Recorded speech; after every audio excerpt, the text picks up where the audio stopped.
Good morning, ladies and gentlemen. Once again, you're welcome here to Clontarf Cricket Club in Castle Avenue. The first day is one-day international match between Ireland and Sri Lanka.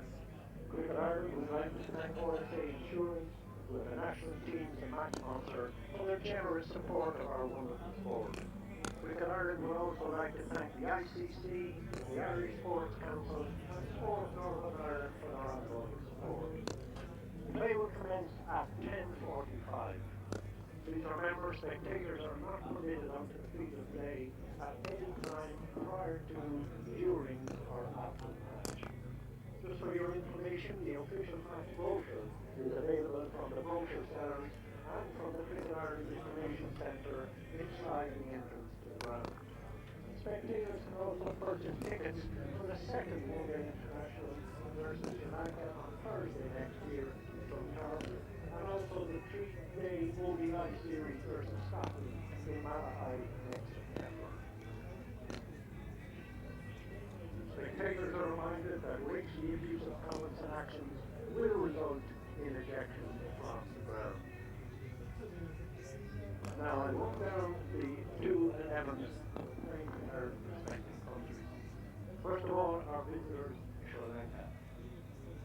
Angelo Matthews, captain, is squad number 69.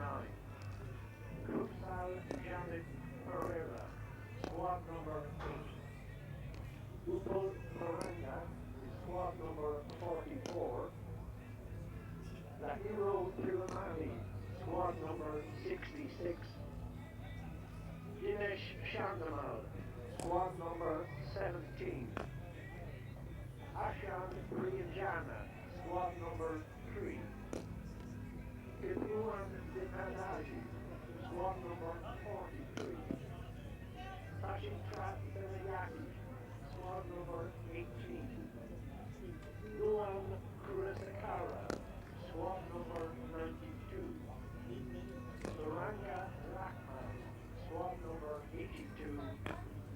Janta Mendes is squad number 40. And the 12th man for Sri Lanka today, Sri Lanka is in. Now the Ireland team. William Porterfield, captain, squad number 6.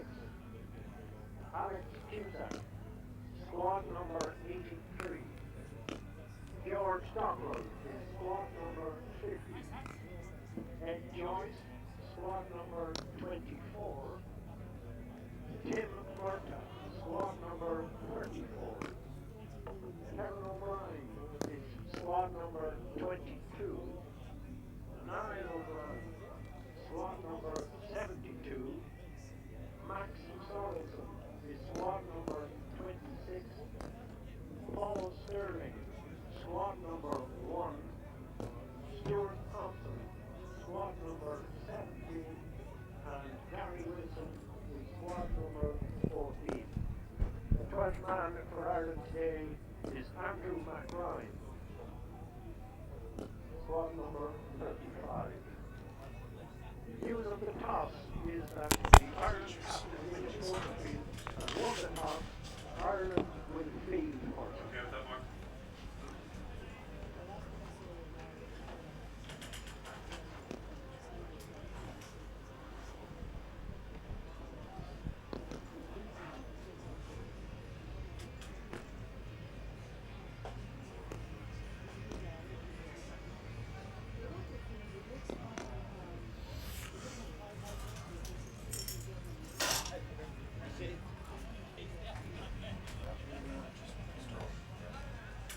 Just tell them what do you want in there. Sugar. Milk?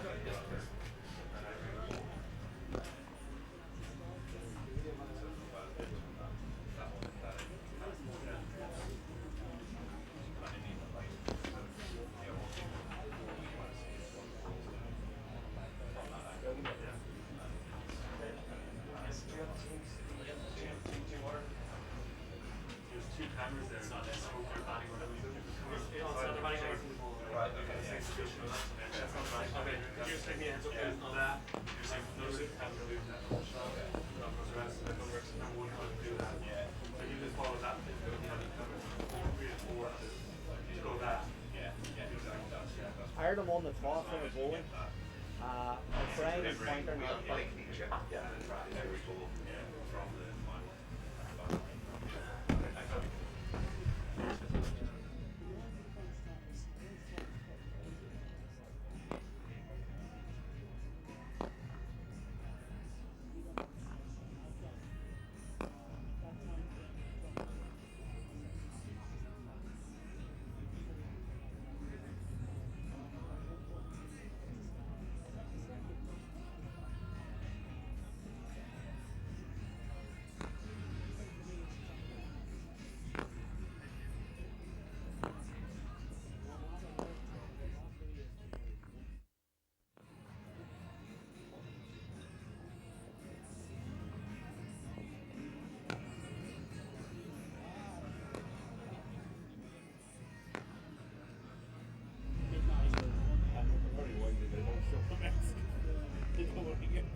order? That's what I tried. Yeah. He only gave me the first four.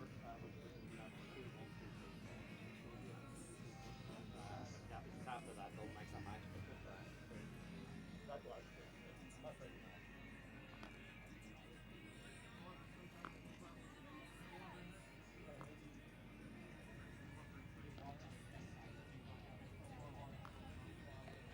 David, there's a stuff that you guys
Morning again, ladies and gentlemen, and welcome here to Clontarf Cricket Club at Castle Avenue for today's RSA Insurance one-day international between Ireland and Sri Lanka.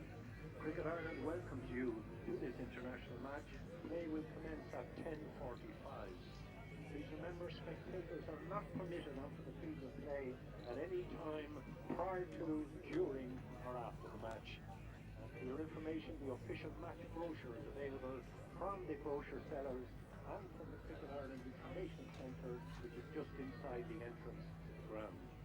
Spectators can also purchase tickets for the second ODI versus Sri Lanka on Thursday next year, and also for the three-day ODI series against Scotland in Malahide in September.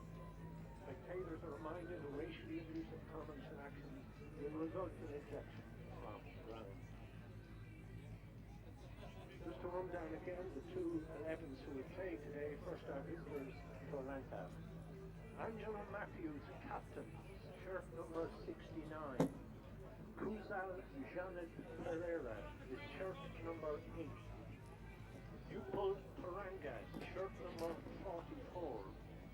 Lahiru Tilamani, shirt number 66. Dinesh Chandapal, shirt number 17. Ashan Priyanjana, shirt number 2. Kidruan Vitanaj, shirt number 43. Sachitra Siniaki, shirt number 18. Yuan Kulasakara, shirt number 92. Suranga Lakman, shirt number 82.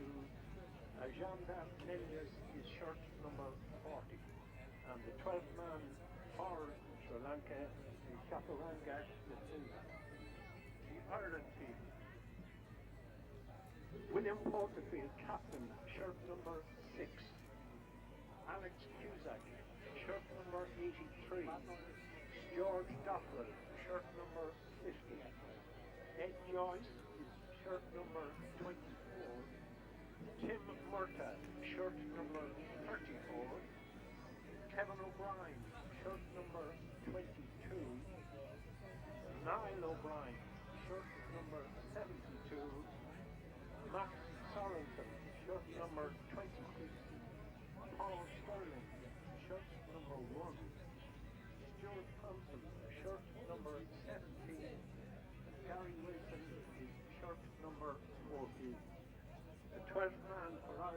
Andrew McBride. He is shirt number 35. The news of the toss is that William Porterfield, the Ireland captain, won the toss. Ireland will field first. The two on-field umpires are Richard Kettleborough and Richard Smith. The third umpire is Louis Fourie, and the match referee for today is Chris Broad.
I would like to welcome everyone here today to Clontarf to the international series between Sri Lanka and Ireland, the RSA Challenge over 2 days.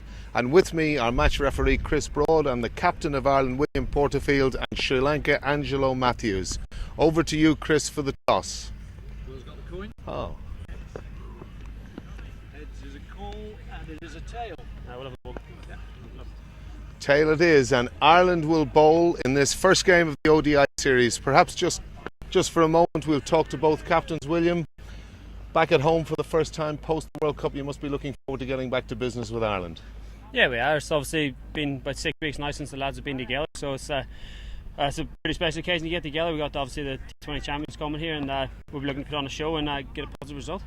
Well, all the best today, William, and enjoy the game. Thank you very much. Angelo, nice to see you. Are you over the hangover of the World Cup? Yeah, of course. I mean, we started, trading pretty early. We actually know that the island, Irish and the English conditions are going to be much tougher for us. So we started, our preparation very early. And changed conditions here, obviously. A lot colder, very difficult for us in Sri Lanka, but also difficult for you. I see a lot of the lads in beanies and caps. Yeah, of course. Yeah, we are feeling a bit cold. Obviously colder than Sri Lanka, but these are the challenges that we've got to face as players, and try and adapt into conditions and situations over there. So I think that's going to be our main challenge.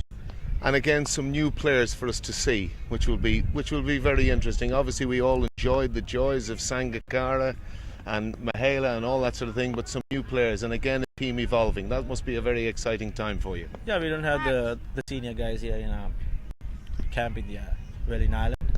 We've got some exciting youngsters who can do the job for us, and I'm very confident about them.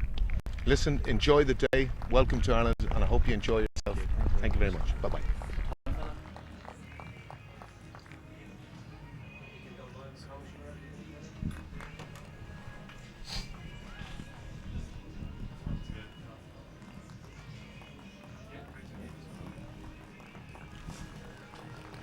Hello, good morning and welcome to Clontarf Cricket Club.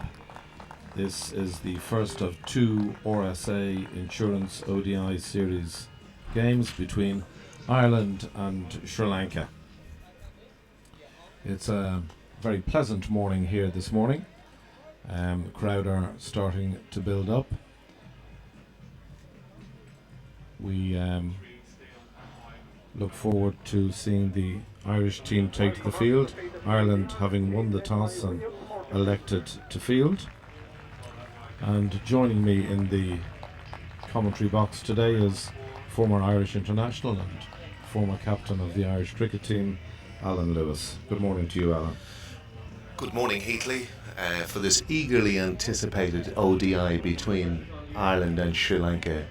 It's coming at a time, and funnily enough, on the back of contrasting fortunes for both teams.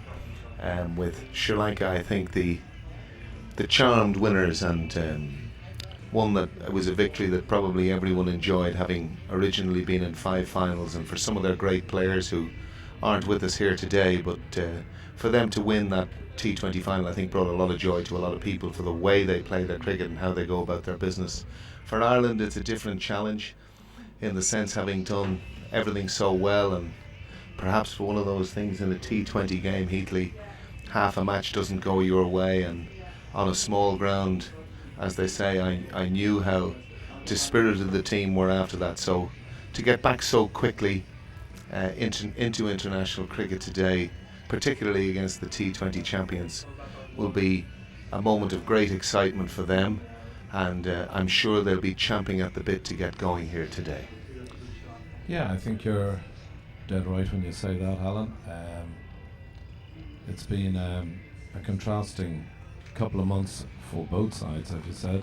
The T20 World Champions Sri Lanka, and Ireland having had a very good 6 months, having had a brilliant 2013 and a very good start to 2014, beating the former ODI champions, the West Indies, and as we know, unfortunately, it didn't quite go our way against the Netherlands. Well, I was in Jamaica for the build-up for the 2 T20s in ODI, and they played ever so well, bowled ever so well in both of the opening games, winning the first game spectacularly in the end. And I think the challenge for Irish cricket, as always has been, is to get the volume of games against Test match opposition in a world where obviously there's a number of players who've gone on, the most notable recently to play for England in Boyd Rankin, and probably that great day in September last year to have a situation where, in effect, probably it was the 2 Irish guys in the team that took the game away from Ireland that day, and probably the most memorable game I can remember in my lifetime, both as someone who played the game and obviously enjoyed watching the game.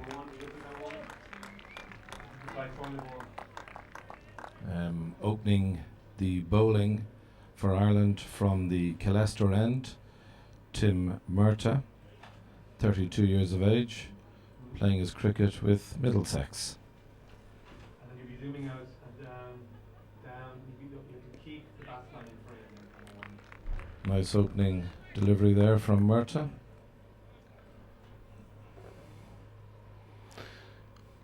Tim is bowling to a regulation seemingly in ODI cricket at the moment. 2 slips as the close catchers with 6 on the offside.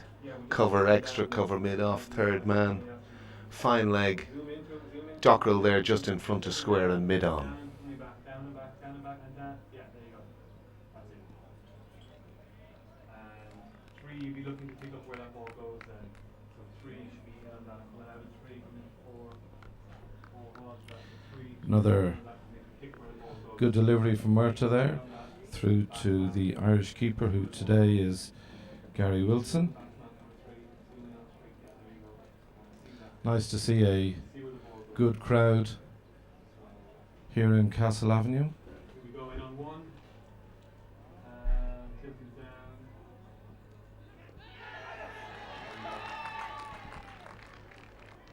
down. There's a big appeal, but umpire Richard Kettleborough Back in on 1. Okay, something like that will work for us, guys. kept his hands in his pockets. Good job, 3. You caught that. That was a very confident appeal by Ireland. We don't have the joys in the studio today of Snicko or any of those sorts of things, Heatley, but Ireland looked pretty confident. Sometimes you'll find that in situations like that they'll bluff the umpire in a sense of trying to prevent the wide, but they looked a pretty confident appeal. Murtagh coming in from the Colester end. Oh, what a wonderful catch! What a wonderful catch. Well bowled, Tim Murtagh. I think that was Stuart Thompson who held that catch, taking it high to his left. Fantastic cricket there. Ireland getting a very early breakthrough here.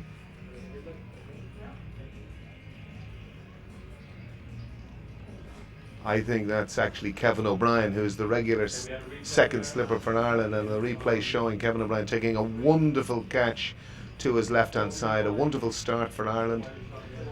Tim Murtagh has that habit of probing, and again being back on conditions that he's well suited to, nibbling the ball about. These are great conditions for Ireland to bowl in. There's been a lot of moisture around for the last couple of days in Ireland, and I'm sure it was a toss William Porterfield was delighted to win, and they've had the perfect start.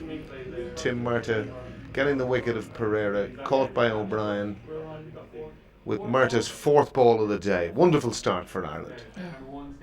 Murtagh just continuing where he's left off, having had a really good start to his season with Middlesex this year.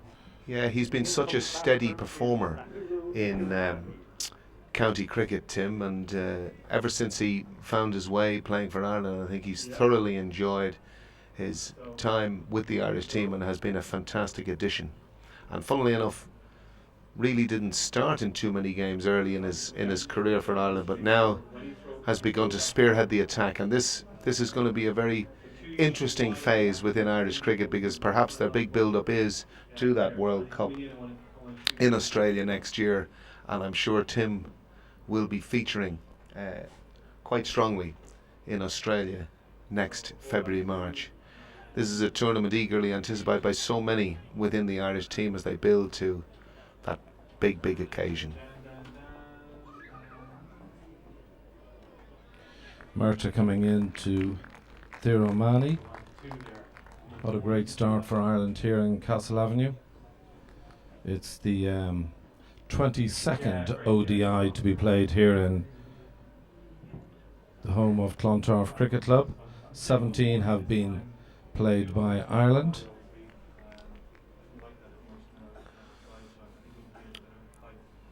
So in on 1, 1's coming in, and cutting to 2. And who's got that? Cover 4. Widen up for me. And there's the first single of the day.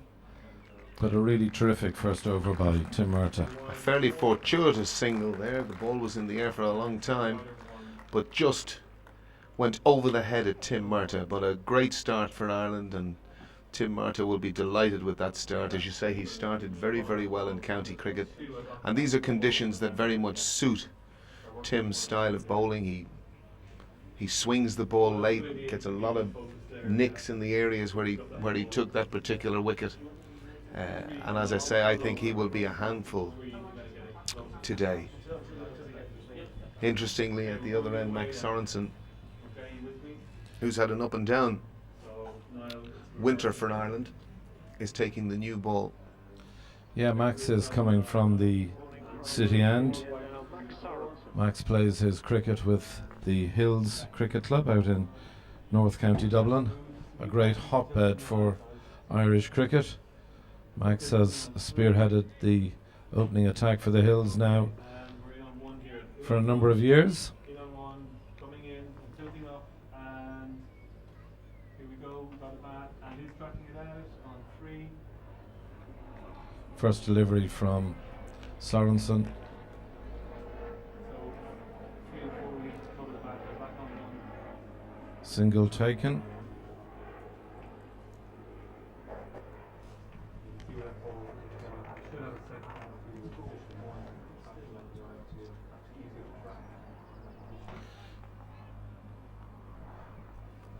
Max probably for the last month or two has struggled a little bit for rhythm, so I'm sure he'll be hoping today that spur of international cricket, that chance against a big nation, will lift him today. And I certainly, or I should say all the Irish supporters here today will be certainly hoping that he is lifted. Here comes Sorensen. Taken by Wilson. It's the first wide of the day. Umpire Richard Smith standing today with umpire Richard Kettleborough. Our match referee today in Castle Avenue is Chris Broad. Our third umpire today, Louis Free. Here we go. In on 1 and 2, and it's going back. 3, 4. Nice start here from Sorensen. Beating the bat there, Alan has mentioned it's been a little bit of an up and down start to the season for Max. However, no doubt he'll be buoyed on by the large Hills contingent which are travelling here today. Well, they certainly travelled in large numbers to the England game, and he didn't disappoint for a lot of it. Well bowled, just tucked around the corner to square leg. I talk of conditions here, Heatley, having been in Sri Lanka for the World Cup in 2011, the T20 World Cup. The cold will be as alien as the heat was to me in Sri Lanka. Terribly hot country, so this will be a challenge for them. Yes, I'm sure it will. It's a relatively overcast day. Morning started out very bright, lovely morning. A lot of cloud cover here, and let's hope that we just get a full day's cricket. Now the forecast is a little showery, but I'd be very hopeful of a good day's cricket.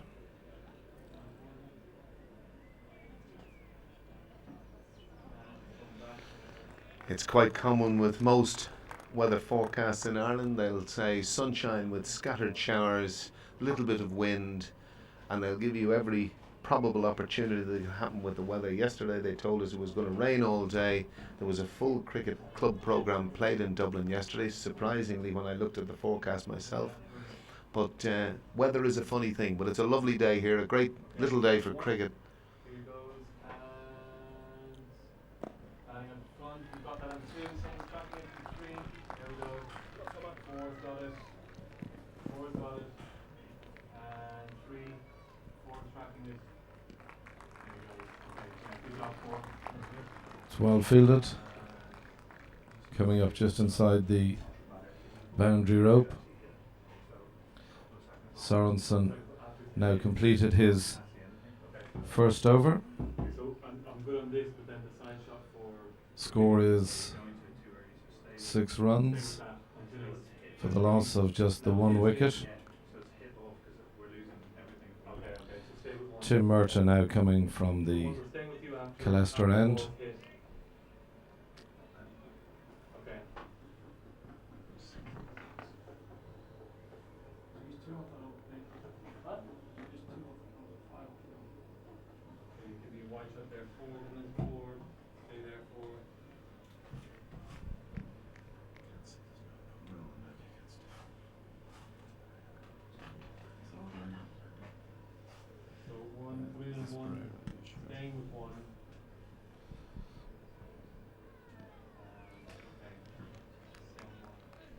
Another good delivery from Tim Murtagh.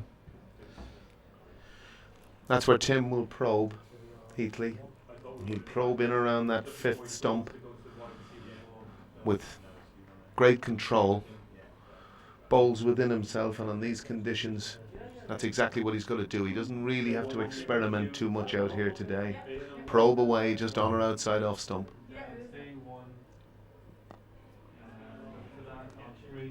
Murtagh to Pereira. As Alan has mentioned, Murtagh, an enormously consistent bowler, plays his cricket with Middlesex,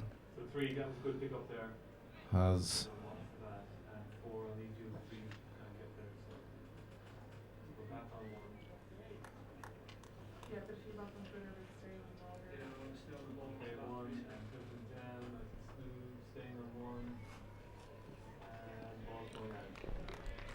another top class delivery from Murtagh there, probing away at Pereira outside off stump. Genuine play and miss there.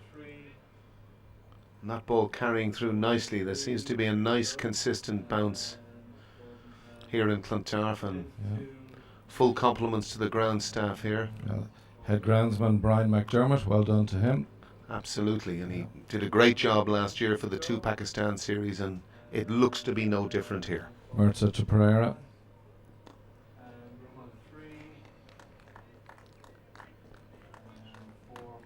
Murtagh playing his 10th ODI game for Ireland today.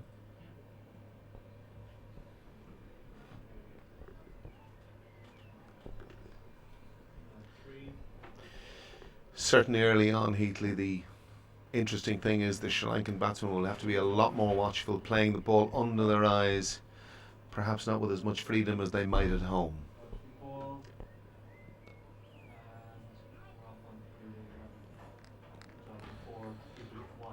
Murtagh certainly hitting his straps early on here today. As Alan has mentioned, a really good line and length bowler.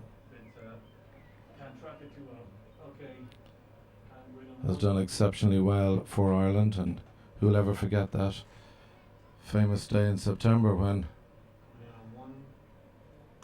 Tim really excelled that day. Another fine delivery. Just pushed out into the offside. Return to the keeper. Another excellent over from Tim Murtagh. Ireland have started very well here.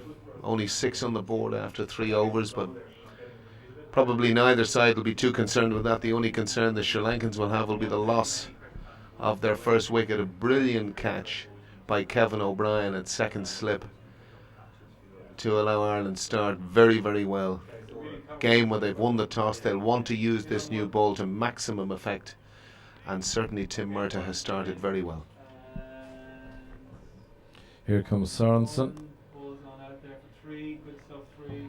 Just pushed away for 2 runs.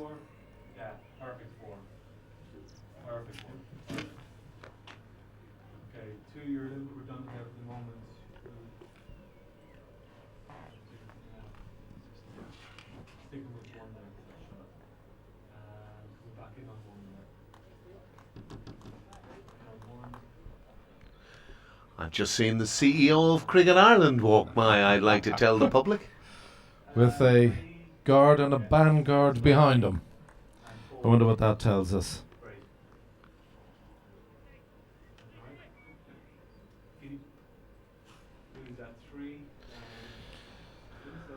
As we're talking about the CEO of Cricket Ireland, his stewardship of the whole organisation from start to finish, when he started on his own to where it is now, has been a testament to his courage and ambition. Useful delivery from Sorensen there, just forcing the batsman onto the back foot. Sun is breaking out here in Castle Avenue. Sri Lanka 8 for the loss of 1 wicket in the 4th over. Tim Murtagh picking up the early wicket.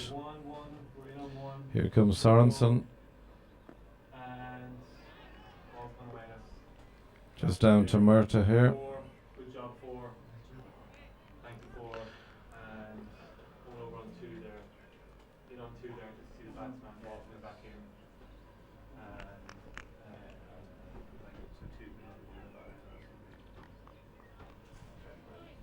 And fading back into 1.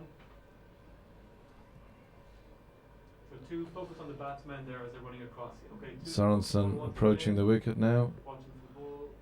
And he's gone Through to the keeper.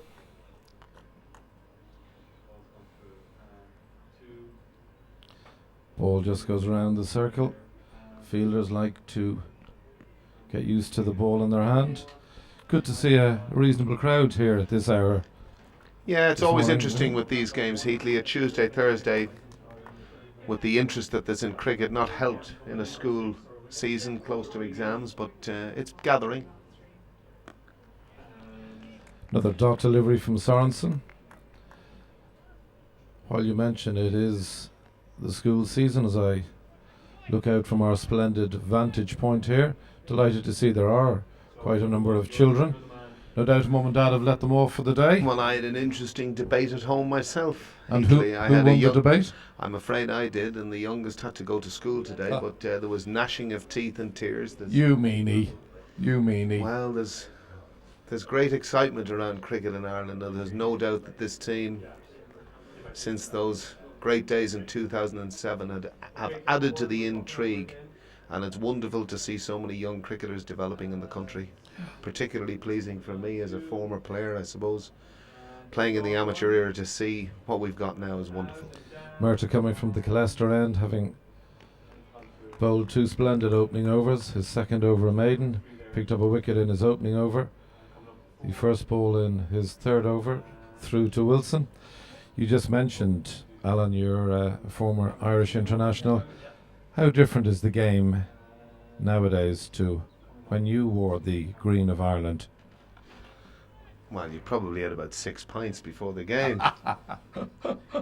No, but I jest with that, but it was infinitely more social. Murta bowling another dot ball there, just forcing the batsman onto the back foot. I think there's no doubt that, you know, having come from the era, and I don't think you can ever change, obviously you can't when you play the era that you're in, but I say it publicly that there isn't that much envy, but I have to honestly confess there is, and I know the young players have so much to look forward to. Murta coming in. An inside edge just backward of square. Good job, 4.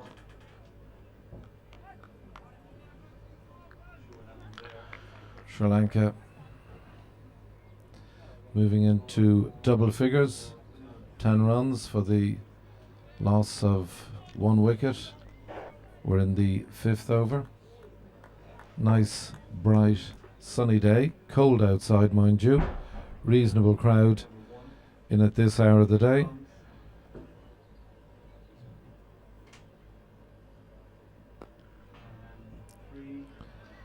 I think what tends to happen with Irish crowds, Heatley, is that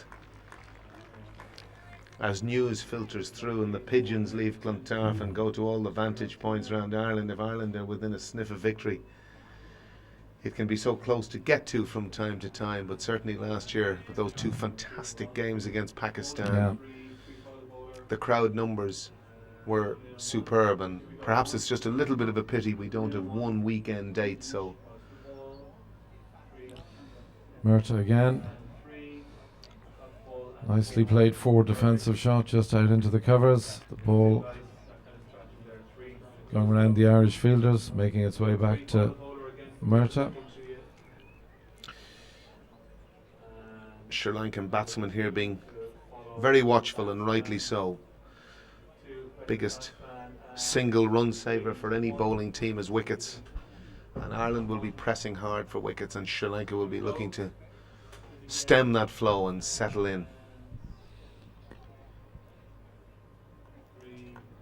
Another excellent delivery from Murta. Interesting that, and that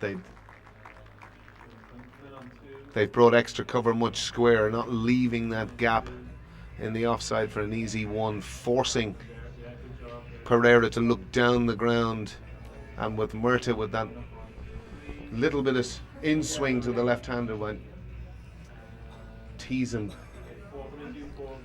and Tim Murta looking just to get through the gate. Yeah, just making his way back to an appreciative crowd here. The third man, just a single off his third over. Sorensen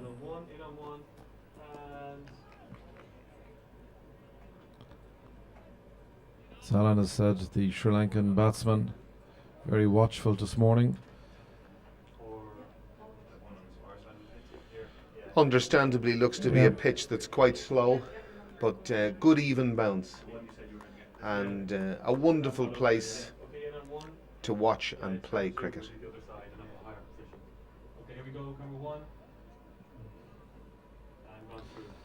Sorensen through to the keeper. Yeah, you're right, Alan. It is it's one of the great grounds in Irish cricket.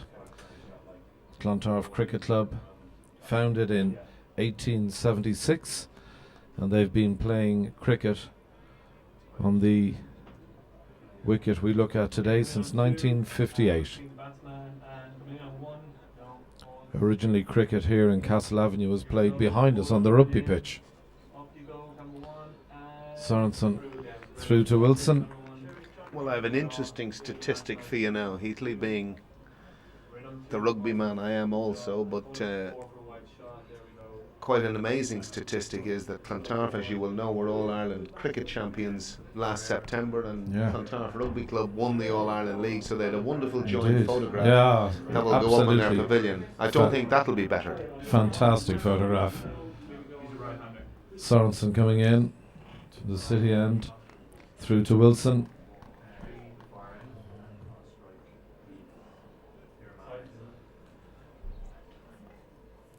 Ireland looking very lively in the field this morning. Heatley, we've got a bluff call. It's Taranga at the other end. We got a bluff call early from the Sri Lankan management as to who was opening the batting, so I apologise to any of our Sri Lankan viewers who could be slightly amused, but it's Taranga at the non-strikers. Okay.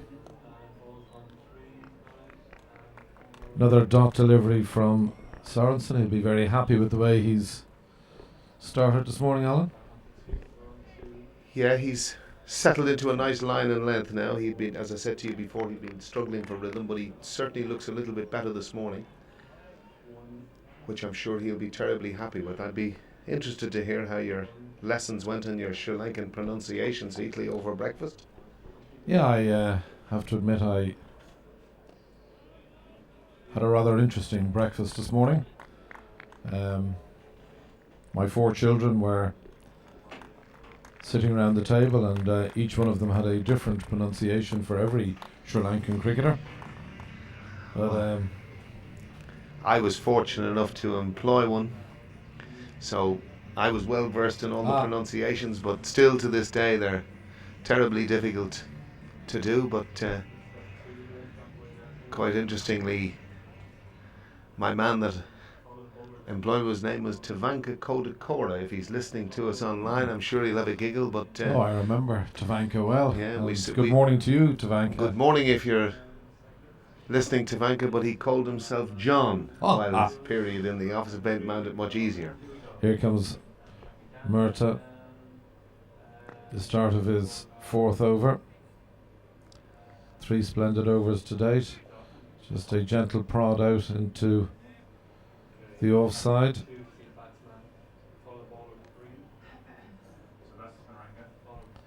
This is the first of 2 RSA Insurance sponsored ODI series games. We're back here on Thursday when we take on the might of the Sri Lankans yet again. Murta in. Single taken. Nicely played. Push into the offside. I think these weather conditions, Heatley, kind of gave us a bit of a bad steer in terms of who was who, because Taranga has no number on his back. He's probably got the sweater on inside out, he's so cold. Yeah, But I'm there sure we it's are. I'm sure it's one of a couple of sweaters. Marta coming in.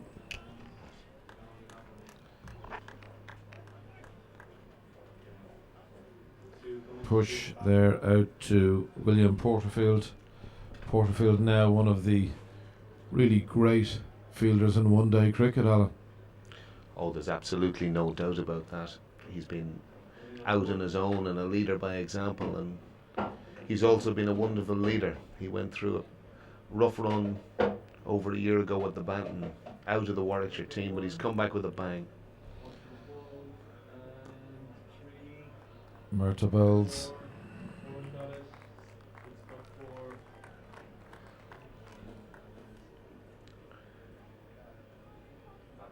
William's a great guy of steely determination, and he's led this side wonderfully well over the period of time since he took over the captaincy from Trent Johnson. And it's interesting to be at an international match at home without Trent. Yeah. Spearheading the attack. Yeah. Murta approaching the wicket. And there we go, that's a beautiful off drive or drive through extra yeah. cover. First really full ball that Tim Murta's bowled here this morning. What would be described in cricketing parlours as a long half volley and easily dispatched through extra cover for 4. a very welcome half volley on the part of the batsman. Murta coming in to bowl. Another dot ball. Gives the ball to umpire Kettleborough. Umpires be decked in their red jackets. I was speaking to Richard this morning. Obviously the referee's corner were talking about various different things. I played against Richard when he was with Yorkshire, and we knew each other quite well, and obviously as my refereeing career was coming to an end, his cricket career was elevating to huge heights, and he's now regarded as one of the tops, if not the top umpire within his profession. Mike Sorensen through to Wilson. Yeah, it's fair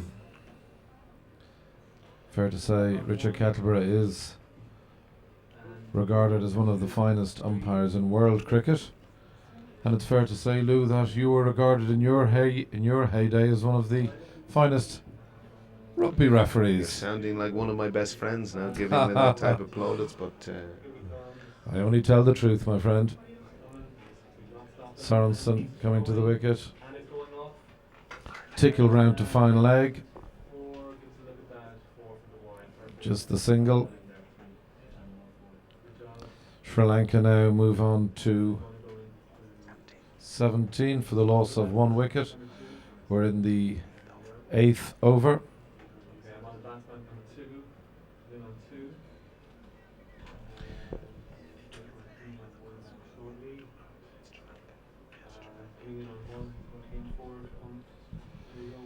Here comes Sorensen. Short delivery, quickly pounced upon. Beautifully pulled through mid-wicket for 4 runs. that's a poor delivery from Max Sorensen. In the sense, probably the Ireland captain will be looking, if you are going to be hit to the boundary, it would be from a ball that would be fuller rather than shorter. That just sat up, and Taranga easily dispatched that through wide mid-wicket for 4.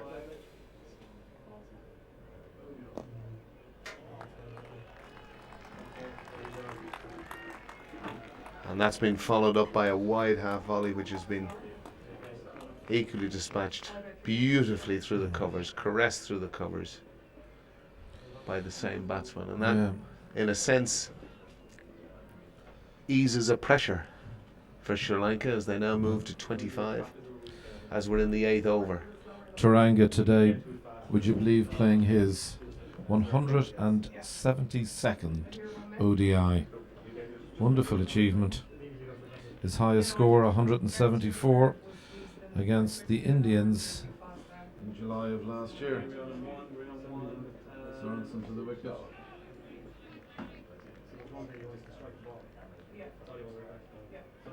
Top ball.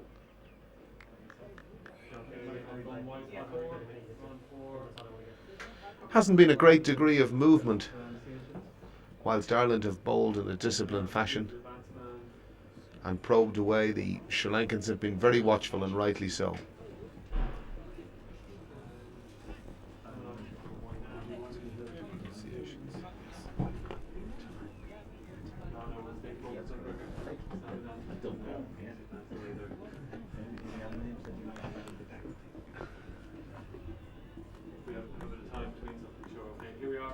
Sorensen coming to the wicket. Full length delivery, very well fielded. Good over for the Sri Lankans there. Sri Lanka move on to 25 runs off 8 overs. The loss of just the 1 wicket. A brilliant catch from O'Brien at second slip off the bowling of Tim Murtagh in the opening over.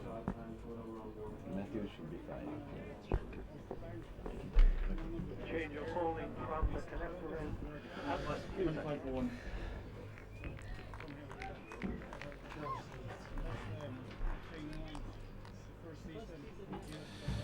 Change of bowling now from the Colester end. This is Alex Cusack, yeah, someone Alex. who'll be well used to bowling at the Colester end. Heatley has done Yeah. for the last 12 seasons since he came from Australia. When Alex, I played yeah. against him as, I think, a 17-year-old at the time, or 18-year-old. Alex plays his cricket here in Clontarf. Has played 50 ODIs for Ireland. Been a huge servant of Irish cricket, both with bat and ball.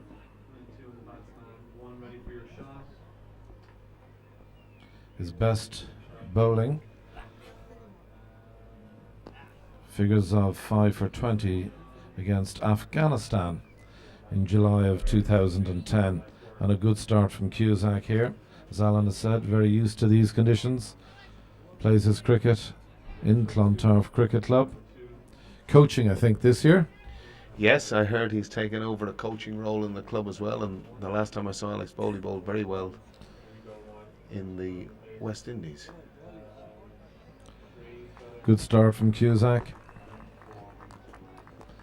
Has been a wonderfully consistent bowler for Ireland down the years. Did particularly well. I know you were out in the Caribbean prior to the World T20s in Bangladesh and bowled particularly well there.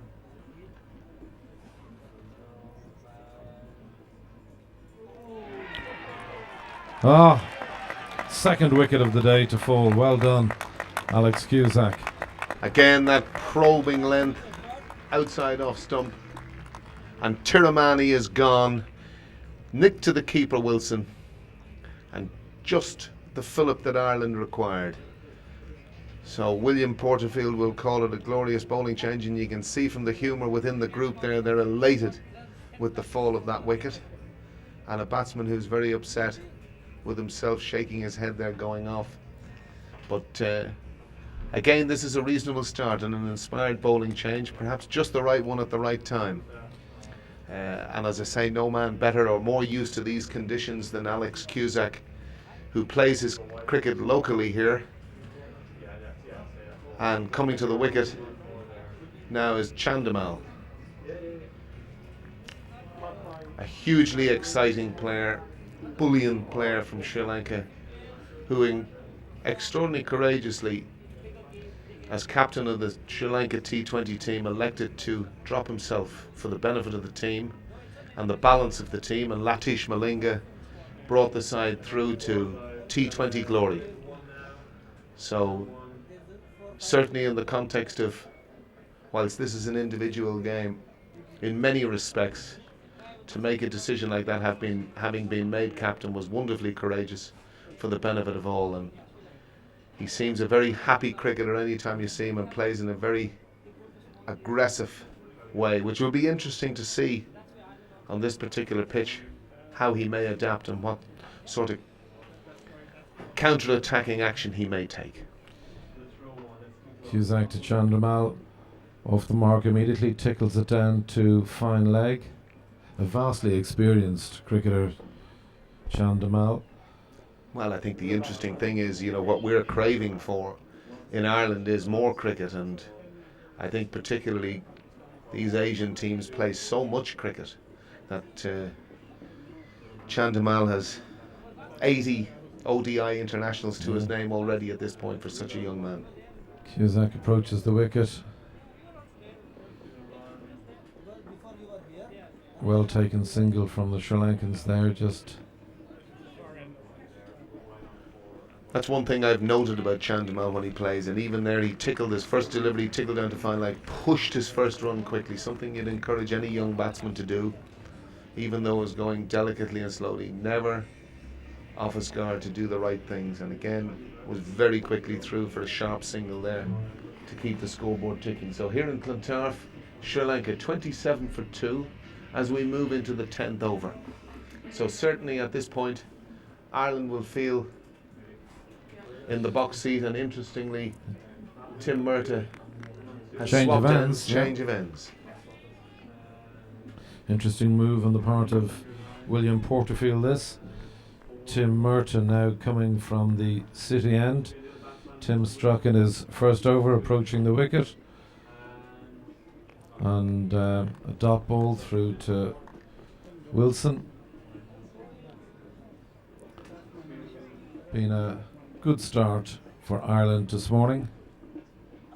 27 runs on the board, the loss of 2 wickets. We're in the 10th over. Delighted to see the crowd building. Great to see the Sri Lankan flag flying alongside the tricolour here on my right hand side. Murtagh coming to the wicket.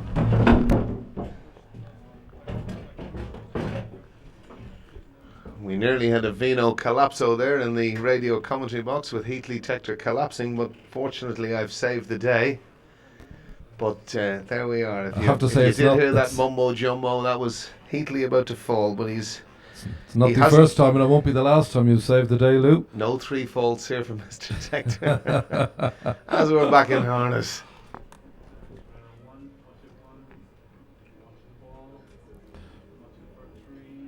Oh.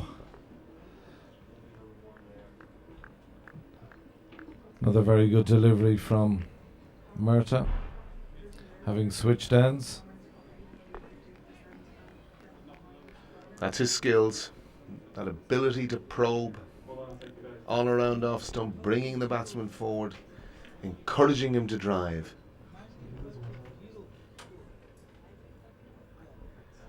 And Taranga nicking off and just not carrying to Sterling at first slip. Murtagh to Taranga. Taranga just down to fine leg. Single taken. Sri Lanka moving on to 28 runs. We're in the 10th over.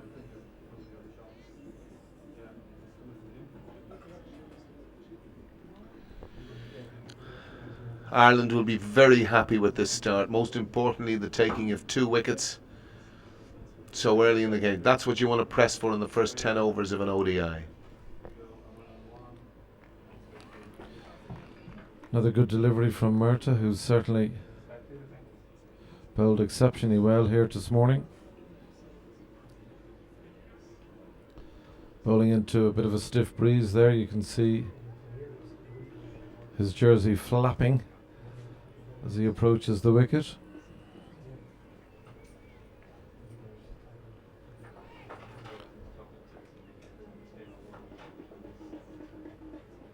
Murta.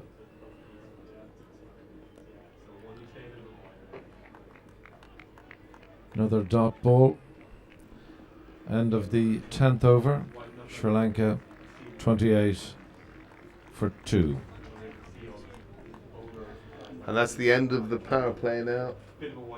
And realistic, probably in conditions like this, power plays won't mean too much to Sri Lanka. In fact, I think largely now power plays in ODI cricket are less relevant unless you're probably in Asian conditions. But in conditions such as this, where you've got to be so watchful, where wickets are at a premium, where most of your scoring can be done at the back end of an innings, that's what Ireland will be searching for the next 10 or 15 overs.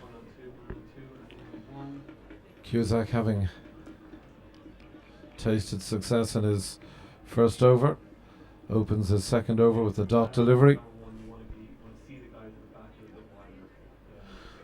Taranga being very watchful, and rightly so.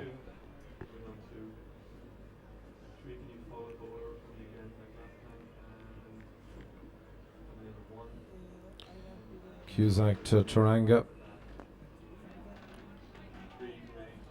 Gentle prod out into the offside. Interesting to watch Taranga there. He advanced a step or two, looking to try and get at Cusack, maybe disturb his length a little bit, but not on this occasion. Cusack approaches the wicket. Useful delivery.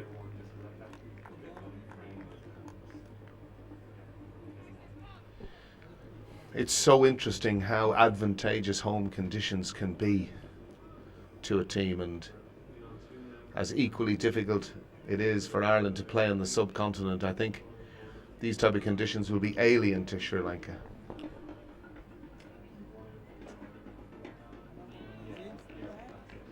Cusack finding his line in length very early in his spell here this morning. Ireland have beaten the bat now on regular occasions, probing at that fifth stump. And it's interesting, we see the name RSA synonymous. Cusack comes in. Another dot delivery. With Irish cricket, and certainly from the point of view of their support, which does come to an end in 2014, but their energy that they threw into the sponsorship lets no one have any doubts, was unbelievably beneficial to Irish cricket in professionalising a number of the players who are here. Here comes Cusack. Batsman looking to take a quick single. It's not there. Good work. And I think Heatley, most are deeply indebted to their contribution that they made to the game here. Oh, they've been a wonderful sponsor, Alan.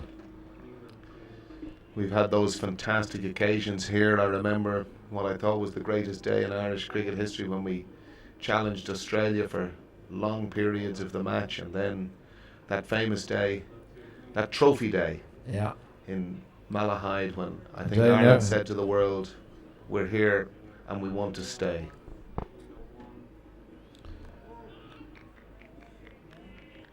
Good start to the 12th over. Murta coming from the city end. Sri Lanka 28, having lost 2 wickets. Ireland have had a habit of bowling Murta through these particular stages, which I think is a wise move. I think you will get the best out of Tim Murta in the early stages of a game. Here he comes to the wicket. Another dot ball. Murta playing, showing us his footballing skills there. Well, he is a big football fan, Tim Murta. I'm not too sure. I think he's in love with the mighty Arsenal, a bit like yourself. Oh, I'm the perennial underachievers. Stop that now, Alan. You're getting a little excited early in the morning. It was interesting to see them parading around the Emirates Stadium, yet having again achieved 4th place. Well, yet again, we qualify for another Champions League, year in, year out.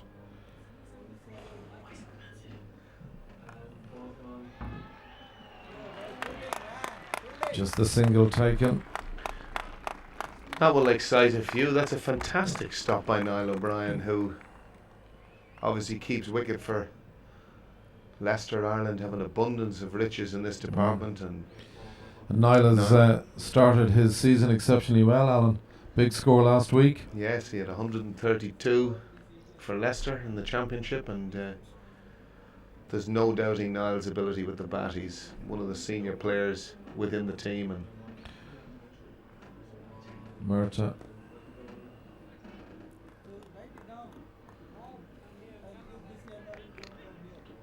it's a challenge that keeps Gary Wilson on his toes. Yeah. Niall went off to play in the Bangladesh Big Bash, and Gary took over the gloves at the time for Ireland in a qualifying tournament and hasn't relinquished them since.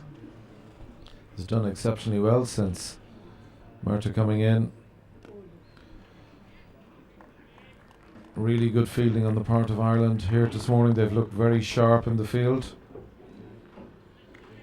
I think it's a hallmark of the team, and interestingly, Niall as an example in cutting off that boundary would be one of, understandably, the weaker elements because he keeps wicket most of his time, but the quality of his batting leaves him very much part of this Irish team. Yeah. Another useful delivery from Murtagh. Yeah, Niall O'Brien, one of two O'Briens in the side today, along with his brother Kevin. Well, I was there that famous night live when Ireland beat England in Bangalore, and the innings of a lifetime probably has certainly escalated the name Kevin O'Brien in all hearts of Asia and all parts of Asia. But he plays the game in a lovely cavalier way. Sometimes people feel too carefree, but that's the balance you've got to accept when you have a player of that ability. Jashandamal. Cusack has had an exceptionally good start here this morning.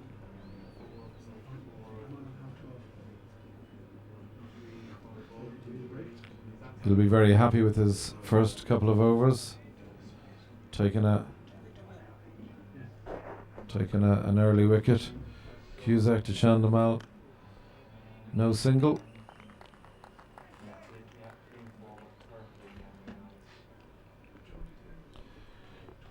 Great to see Castle Avenue bathe in sunshine this morning. 45 minutes gone. Cusack to Chandamal. Clipped through mid-wicket. Beautiful shot on the part of Chandamal. That's a trademark shot of Chandamal, using his wrists at the last minute to flick a ball. Probably that was venturing well. You can see he's taken that from outside off stump and flicked it in Vivian Richards-esque style through mid-wicket for 4. Now there's a name. Well, in the old days of coaching manuals and whatnot, Viv Richards, I suppose, was a childhood hero of mine, and Cusack. shots like that were commonplace. Cusack again to Chandamal.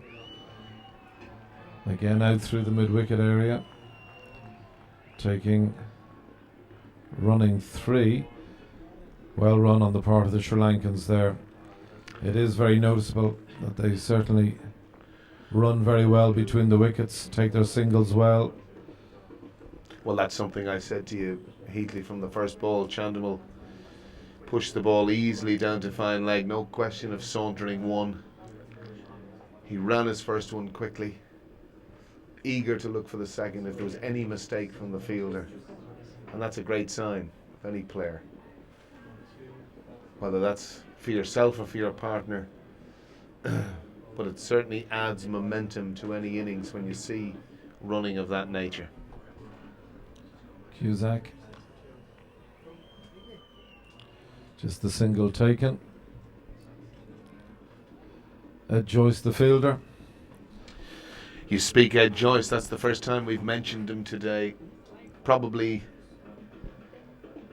I would say, the greatest Irish batsman that I've known in my lifetime. Obviously Alf Masood lies ahead of him as someone who came to the country, but I remember him being with him at an Easter camp as a 10-year-old. I threw 4 balls to him and immediately said, that boy will play for Ireland.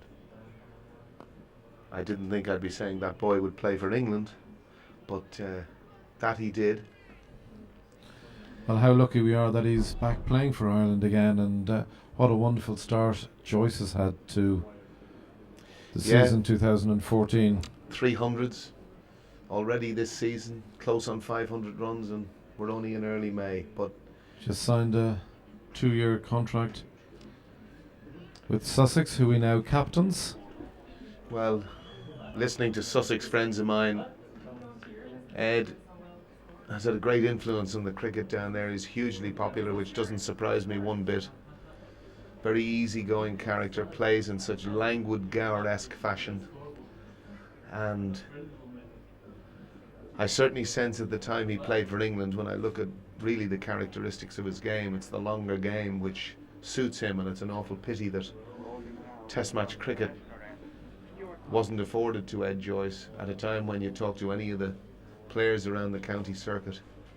Certainly his own teammates found it baffling that he didn't play more Test matches for England.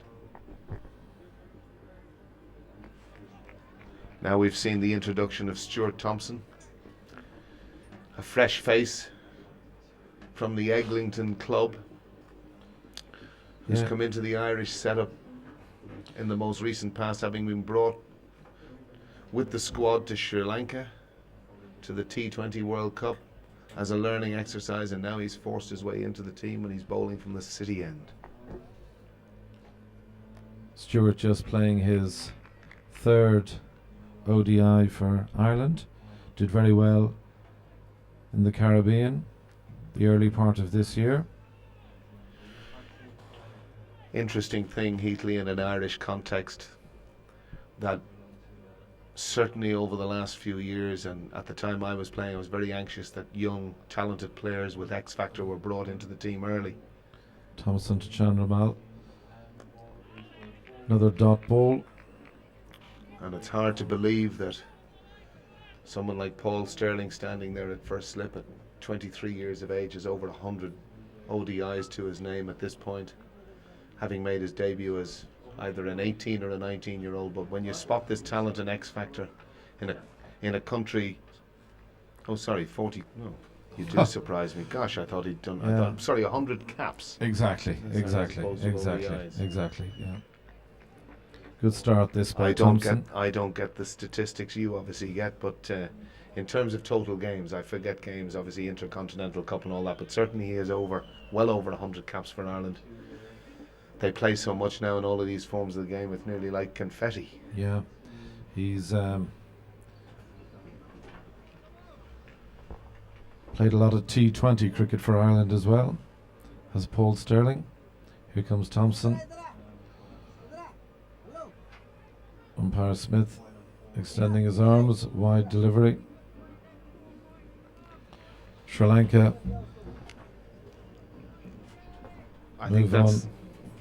Sri Lanka move on to 39 for the loss of 2 wickets. We're in the 14th over.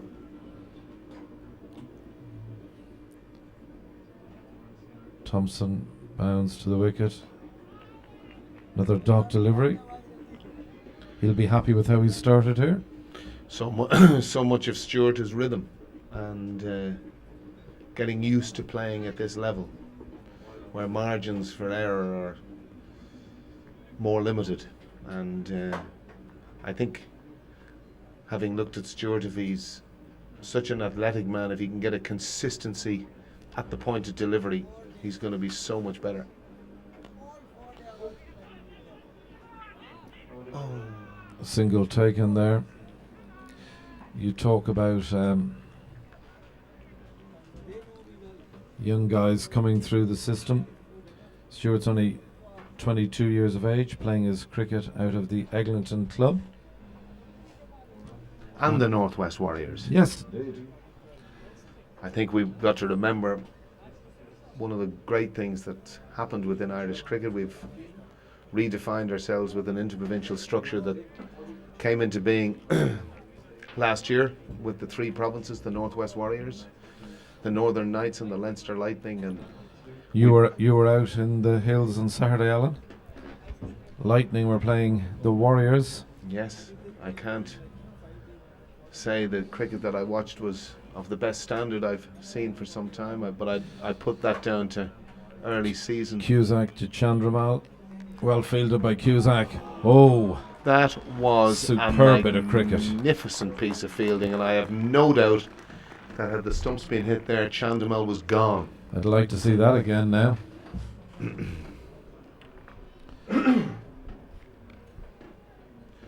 Alex Cusack has to be minded with that body of his, but he certainly defied that with that elasticity there. Fantastic piece of fielding by Alex Cusack. Cusack coming to the wicket.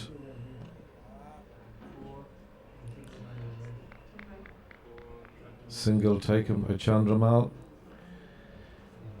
Ireland probably quite sensibly now have sent someone out to the deep square leg boundary with Chandramal at the crease, looking to work the ball on the leg side most of the time with those electric wrists of his, and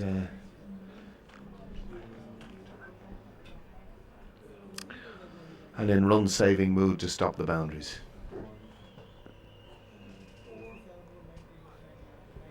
Taranka just taking a single from Cusack there.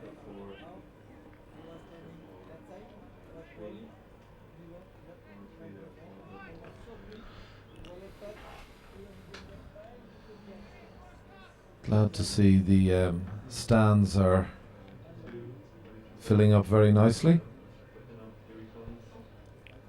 Cusack to the wicket. Push to mid-on. One thing I've noticed, different styles, interesting to watch Chandramal there, wide stance. This trigger movement, which is a more recent phenomenon in international cricket, I think introduced at the time by Duncan Fletcher with Marcus Trescotty, but big wide stance and a trigger before the bowler bowls. Beautiful shot. That's a wonderful cricket shot. 4 more runs to Chandramal.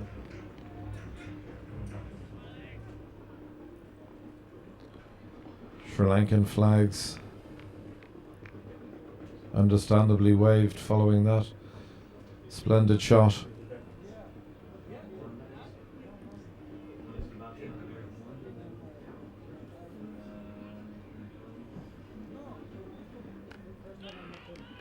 He's such a busy player, Chandramal.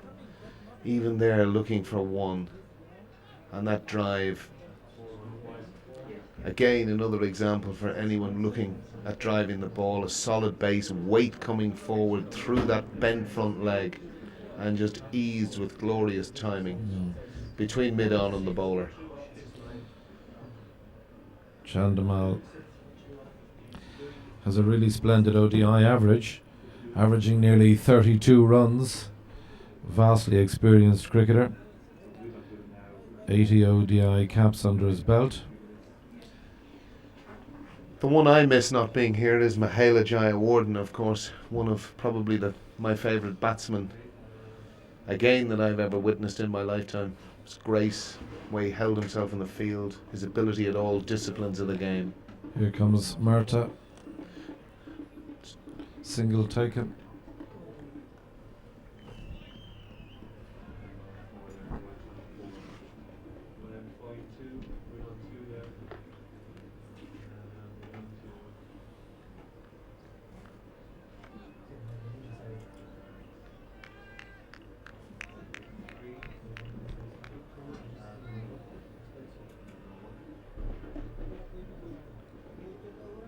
Stuart Thompson.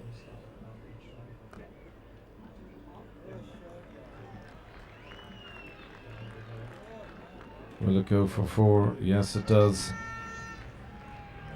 Another lovely shot from Chandramal. Just a length into that. Chandramal has really looking to get on top of Ireland here and is certainly beginning to dominate a bit now and take the game to Ireland as they pass 50 in the 16th over. Thompson at the start of his run-up.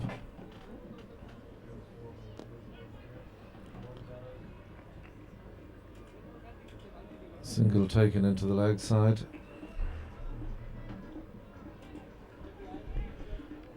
It's funny, Heatley, these are the phases that you never get in T20 cricket. This is the most interesting phase of an ODI.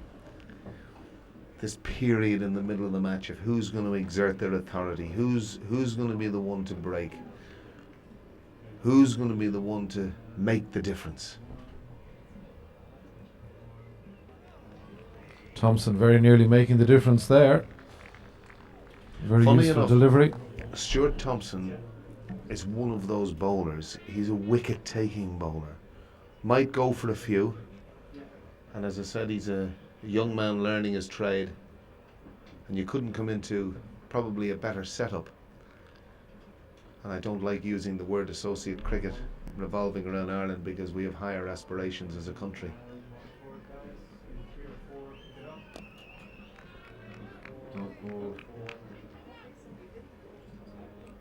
From Thompson. Bowling at the city end.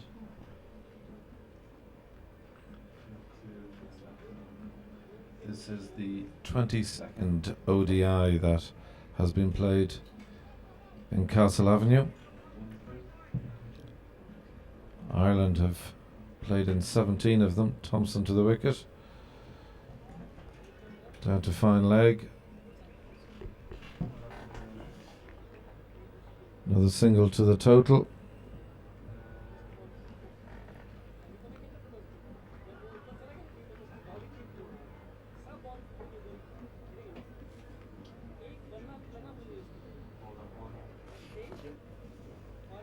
Sri Lanka now moving on to 53, having lost 2 wickets, 16 overs gone.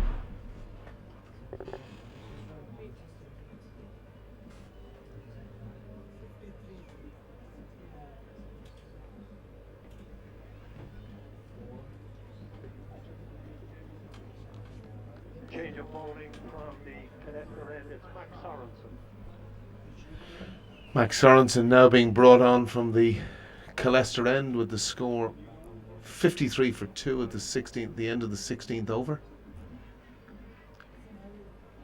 So it'll be interesting now to see how Max adjusts, and certainly from my time in playing cricket here, it is very different. Whilst it doesn't look to be a slope there is a wee bit of a slope, and it can, nothing as pronounced as somewhere like Headingley, but as a bowler sometimes you can get used to an end, but often now that's another trend of modern cricket that bowlers tend to go in 3 and 4 over bursts now, and you can bowl from either end. Here comes Sorensen to Taranga. Dot delivery. And interestingly, you'll see there Heatley, he's chosen to bowl round the wicket, so probably trying to restrict the arc in which Taranga can get the ball through the offside. And sometimes for right arm seam bowlers, it's just that view of off stump that they like. Yeah, here comes Sorensen. George Dockrell. Another young man who's been capped in excess of 100 times, Alan. Yes, George made his debut in the West Indies as a 17-year-old. He seems to have been playing for Ireland for an eternity and still only 22. Sorensen around the wicket.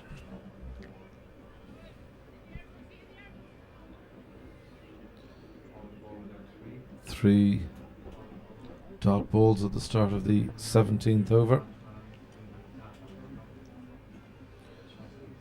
Joyce just lobbing the ball back to Max.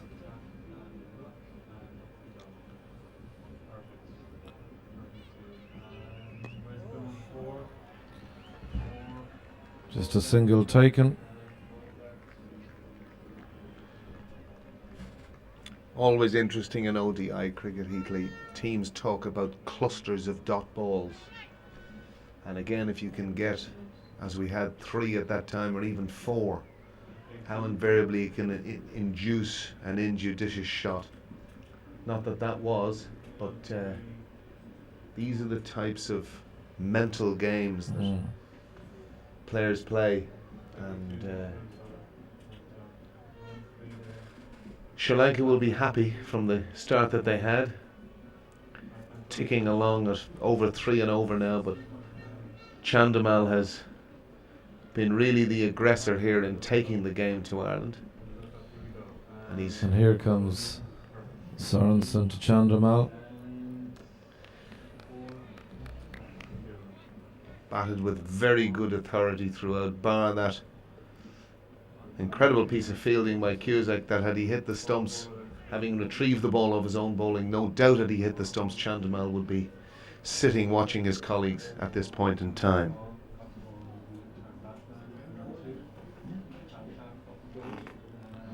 Sorensen approaches the wicket,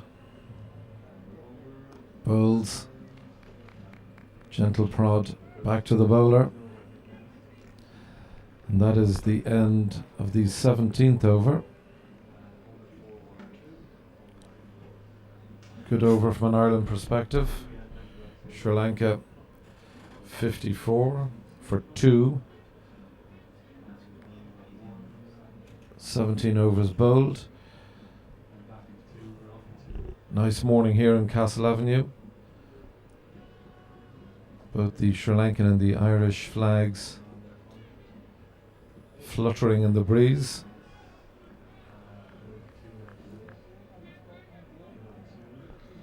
I see the Sri Lankan embassy has been out in force, Heatley. A large number of Sri Lankan flags over to our right at the Calester end. Yeah, here comes Thompson. Wide delivery.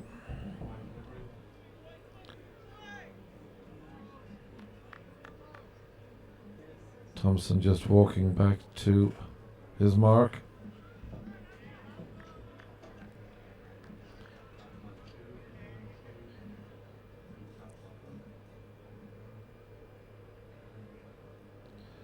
Approaching the wicket.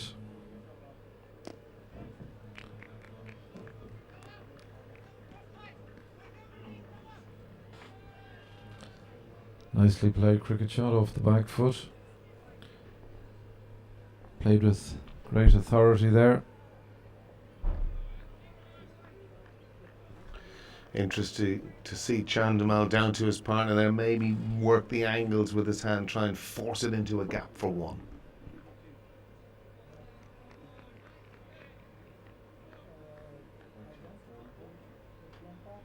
That's really the line that Stuart Thompson needs to be working on now and try and get as consistently as he can there.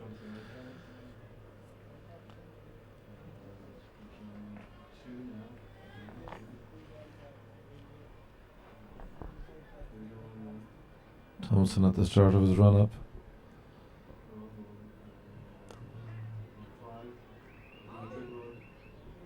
Good single taken. It's been the hallmark of the Sri Lankan innings this morning. They're running between the wicket. It's been of a very high standard. That's probably where Niall wouldn't be the fleetest of foot. And perhaps one of the sacrifices Ireland have to make in terms of the fact that we've got 2 quality wicket keepers on the same team. Thompson in. Ball is driven down the ground, no single.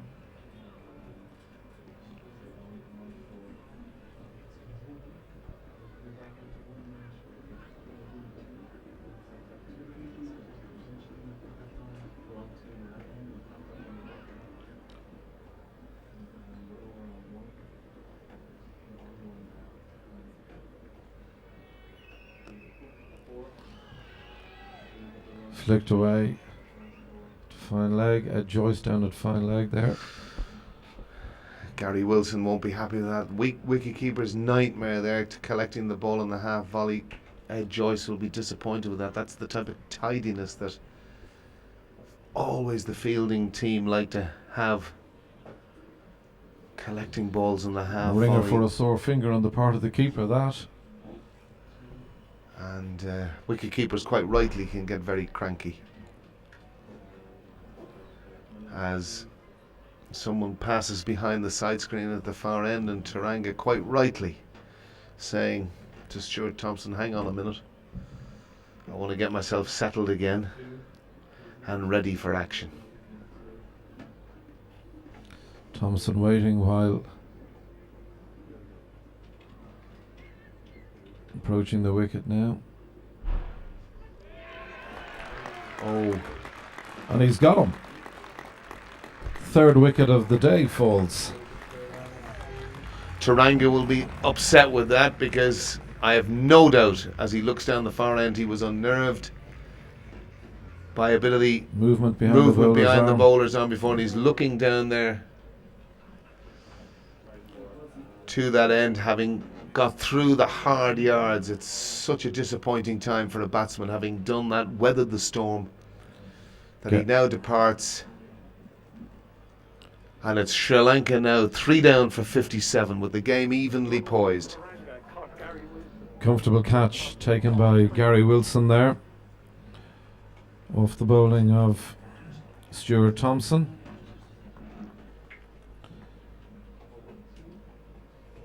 Do you see Thompson play at the weekend? I did, and interestingly he was disappointing at the weekend, and I think I'd probably put it down to, at the end of the day, it's no different to any sport.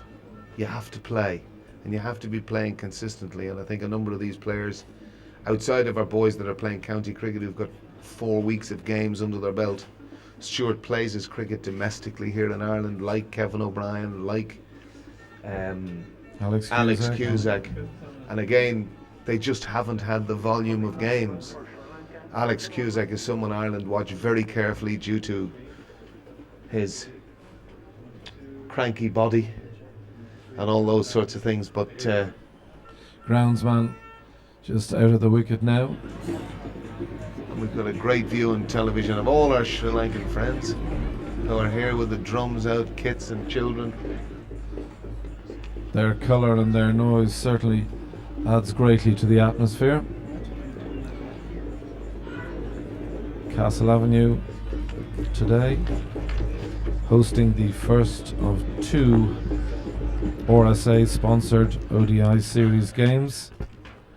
And coming to the crease, Angelo Matthews, the Sri Lankan captain and talisman in that final of the T20 World Cup where he bowled so superbly. He's been one of the star all-rounders in international cricket now for the last certainly 8 or 10 years, and plays the game with a smile in his face, plays with great grace as a batsman, and he's played some great innings for Sri Lanka over the years.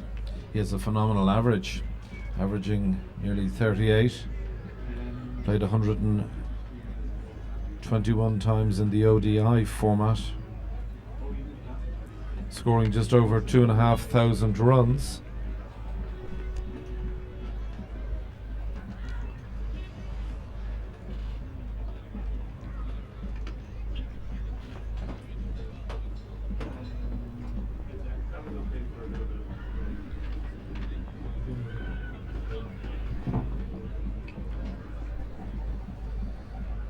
Delighted to be joined in the commentary box now by Brian McNeice, senior men's selector, replacing Alan Lewis. Morning to you, Brian. Morning, Heatley.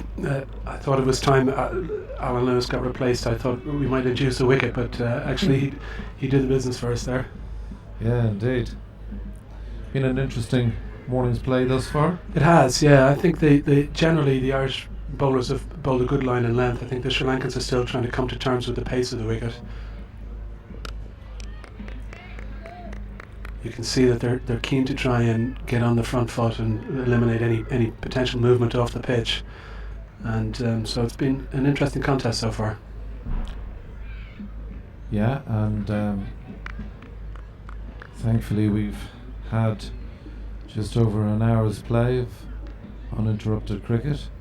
Sorensen bowling from the Leicester end. Nicely played out to mid-wicket, just the single taken. Yeah, I think it's important for Sorensen to make sure that he gets his line right. You can see that it just straying slightly down to the leg side there, and Sri Lankan batsmen are all very proficient off their pads, use their wrists beautifully to manoeuvre the ball around the pitch.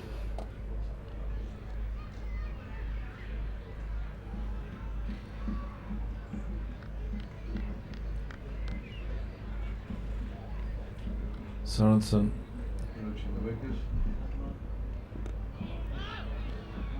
Useful delivery. Yeah, that's exactly the line and length that he wants to bowl, particularly to the new batsman. Matthews is coming in. He'll have to get used to the pace of this pitch. He'll have come from hard tracks, and this will feel a little bit slow to him. So he's going to take a little bit of time just to get himself in. You can see there he's batting just outside his crease. He'll look to get onto the front foot and eliminate the movement off the pitch. Vastly experienced batsman Brian, the Sri Lankan skipper.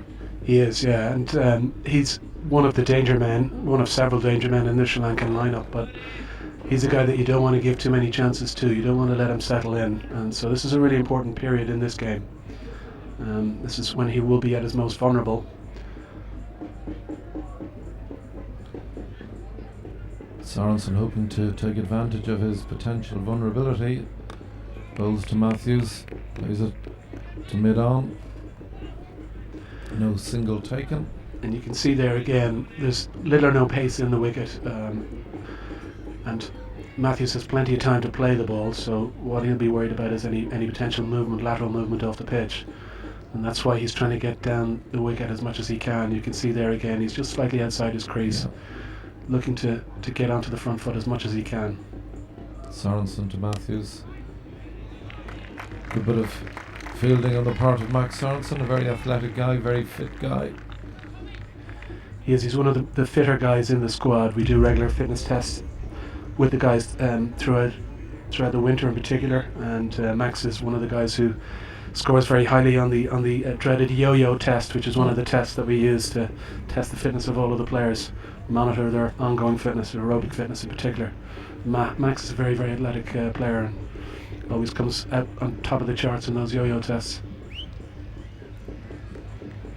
It's an interesting time for you, Brian, being a selector of this Irish side. No doubt when you meet, you ponder considerably over who the chosen 11/12 will be. Yeah, thankfully we've got plenty of competition for places. It's another brilliant bit of fielding by the Irish skipper, who really is one of the world's great fielders. Well, that's a trademark piece of fielding from William Porterfield. He loves that position just behind square on the offside cover point, and he's very, very athletic, and he dives around the pitch, saves plenty of runs in the field. Single taken. Dockrell fielding the ball. Yeah, you can see Stuart Thompson has a little bit of protection on the leg side. George Dockrell was out on the boundary on the square side. He's coming in now for the new batsman. Try and cut off that single.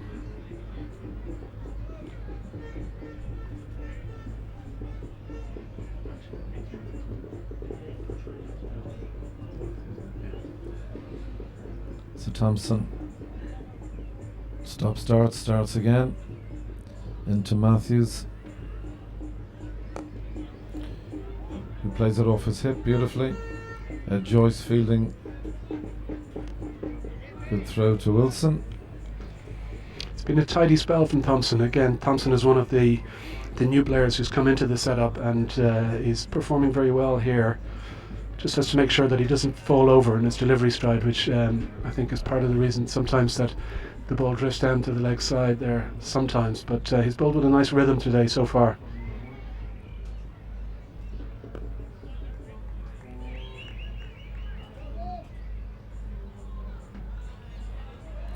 Thompson will surely be one of those guys who will benefit enormously from the recently introduced Inter-Pro Series, Brian. Yeah, very much so. What we're trying to do is to get as much competitive cricket at the level below the international setup, so that we've got as many guys as possible really staking their claim for international call-ups. I think the series last year, first year of the series, I think it was very successful, and hopefully it will go from strength to strength. We had the first game at the weekend, Northwest Warriors, who Sir Thompson plays for, playing against the Leinster Lightning, and it was an interesting game actually on Saturday. It was the batsmen were to the fore. I think that some of the bowling was ordinary to say the least on Saturday, but hopefully that'll be addressed today. Matthews, beautiful cricket shot there. You can see how strong he is. I mean, that was got onto the front foot and just beautiful. Ever so slightly just overpitched, and he was onto it incredibly quickly. Very much so. So there's very little room for error here with quality batsmen like Angel Matthews. If it's overpitched, he'll be on it straight away, and you can see just a little punch down the field and beautifully timed, and that's the sort of classy shot that you'll see from Matthews. Yeah, as we've said, Angelo Matthews, the Sri Lankan skipper here today, vastly experienced cricketer. Sorensen about to start the 21st over.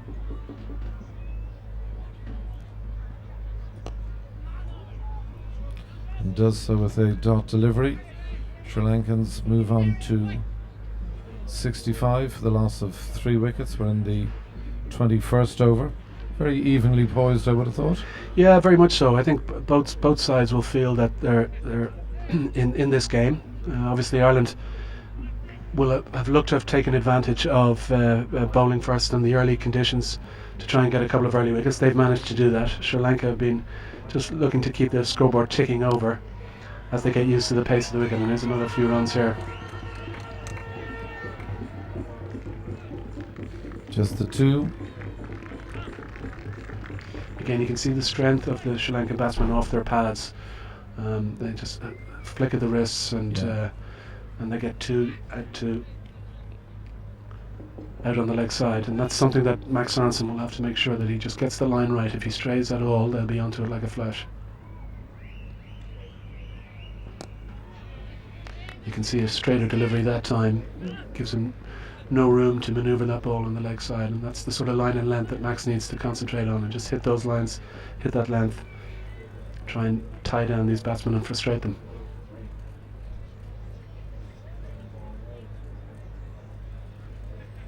Max really has a very important role to play in this Irish side, particularly given the recent retirement of Trent Johnson.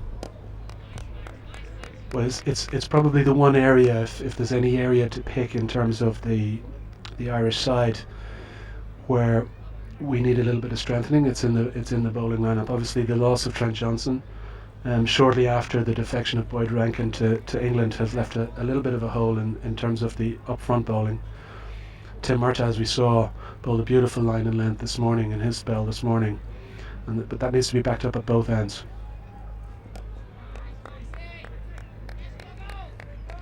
One of the things that we're looking for out of the Inter-Pro Series is to see what other options there are in terms of the bowlers with the new ball. I thought, again, Saturday's game was very interesting. Craig Young, I thought, was impressive with the new ball. I think the Northwest Warriors lost their way a little bit in the second half of the Leinster Lightning innings. Let Leinster Lightning kind of off the hook a little bit. But that's an area where we're looking to see over the course of this year what new players will come into the mix. Sorensen bowling here from the Leicester Road end. Also Leinster Lightning man himself. Plays his cricket not far from here. The Hills Cricket Club. The heartland of North County Dublin. A great hotbed of cricket in Ireland. Just talking about the Inter-Pro series, Brian, it's been a new addition to the Irish game, and it's played in 3 formats: an ODI, a T20 and a 3-day game. Yeah, at the moment we've got 3 sides playing. So we've got the Leinster Lightning, we've got the Northwest Warriors and the Northern Knights, and they play in all 3 formats of the game. So they play a kind of round robin, home and away in 50 over cricket and to ODI rules.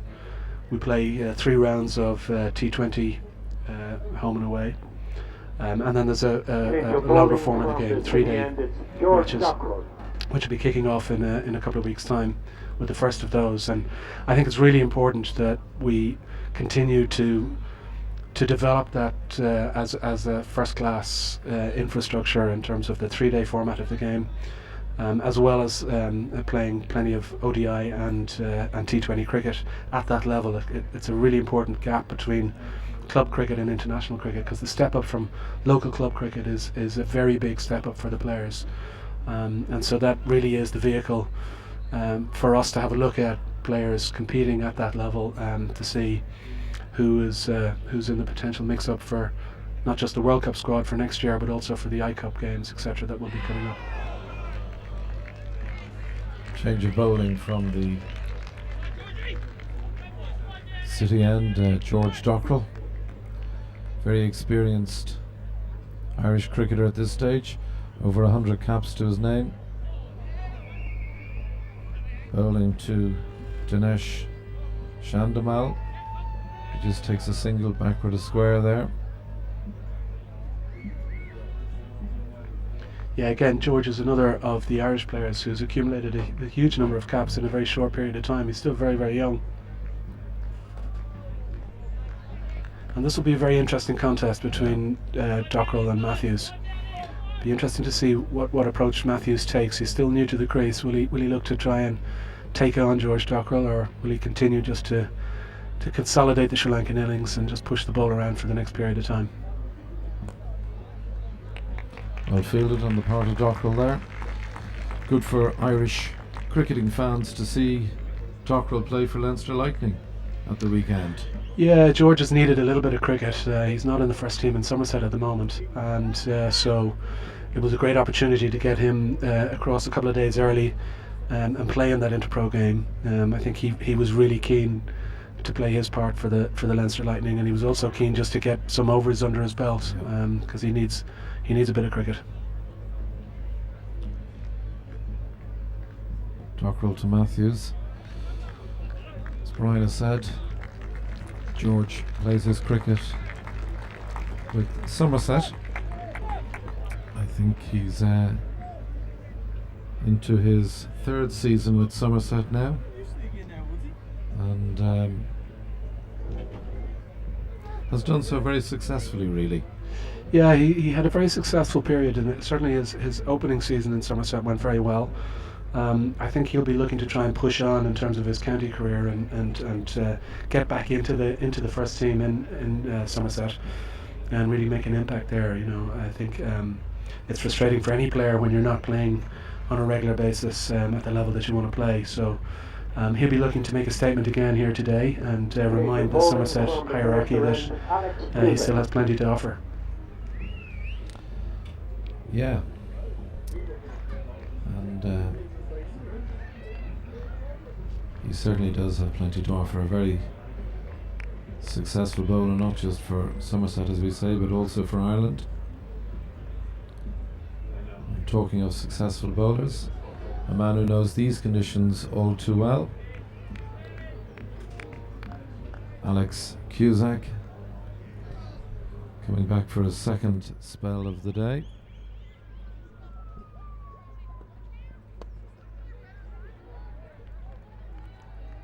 Just the single taken. Alex, of course, plies his trade here in Clontarf Cricket Club. Yes, this is his home club, so he knows these surrounds very, very well, and he knows how the pitch will play here, and he knows the kind of the lines and lengths to bowl here. It's a big advantage when you're familiar with the conditions, and this is the one thing that the Sri Lankans will be looking to. The one big disadvantage they have, if you like, in this game. Cusack just forcing the Sri Lankan skipper onto the back foot there. As Brian has said, he's a man who knows these conditions exceptionally well. Plays his cricket here in Clontarf, coaching the first team in Clontarf, who are the current All-Ireland champions. Cusack in. Another interesting feature of this game, and we'll see this as this innings develops, is William Porterfield is not afraid to make changes to try and kind of make something happen. So he's certainly one of the hallmarks of his captaincy, Brian, his ability to constantly chop and change. Well, you can see he moved Tim Murtagh, swapped ends. He brought Max Sorensen back up on this end at the Calester end. He's brought Alex Cusack back again. That's a fantastic piece of fielding there off his own bowling. And that's not the first time he has shown his athleticism this morning. Cusack has bowled exceptionally well. As Brian said, wonderful stop off his own bowling there. A man who's really played a very important role for Ireland over the last number of years. Yeah, I think Alex Cusack is a very interesting cricketer. He's a cricketer who understands his game very, very well, and he gets the best out of what he has.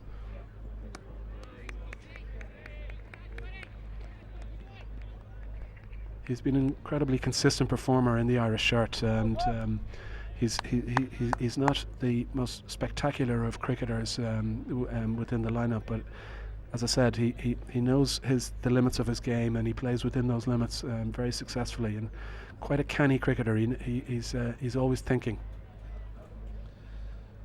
He's one of the elder statesmen on the Irish side at 33 years of age. He has played 50 ODIs for Ireland, so vastly experienced as well. Hugely experienced, and he's a very calm presence in the Irish setup as well. He's a quiet lad, but hugely respected by his teammates, and he's been a really important contributor to the Irish cricketing story over the last number of years since he gained his first cap.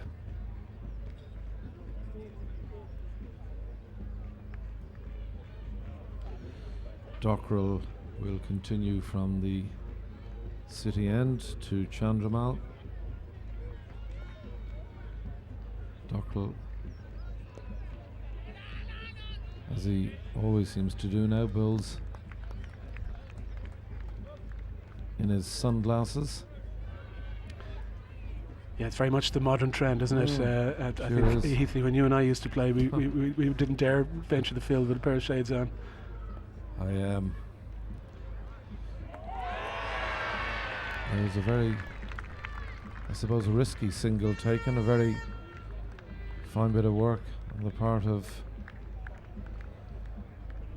the Irish side. Well, you could see on the previous delivery, Matthews was looking for that single. He came down the track and thought about it.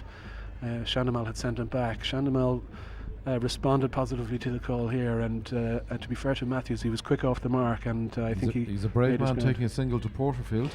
He is. Of all of the players, he's the one that you probably wouldn't take on, but I think Matthews knew that he was going to make it, and I think he made it fairly comfortably in the end, in spite of the good fielding by Porterfield. Dockrell to Matthews. Dot ball. Possibly one of the tallest man on the Irish side now. George Dockrell must be 6'3", 6'4". Another dot ball on his part.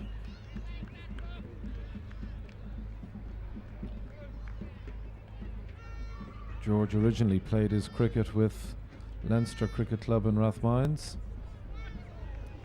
Useful delivery, that. Yeah, you can see he got a little bit of turn off that one, and that's encouraging for Dockrell here. I'm sure it'll be encouraging for some of the Sri Lankan bowlers later on. They'll be watching that with interest and relishing the prospect of getting a bit of movement. It's a tidy opening couple of overs from George Dockrell. It's been a really good couple of overs from Dockrell. The crowd appreciate the splendid bowling on his part, giving him a nice round of applause at the end of that over. Sri Lanka now 70 for the loss of 3 wickets. We just make our way to the 24th over, very nearly at the halfway stage. Very interesting game this, very evenly poised. It certainly is, and you could see Matthews and Chandimal having a lengthy conversation in between overs there. You wonder, is there at what point will Chandimal kind of press the accelerator button? There's still plenty of time. I think the key for Sri Lanka here is not to lose wickets on a regular basis. So they'll be looking to consolidate in these middle overs in the innings, keep the scoreboard ticking over, not take too many risks. But at some point Chandimal will press the accelerator button. Cusack starts the 25th over with a dot ball. And you can see Gary Wilson has come up to the stumps there to try and prevent the Sri Lankans from getting onto the front foot. Cusack in.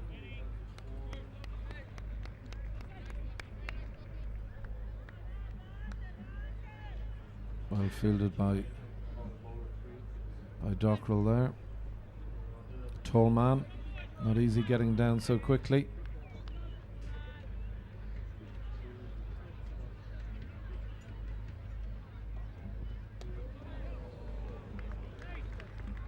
Just a little bit wider there, and Chandimal just trying to cut that ball off the back foot. And this is exactly what Ireland want to do. Having Gary Wilson step up to the stumps puts a little bit of pressure on the Sri Lankan batsmen to stay in their crease, and they've been looking to try and get on the front foot. And this is a really intriguing contest here between batsman and bowler.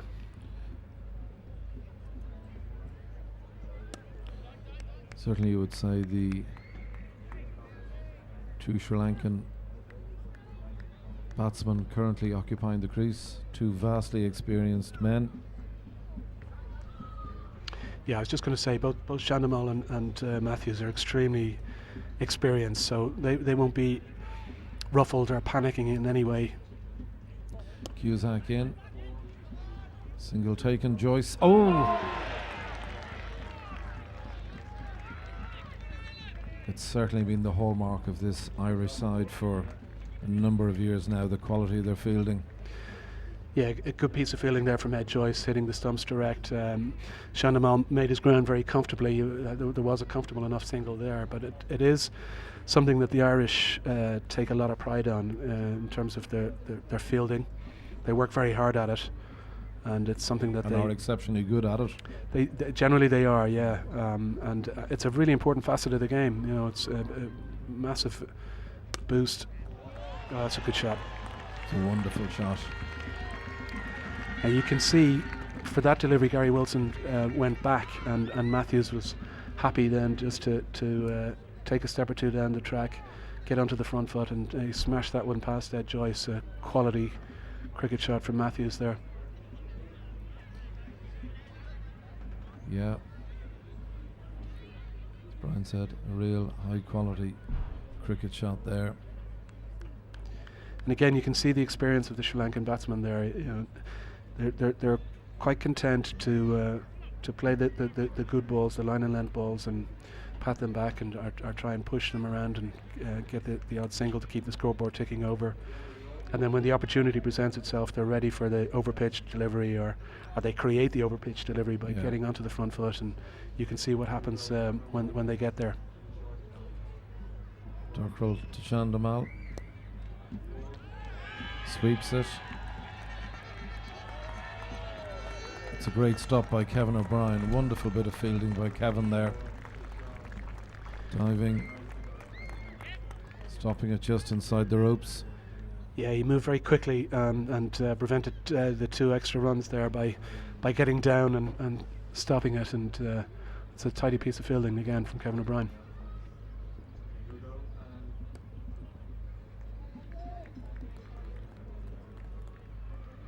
Just past the halfway stage, and this the first of 2 RSA Insurance sponsored ODI games being played in the Clontarf Cricket Club.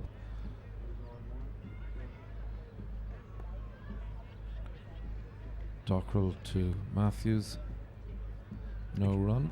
Again, tidy line and length, and this is good stuff here. I just put the hex on him. Poor delivery on the part of Dockrell there. Yeah, you can see he dropped that one short, and that's to a player of the quality of Matthews. You're not going to get away with that. That's just too easy for him. That was a very poor delivery. Just on the 26th over. What do you consider a power score today, Brian? What do you think the Sri Lankans will be looking to rack up? Well, I would suspect that they'd be looking for anything north of kind of 240, 250-ish. I think from the platform that they have here, that's certainly very attainable. A little bit of turn there this time. That's better delivery from Dockrell to finish that over. But I think that's the sort of target probably from here that they'll be aiming for. Obviously, the key to posting a decent total here is to keep wickets in hand. So this is an important partnership for them. And then, you know, with sort of 15 overs to go, then if they've got wickets in hand, then they can really start to push and try and apply pressure to the Irish bowlers. But I would say pretty even contest so far. Change of bowling now from the Leicester Road end. Kevin O'Brien coming on. Kevin, another vastly experienced Kevin O'Brien, Irish international. One of 2 O'Briens in the side today. His brother Niall also playing. Come from great cricketing stock. Their dad, legendary Irish cricketer Ginger O'Brien. Sure, he's here today. He certainly is. I was talking to him earlier this morning before the start of play.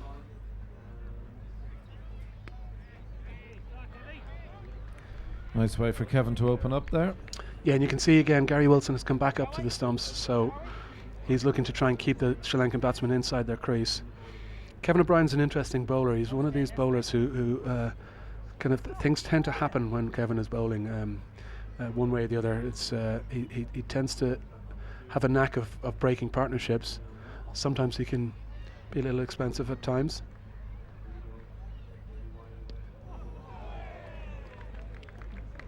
And you can see Chandramal looking to try and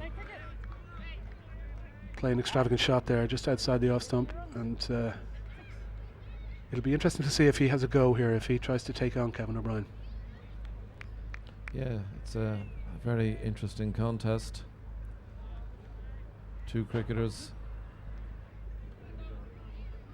vastly experienced. Kevin just started his run up. Batsman wasn't ready, so back he goes to his mark, making his way in now.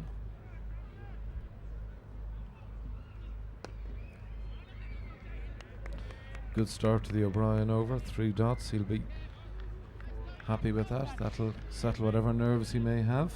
One of the things I think you'll see during this spell is he'll vary his pace a little bit. He'll try a couple of slower balls. He'll vary the line and length a little bit. But it's certainly been a tidy start so far in the opening 3 balls of this spell. Approaching the wicket now.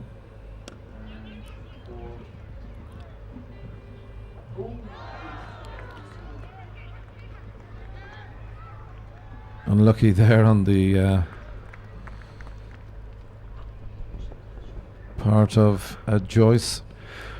That's good running on behalf of the Sri Lankans. Chandramal was quick off the mark there and forced the throw from Joyce, whose radar is clearly in, because two hits out of two, and as you say, he was a little bit unlucky that it ricocheted off the stumps and they were able to get the second run. But that's the sort of pressure that the Sri Lankans will be looking to put onto the Irish fielders, and that's good cricket from Sri Lanka. It's something that has been very noticeable, Brian, this morning, is the stumping appeal there on the part of Gary Wilson. That's a really tidy take down the leg side. It's not easy when you're standing up to take that ball down the leg side. And obviously it's signalled as a wide, but that was a smart piece of keeping from Gary Wilson, and it's very easy to fall over as a batsman when the ball does go down the leg side, and if you've got a wicketkeeper as sharp as that, then that's a potential wicket. It must be an interesting dilemma for you with your selectorial hat on, Brian, having two keepers of the quality of Wilson and O'Brien in the side. Well, one of the things that you look for in a really strong side and a really strong team is to have competition for places right throughout the team. And there's no question, with the wicket-keeping gloves, for example, we've got Gary Wilson and Niall O'Brien both vying for that spot. And I think that's a really healthy situation to have two high-quality keepers. And we've also got Stuart Pointer in the wings, who's plying his trade with Durham now as another keeper as well. And it's really important that we have that level of competition in all spots across the side. I know that there are some people who feel that Niall O'Brien should have the gloves. But that's exactly the sort of position we want to be in, where we have two players that are of high quality. You could see from that take down the leg side that Gary Wilson is a very accomplished glove man, and he's got the gloves at the moment, and certainly Niall O'Brien is chomping at the bit to try and take them off him, and that's the sort of atmosphere you want in any squad, where you've got players feeling that they're competing for places and nobody's place is guaranteed. And it would appear that the competition between Wilson, O'Brien, Pointer for the gloves is replicated right throughout the side. Yeah, pretty much. I mean, I think that there aren't too many slots that are 100% guaranteed. I think Phil Simmons in his pre-match press conference yesterday talked about the fact that he sees this as a year to go to the next World Cup, and pretty much every place is up for grabs. I think the only one he said kind of wasn't really in doubt was William Porterfield as captain. So that's got to be healthy for any side, that you've got that level of competition, and certainly you've got to feel that there are players. If you look at the bowling ranks, for example, you've got Craig Young, you've got Graham MacArthur, you've got Eddie Richardson, all again, not playing today, but who are looking to break into the side and who are very much on the radar. And these are all young guys, a couple of whom spent a couple of months in Australia during the Ashes series, I think. Eddie Richardson, a local lad, plays his cricket with the North County and did so very successfully the weekend just gone. Yeah, he's a player who has come on in leaps and bounds in the last 18 months or so, and his performance levels are consistently really, really high. And he's certainly a player to look out for and to watch, because I have no doubt whatsoever that he'll make his breakthrough. If he continues with the progress that he's making at the moment, but he's one of several players. And as you said, we had the opportunity to send some fast bowlers down to Australia, working with Craig McDermott, and what a fantastic opportunity for any young bowler to work with somebody of the experience and calibre of Craig McDermott. And certainly the reports coming back from Craig where he was very, very impressed with the players that he was looking at, and hopefully all of those players will get plenty of opportunity over the course of this year, between the Interpros, Ireland A fixtures and the full Irish side, and we'll see if any of them can make the breakthrough.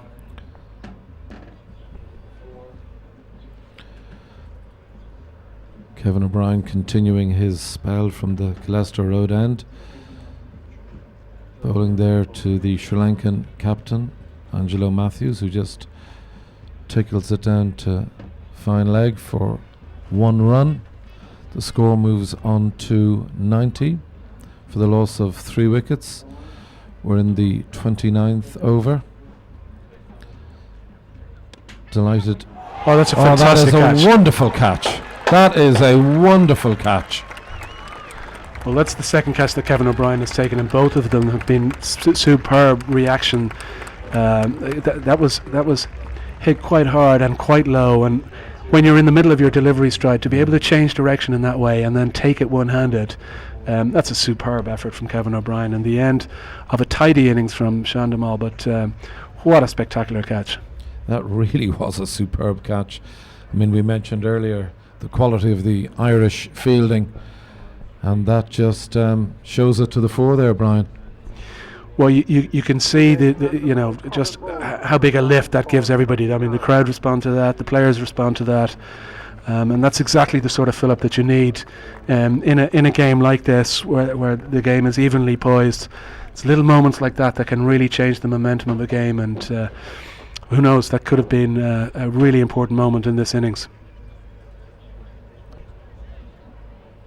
No doubt the Irish boys will be glad to have broken that partnership. Yeah, it was a steady enough partnership. They put on 33, steady if not spectacular, and you could see that Sean Dumal just looking to force the ball off his back foot. And again, we alluded to the fact that Gary Wilson had stepped up to the stumps to keep him in his crease, and that forced Sean Dumal to try and force that one off the back foot. And whilst he struck it quite well, he'll feel a little bit unlucky that Kevin O'Brien reacted so quickly to snaffle the catch. But that's the sort of pressure that the team applies by working together. Keeper up, bowler bowling in the right channels, not letting the batsman play the sort of shots that they want to play, and you can see the reward from the wicket. Yeah. As Brian has said there, that really was a wonderful bit of cricket on the part of Kevin O'Brien.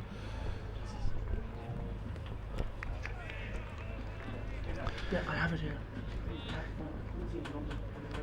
And again, you'll see now that again with that wicket, new batsman at the crease, and Sri Lanka have to start again with the new player at the crease.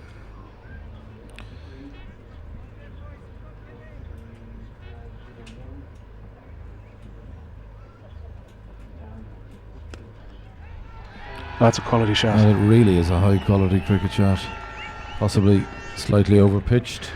A little overpitched and a little bit of weight, but second or third ball up, that's a fantastic shot, straight onto it, pierced the gap. Ireland had brought their man in off the cover boundary to try and apply a little bit of pressure, and they've immediately reacted to that by pushing him back, and that's a top quality shot.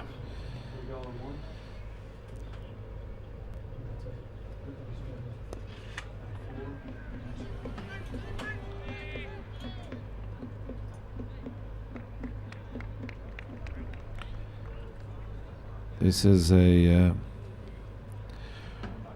relatively inexperienced batsman playing his 6th ODI for Sri Lanka. Yeah, Vitan Haga. Yeah. And this is, as you say, it's just his 6th ODI, so I think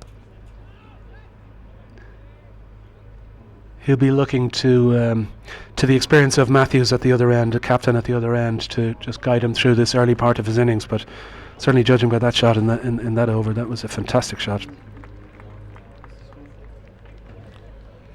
It certainly was a wonderful cricket shot, and a shot which the large crowd here in Castle Avenue very much appreciated.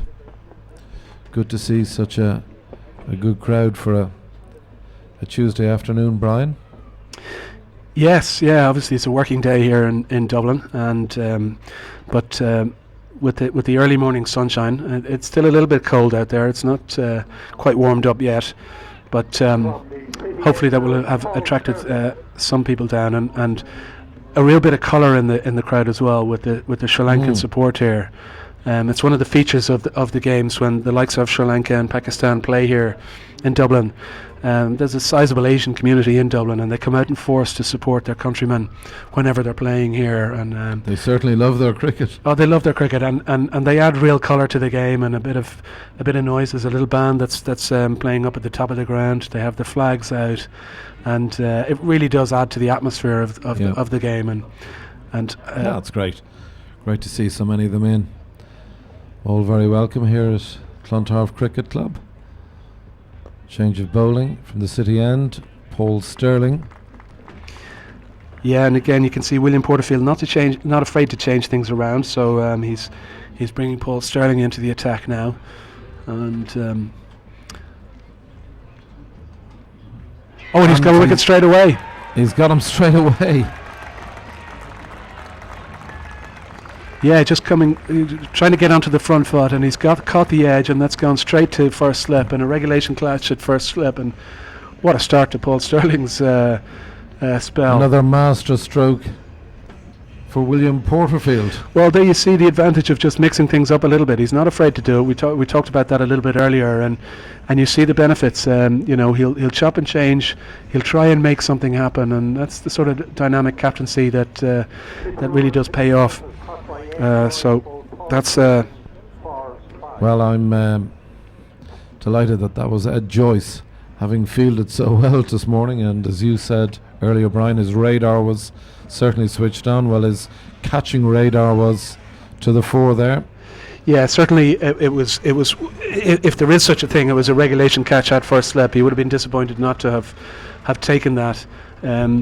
But clearly he's been in great form at the start of the season. Certainly with the bat, he's been in great form, and judging by his fielding, his eye is in on that front as well. So all bodes well for later on today. Talking about Ed Joyce being in particularly good form, he's one of many Irish batsmen plying their trade on the county circuit who have hit a rich vein of form early on in the season. Yeah, obviously Niall O'Brien has had a very, very good start to the season. He got 100 the other day for his county as well, and kind of very pleasing to see him in the runs as well. William Porterfield has been scoring runs in county cricket too, and that's really encouraging. Gary Wilson had a decent start to his season too, getting a couple of scores. So it's great that we have those players playing, and not just those guys playing in county cricket. We've also got a number of players that are playing in second team cricket for the counties as well.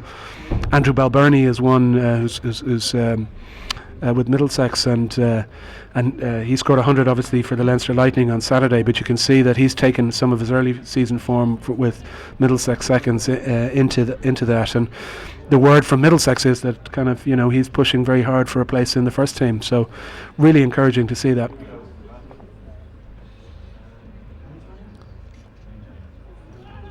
Sterling to the new bat. Priyanjan.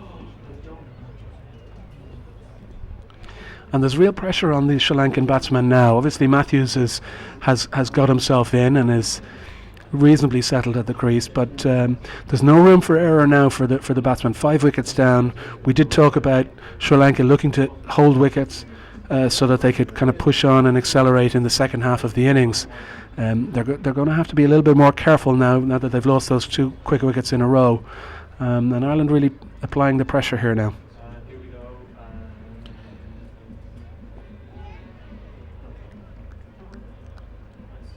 Priyanjan just playing his 8th ODI for Sri Lanka today, relatively inexperienced. Mind you, he had a very useful debut when he scored 74 against Pakistan in December of last year. Yeah, that's certainly a promising start to your international career when you can kind of You'd score take 74 that, against Pakistan. And you can see immediately that he's looking to get onto the front foot here to Paul Sterling. He's coming down the track, and this time he goes back. But he obviously likes to play on the front foot. Yeah, but there's real pressure here for the 2 Sri Lankan batsmen now. For sure. Just pick you up on a point you mentioned there, Brian. You talked about a number of the Irish guys playing for counties in the UK and playing for the second team in their respective counties. Do you, as a selector, get a chance to watch many of the guys who ply their trade in Ireland? Yeah, it's obviously difficult with players based in England and here in Ireland. It's obviously difficult to keep track of all of them, and it's why the Inter-Pro Series is so important, because it's the one time that we get to see them all playing against each other. And so what we're looking to do, we've got quite a long list of players that we have on the radar, that we're tracking their performances on an ongoing basis. This one has just slid down the leg side. Won't go all the way to the boundary. No, just stopped inside the ropes. Couple of wides there.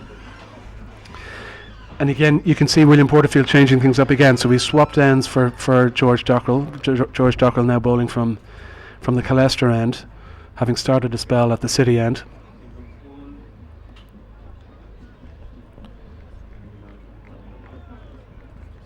Relatively simple single, just push backward a square there. Dockrell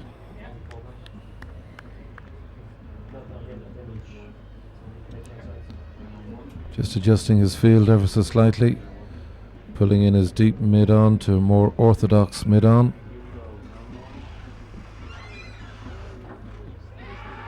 Big appeal on the part of Dockrell there, but umpire Kettleborough having none of it. Not interested, and you could see that Priyanjin was a long way down the track. As I said, he likes to play on the front foot, and he took a very healthy long stride.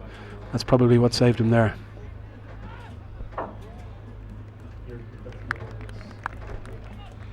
This is good pressure from the Irish fielders. Again, you can see Stuart Thompson very quick in from mid-wicket there, just to prevent any chance of a single being taken, and that's exactly what you want to do. I think we got away with that there.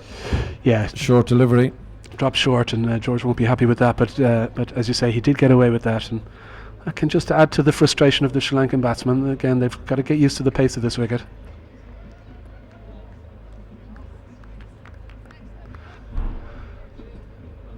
It's a better delivery from Dockrell that time.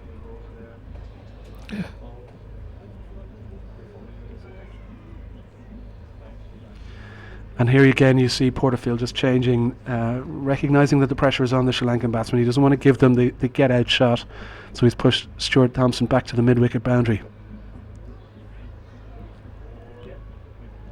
Well bowled on the part of Dockrell there. Another one of the young guns, only 21 years of age, and already over 100 caps to his name. Very established figure on the Irish side at this stage.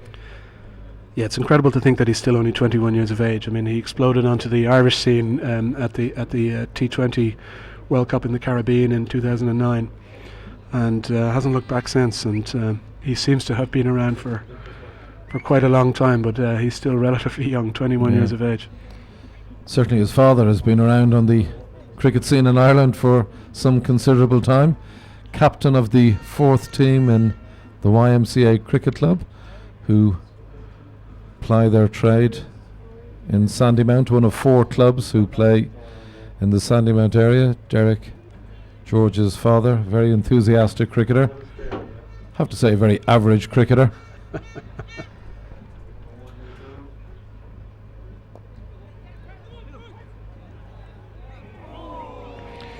Again, you can see the pressure here.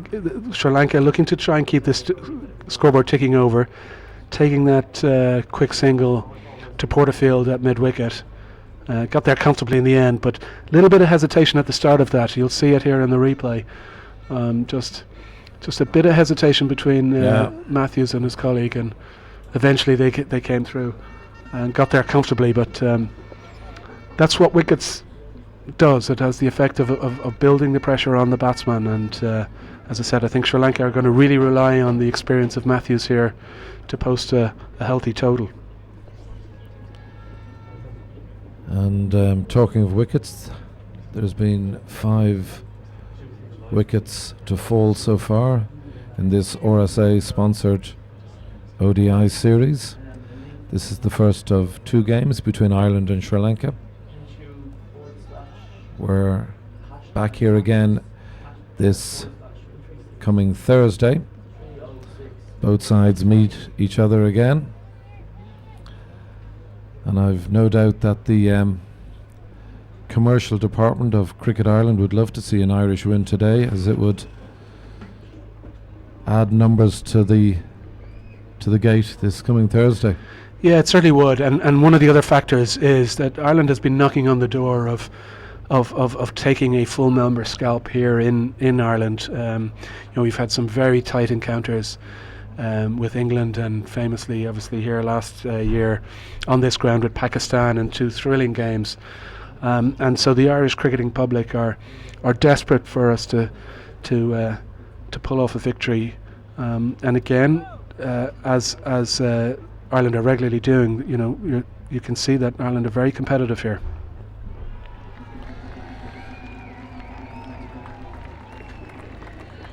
Fine square cut there for 4 runs.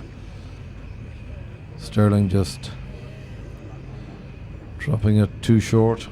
Yeah, and Priyanjin is very quick onto his back foot. If you drop it short like that at all, he's got plenty of time, rocks onto the back foot, and was able to comfortably find the gap on the offside and for 4 runs.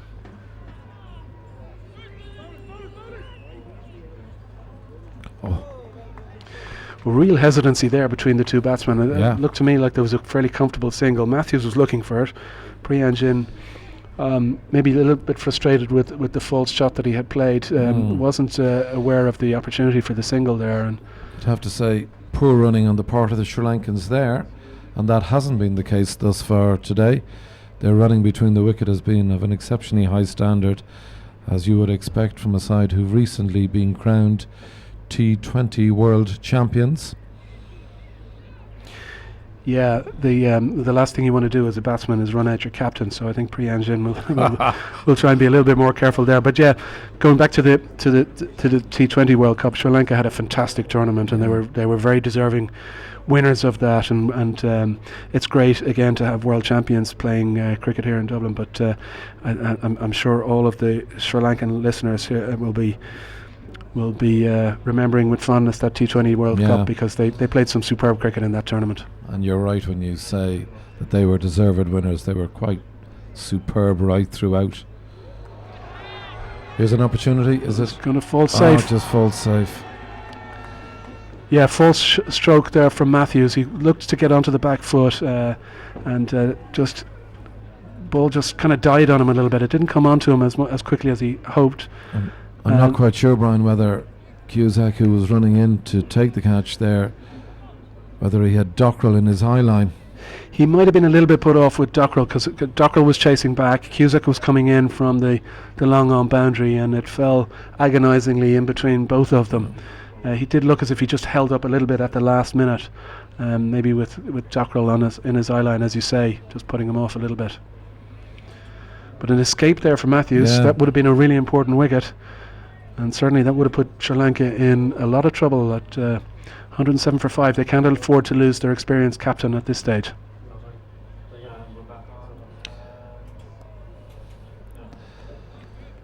As we head into the 33rd over, I must pay compliments to the head groundsman, Brian McDermott.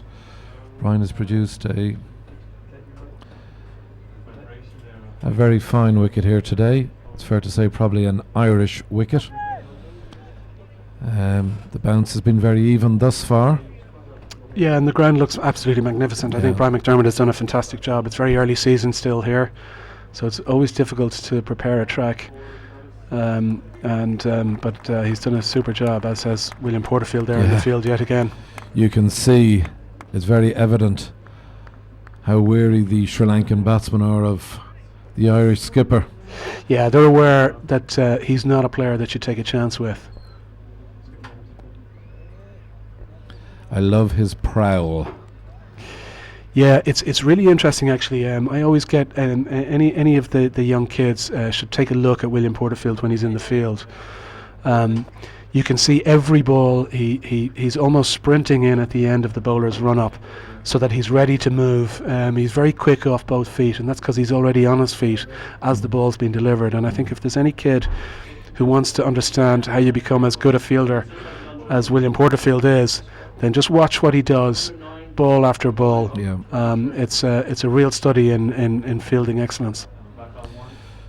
Well, he's certainly one of the very fine captains in this format of the game.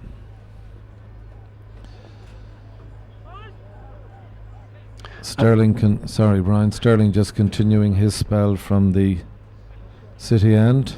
And that was good running from Matthews. He just dropped the ball into the leg side, and he was aware that the single was on straight away. You can see he just takes the pace off the ball and instantly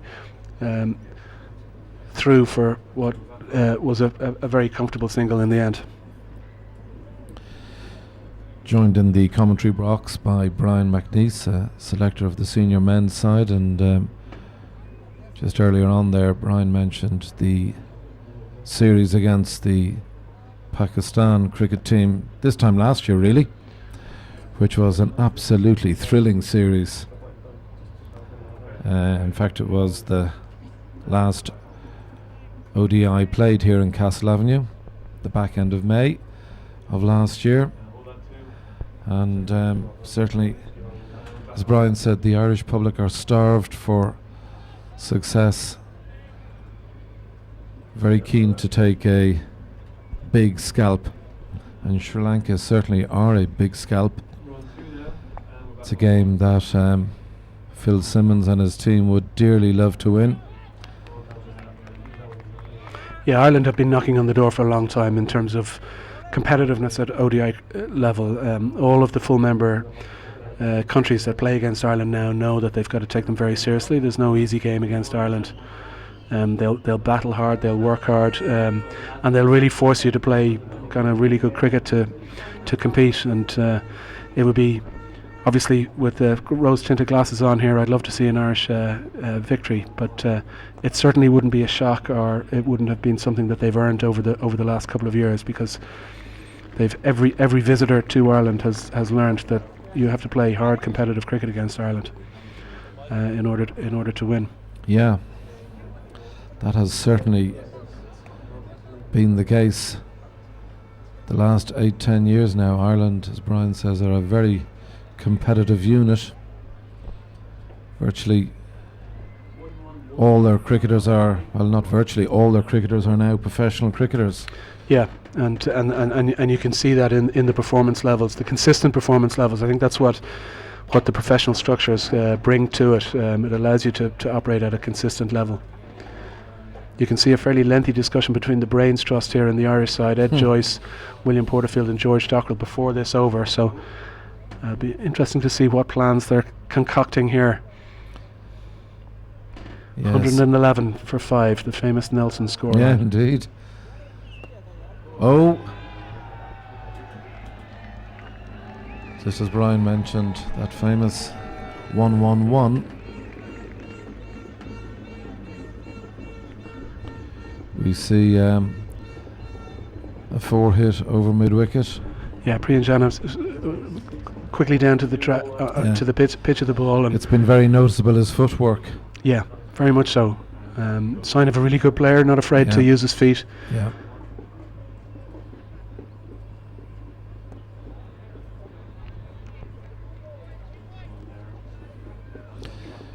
Brian, you mentioned Joyce just at the start of this, the 35th over. Certainly a very, probably the elder statesman on the Irish side at this stage, and quite simply a phenomenal cricketer. He's a super cricketer, yeah, really good cricketer, and he also, again, another sharp thinker in terms of the game itself.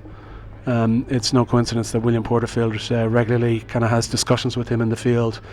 Ed, obviously an experienced captain in his own right, captaining Sussex, and again, by all accounts, he's just signed a new 2-year contract with Sussex, or an extension of his contract to take him to 2016. And I know that the people in Sussex have a huge regard for Ed. Yeah,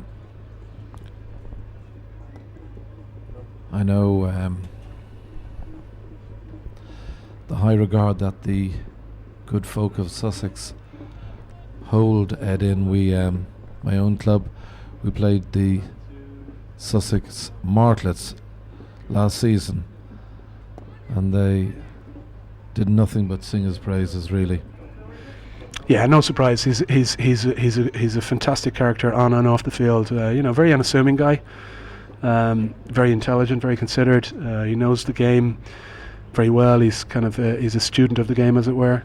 And kind of just an intelligent person in his own right, and comes from a great Irish cricketing family, Brian. Well, as good an Irish cricketing family as you're going to get. I don't know how many cumulative caps that Joyce siblings have amassed over the years, but I dare say lots. It's quite a lot.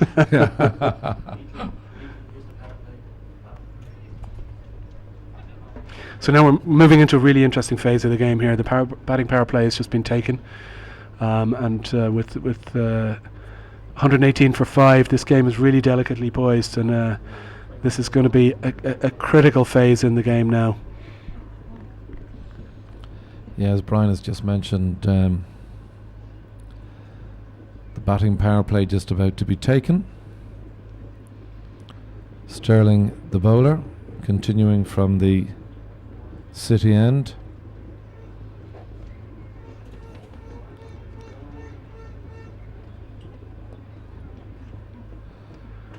Opens the 36th over with a single, so just pushed backward a square. It'll be very interesting to see the approach of the Sri Lankan batsmen now here in this power play. Are they going to go on the offensive? Are they going to attack? How will Ireland respond to that? I wouldn't be surprised if again William Porterfield mixes up the bowling and maybe kind of makes a change. We had mentioned earlier, we were talking about the Sri Lankans being the T20 World Champions. It was certainly a very noticeable part of their play, the skill in which they managed the power plays in the recent World Cup. Yeah, they're superb at taking advantage of those power plays. Obviously, in the power play phase, you've got restrictions in terms of the number of fielders that can go out into the deep, and it creates gaps, so that if you do attack, you can benefit from that. And Sri Lanka showed in that T20 World Cup just how adept they were at taking advantage of those power plays and really kind of getting onto the front foot during those power plays.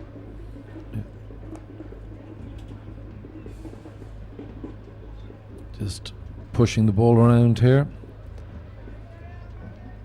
Sterling, the bowler. Yeah, so far they're just content just to push the ball, keep the strike rotating, wait for the bad ball, and then pounce on it when it comes. Matthews plays that on drive with nonchalant ease, really. The quality cricketer that he is.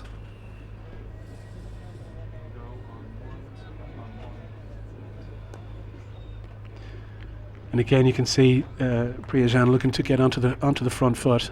Well, that was a very tidy over from Paul Sterling as we move into the drinks break. Really tidy over, and this has been very disciplined bowling performance from Ireland.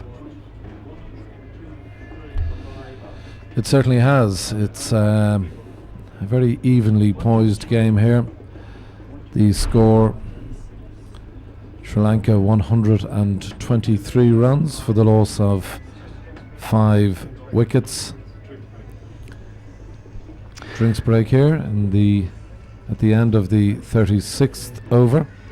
And it would be fascinating to listen in to the respective team huddles here. Obviously, Matthews as captain will be talking to Priyajan here, and they'll be discussing how they're going to approach this kind of final phase of the Sri Lankan innings. 14 overs to go, 123 for 5. We talked about a par score of somewhere in the order of 240, 250. They're going to have to apply the accelerator a little bit to get there and make sure that they don't lose wickets at the same time. In the Irish huddle, I'm sure they're talking about making sure that they contain the Sri Lankans in this in the 4 overs that are left in this power play, and at the same time, if they can nick another wicket or two, then it really does apply pressure to the tail enders in terms of posting a competitive total. So very, very delicately poised. I think maybe Ireland marginally happier of the two at this phase, but there's Yeah, still a long way to go in this innings. Yeah, you're right. There is a long way to go, but I would agree with you. I think the Irish side will be very happy with how they've performed thus far. Brian mentioned the huddle, very much part of the modern day game. We had 3 huddles there actually. The umpires also having their huddle, and delighted to see the third umpire, Louis Fourie, along with the 2 Richards, Kettleborough and Smith, very splendidly decked out in their red and black. The groundsmen on, just carrying out a little bit of repair work. You might just tell us, Brian, about the season that the home club Clontarf had last year. Fantastic season. Yeah, Clontarf, for the first time in the club's history, they won the All-Ireland Cup, the Bob Kerr trophy, and it's I suppose it's been a long time coming, but with great celebrations for the club in pulling that off. They won a spectacular final against Merrion, the Malahide Cricket Club last year. Andrew Pointer, who's 12th man today, scored a splendid century in that game and kind of won the game for Clontarf. But fantastic celebrations and a great effort by Clontarf, who had been relegated the previous season, and it's a great way to respond to that disappointment of being relegated, becoming All-Ireland champions, and also securing promotion back into the top flight of club cricket here. So yeah, really good year for Clontarf last year under the leadership of Owen Delaney. Yeah. Owen, part of the Delaney mafia out here in Clontarf. He has a couple of younger brothers coming through the ranks. I see. It's almost reminiscent of the War brothers. In terms of it looks as if there's some pretty talented players coming through that Delaney family, and hopefully young David and Andrew Delaney, who are 2 of Owen's younger brothers, will continue to progress. They're still very young at the moment, just making their way in the early stages of their cricketing careers, but yeah, they're names to look out for in the future, hopefully. Indeed they are. Tim Murtaugh's going to come back on now from the Colester end, so obviously conscious that we're in the power play phase. Ireland's most economical bowler being brought back by William Porterfield, and as I mentioned earlier, I suspected that William might look to make a change or two in this power play phase, just to try and continue to contain the Sri Lankan batsmen. So Tim set the excellent bowling tone here this morning with his opening spell, getting a wicket in his first over, brilliantly caught by Kevin O'Brien at second slip. Murtaugh is another one of the Irish guys who plies his trade in the UK, playing with Middlesex. And very successfully as well. He's been one of the leading wicket takers in Championship cricket for the last number of years with Middlesex. Tremendous, and has started terribly well. Again, this season I think he's taken 14 or 15 wickets so far. He's just extremely consistent, and particularly in the longer format of the game. Just a very consistent bowler. Immediately finding his line and length again here in this spell. Yeah, as Brian mentioned there, a man who bowls an exceptionally good line and length. Tim Murtagh, 32 years of age, relatively new to the Irish setup.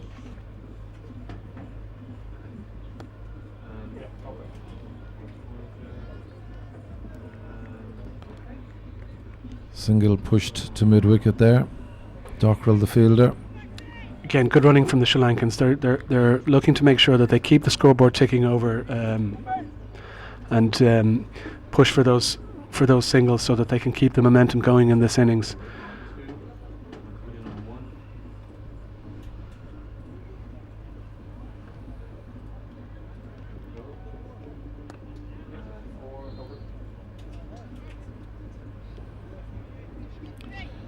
Just looking and listening to Gary Wilson, the Irish wicketkeeper, another tremendous servant to the game here in Ireland, and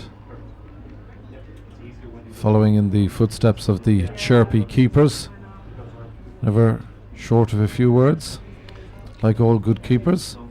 Yeah, I think it's wicket keepers and scrum halves in rugby, I think, are the two chirpy guys.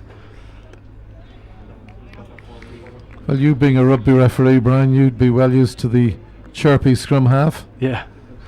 In fact, I'd venture a guess that Gary Wilson probably played scrum half in his day back in Methody College. Would you put Niall O'Brien in the chirpy mode? I think he's off the scale in terms of chirpiness. It's funny to watch him when he's in the outfield, because he has to be a little bit quieter when he's in the outfield.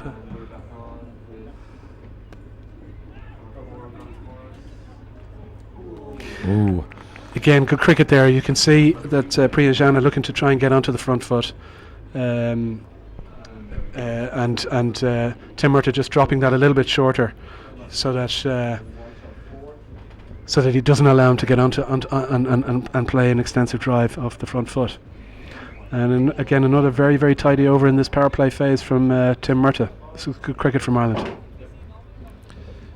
Yeah, it's been really good cricket from Ireland so far this morning, and I'm delighted to let our viewers know that we have over 7,000 people watching live today from as far away as Australia and the USA.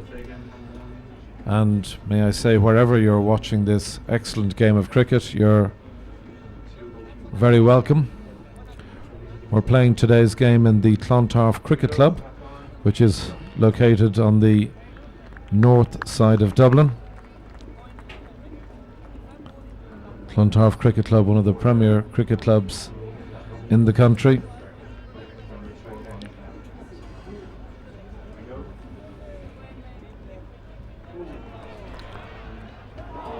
Just evading Ed Joyce there. It was the reverse sweep from Matthews, and Ed Joyce just never really got going in chasing that, and it was just agonisingly away from him. Might just see it here on the replay. Matthews not really in control of the shot, and as Ed Joyce scrambled to try and get that, it was just evaded his fingertips. And again, that would have been a really important moment in this innings had Matthews gone at that stage. The type of shot we saw there, very much part of the modern day game, Brian, both in the 50 over format and indeed the 20 over format. Yeah, certainly the coaching manual has changed a lot since you and I would have learnt the game, and some of those shots certainly didn't feature in any coaching manual that we had when we were growing up as kids. But an important part of the modern day, you've got to be able to create those shots and again apply pressure to the fielding side. That's what Matthews is trying to do here in this power play. He's trying to apply a little bit of pressure to the Ireland bowlers. Great work on the part of Wilson there. Just a little bit of turn from Sterling, beats the bat, and Wilson very sharp again behind the stumps, but Priyajan, whilst he was looking to get onto the front foot, hadn't come out of his crease. Sterling coming around the wicket to Priyajan, who cuts it for 4 runs. That's a good shot. Again, this time he chose to stay in the crease, rocked onto his back foot, and Sterling just dropped that a little bit shorter and had that little bit of width outside the off stump, and that allowed Priyajan to cut that through the covers for a very tidy 4. The score here in Clontarf in the first of the 2 RSA Insurance sponsored ODI games. Sri Lanka now 135 for 5. 38 overs gone. Yeah, so 2 overs left in the power play, and again you can see that the momentum is starting to shift here in this game.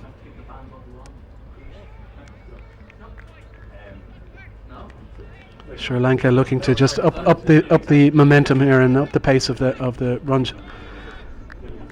They've still got a way to go before they post a total that they'll be happy with. We've mentioned key phases, Brian, in this game, and we're certainly right in the middle of one as we speak. Murtagh will be looking to keep it particularly tight. Well, this is a useful emerging partnership here for Sri Lanka, the 6-wicket partnership. They've put on 40 so far, and they'll be looking to press on from there. Oh, that's a fantastic throw. Wonderful throw. What a brilliant piece of fielding from Niall O'Brien. The radar has been on from the off this morning. Well, Ireland have consistently hit the stumps, but wait till you see this piece of fielding. He's a good 40 yards away from the wickets. You can see the hesitation between Matthews and Priyanjan. They kind of just stopped in the middle of the pitch there, and a fantastic throw from Niall O'Brien, hitting the stumps square on, with Matthews left absolutely stranded, and that is a massive, massive wicket for Ireland. Well, we only recently talked about the chirpiness of Niall O'Brien. You can rest assured there will be plenty of chirps in that huddle. Absolutely, and again you can see, he's fielding in that kind of just behind square, and obviously it's an aspect of his game that he's also been working on. If he's not going to be wearing the gloves when he plays for Ireland, then it's an important part of his contribution to the team. And I know it's an aspect of his game that he's been spending time working on, and you can see the benefits of it there. A massive wicket. Yeah. As Brian said, an enormous wicket. The Sri Lankan captain, Angelo Matthews, who looked very competent. Well, again, to say. he was looking to steadily build the Sri Lankan innings, and he didn't take too many risks during his time at the crease. He was accumulating his 30 runs, but you did feel that he was just ready to press the accelerator button and really push on. And getting him at that stage so important, because we've obviously got the inexperienced Priyanjan at the crease, and now we've got a new batsman coming to the crease, and that's really going to apply the pressure. I think it's Kulasekara who's come in at the non-striker's end. It is Kulasekara, yeah.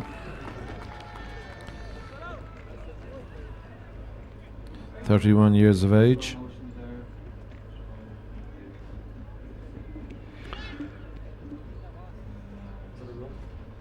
Kulasekara is a tidy enough batsman in his own right. I mean, I know his highest score is a 73 against Australia back in March, about 2 years ago. So he can hold a bat.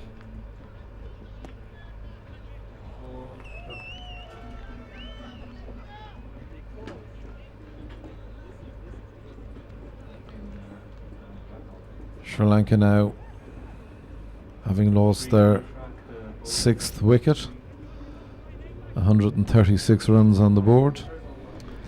And we had just talked about had this burgeoning partnership of Sri Lanka, the 6-wicket partnership. They had consolidated after losing those couple of wickets in rapid succession. The kind of 4th and 5th wicket fell quickly after each other. It was really important for Sri Lanka that they built that, and breaking that partnership now, just as they had got settled, they have the pace of the wicket. Big moment in the game. With a very useful delivery. And again, you can see the benefit of breaking a partnership like that. Kulasekara has to come in. He's got to learn the pace of the wicket. And you can see Tim Murtagh immediately beating the outside edge. Very tall man, Kulasekara. Played a huge amount of one-day cricket for Sri Lanka. As Brian mentioned earlier, has a top score of 73. But he's played 147 times for his country. So, a very useful man to have coming in the latter stages of the Sri Lankan innings. And that's another really tidy over in this power play phase. So we've only got 1 over left in the batting power play, and Ireland have actually come out of this power play very well. Obviously, that crucial wicket of the Sri Lankan captain Matthews, with a spectacular run out from Niall O'Brien, that will have really helped.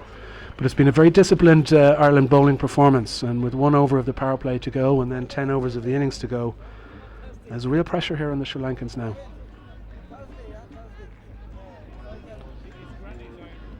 Looks as though Dockrell is coming on to bowl from the City end. Bowling from the City end, George Dockrell.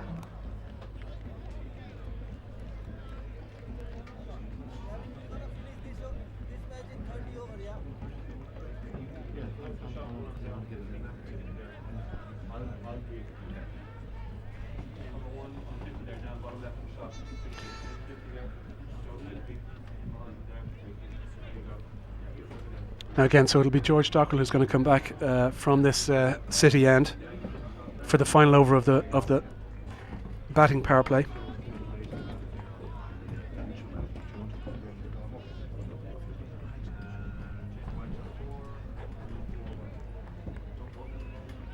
Delighted at this crucial phase of this innings to welcome back Alan Lewis to the commentary box.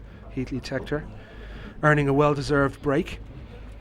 And Alan, it's very delicately poised now, isn't it? Really delicately poised. Ireland have done terribly well, as you say, through this phase, and that run out at that time where they were accumulating Angela Matthews and his partner, to get that dismissal was fantastic for Ireland. Priyanjan again rocking onto the back foot. He's shown a tendency to want to get onto the front foot, but he's now mixing up a little bit more, and he's kind of staying back in his crease and pushing that out into the offside for a single. I've been very impressed with Priyanjan since he's come to the wicket. He's been busy, he's looked to push the ones, ran very well with Matthews, trying to re-establish a partnership. And again, for Ireland to get that run out of that point was crucial. Yeah, ran very well up until that little misunderstanding with Matthews on that eventually led to his run out. It's a pretty good throw from Niall O'Brien.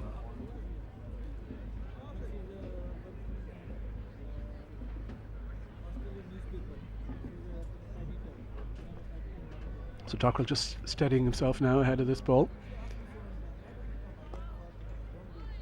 Kulasekara looking to get onto the front foot, but William Porterfield has led by example in the field today, as he always does. Yeah, he's been an extraordinary leader for Ireland in every respect. Has the total respect of his team and leads in all departments. One of probably the best fielders in the world in any position.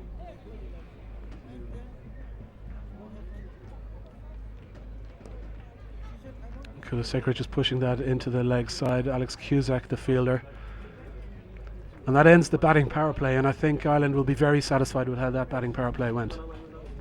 Well, I'm sure they will, and again, Sri Lanka, if they're looking to build any sort of defendable total, have to probably have these 4 wickets in hand moving into the last 5 overs.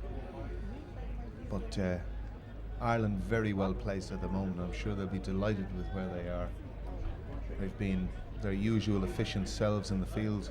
Possibly that half chance to Ed Joyce, but it wasn't too costly. It didn't prove costly in the end, no, and it could have, because there's no question that Matthews was a key wicket for from a Sri Lankan perspective. He really was the rock around which the Sri Lankan innings was based. Well, outside of being captain, he was certainly leading by example in that department. He batted very, very well. And again, you can see another change of bowling here. It's Alex Cusack is going to come on from the Kilestra end of the ground to bowl the next over to Kulasekara. 138 for 6 with 10 overs left in this innings. What sort of total do you think Sri Lanka will be aiming for here, Alan? I think from here, if they can get score to 200 from here, they'll be probably very happy. 220 is a possibility, and again 180 is a possibility. If Ireland can nibble a wicket or two here, and that's really what I think they should be, in a sense, trying to press for. If they can, in the next 5 overs, maybe nibble a wicket or two, it's the best way to curtail runs. Kulasekara looked like he was going to play an expansive shot there, just changed his mind and just pushed that through onto the leg side where Stuart Thompson fields at mid-wicket, just for the single. 139 for 6 now. Kulasekara has been a linchpin for Sri Lanka over the years with both bat and ball, and a very, very, very underestimated cricketer. Bowls with great skill, but also on occasions has hit some lofty blows to get Sri Lanka out of trouble. And that's beating the field there. Good shot again from Priyanjan. Just short of a limp, but he came out on the front foot and kind of pierced the offside field there, got it past Ed Joyce. It was uppish, but never in any danger that was going to be a catch. And that's a good shot from Priyanjan. And as you say, Alan, he's been impressive so far. it's just a measure of his busyness at the crease, and again he's taken that and hit it on the up, which you'd kind of think in the early months of May that type of shot wouldn't be possible, but beautiful shot. And again, he pushes this one down to third man. Max Sorensen comes in from third man and feels that and just prevents the second run from being taken. But he's a very, very busy cricketer, isn't he? You can see that in his approach right from the off, using his feet right from the start. Sometimes these small, diminutive cricketers are, and that's up in the air and that's gone all the way. And as you say, Kulasekaara can hit a big ball when he has to, and he's got hold of that one. And this is looking like it's a big over for Sri Lanka. You can see here on the replay, was in the slot to be hit, and he just hit straight through the ball, and it's a relatively short straight boundary, and that's gone all the way for 6. Well, if you're going to pick a boundary to hit to in Clontarf, this is certainly the one. Again, only a carry probably of at most 50 metres. And again, that was beautifully executed. And this is the type of dangerous player that Kulasekaara is.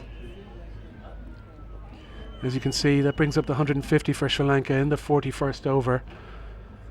And certainly if Kulasekaara can get going here in partnership with Priyanjan, then they may well be able to post what could be a competitive total. I'll ask another question. What type of total would Ireland be satisfied with?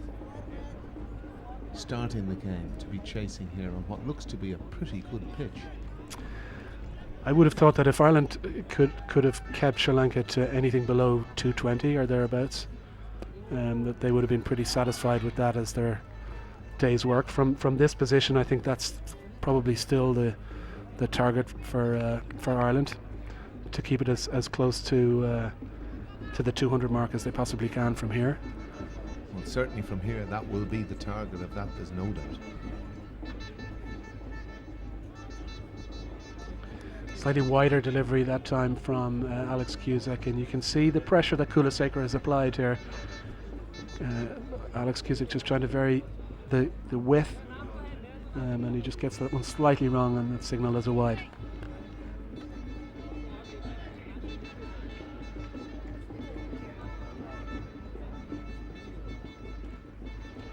And that's a delicately played shot. He meant that, there's no question about that. He just dabbled that one down. A little bit of extra width again from Cusack.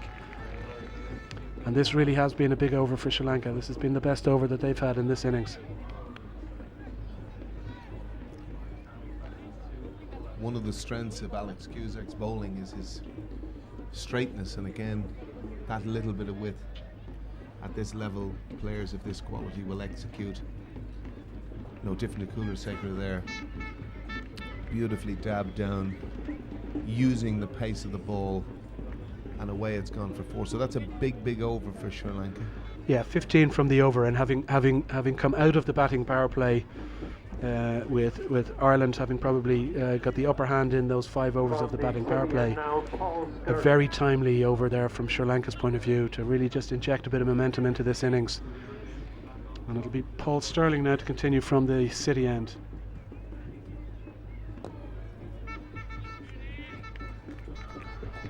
Priyanjan again looking to get onto the front foot, just pushing that to the leg side where William Porterfield was able to field that up mid-wicket, prevent the single.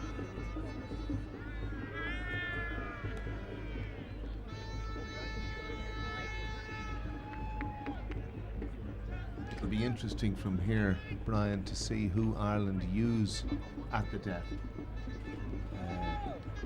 Certainly I know in the past Kevin O'Brien has been used. He mixes up his slower bowls and bowls pretty straight and is a wicket-taking bowler, so it'll be interesting to see who is used with still a smattering of overs left from many of the Irish bowlers. Well, certainly William Porterfield has plenty of options. Nobody's bowled out at this stage, so he can go to anybody. And it's a phase of the game that Ireland, if there's any phase that Ireland really have to work on, it's probably their death bowling. On a couple of occasions they've let sides away, having got them in a really strong position. Sometimes they've just let them off the hook a little bit at the death. Pushed into the gap in the offside this time by Priyanjan, and they'll get 2. Probably none more so than the second Pakistan game last year when Ireland in the game all but one, and those death overs were ruthlessly dealt with by the Pakistan lower order, with Cameron Akmal also dishing out the treatment. And again, this is something that the international sides do so well. They never panic. They always just wait their time.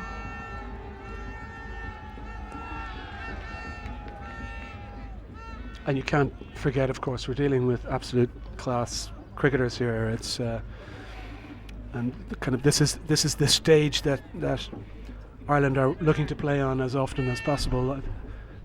The more experience Ireland get in playing in these types of games, the better. But they're competing against teams that are playing, 15, 20 ODIs every year, players who have vast amount of experience and who have been in these sorts of positions before and know exactly how to play them. Well, that's the crucial dilemma for cricket in Ireland at this level post 2007, and again dominating associate cricket for as long as they have, that the next natural step is the ability to play more games at this type of level against top opposition. And we all know that every effort has been made to try and push that process more and more, and I suppose its results in these types of games, it's a results business, will be the determining factor often. Well, you can see another change in the bowling now. It's George Dockrell who's going to replace Alex Cusack after that expensive over. George Dockrell still has 2 overs to bowl. He's bowled 8 so far in his spell. Priyajan immediately looking to get onto the front foot and come down the wicket, and he almost yorked himself by coming down too far and wasn't able to take advantage.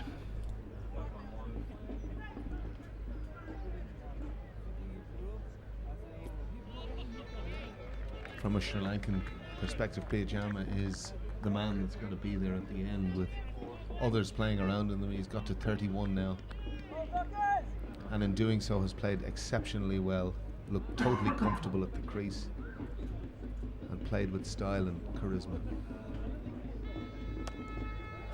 Down the track, that's going to be taken by Ed Joyce, and he does take it. A very tidy catch by Ed Joyce, just on the edge of the circle. After I said all of that, Brian, it's the commentator's curse. Again, catches at mid-on like that can be difficult. You never can quite judge how they were hit. He's got half a bat in that, he's closed the face of it, and Ed Joyce had to dive forward and take what was a pretty good catch in the end. But that's a vital wicket for Ireland, absolutely vital, and you can see in the huddle, the team huddle there, what it means to them.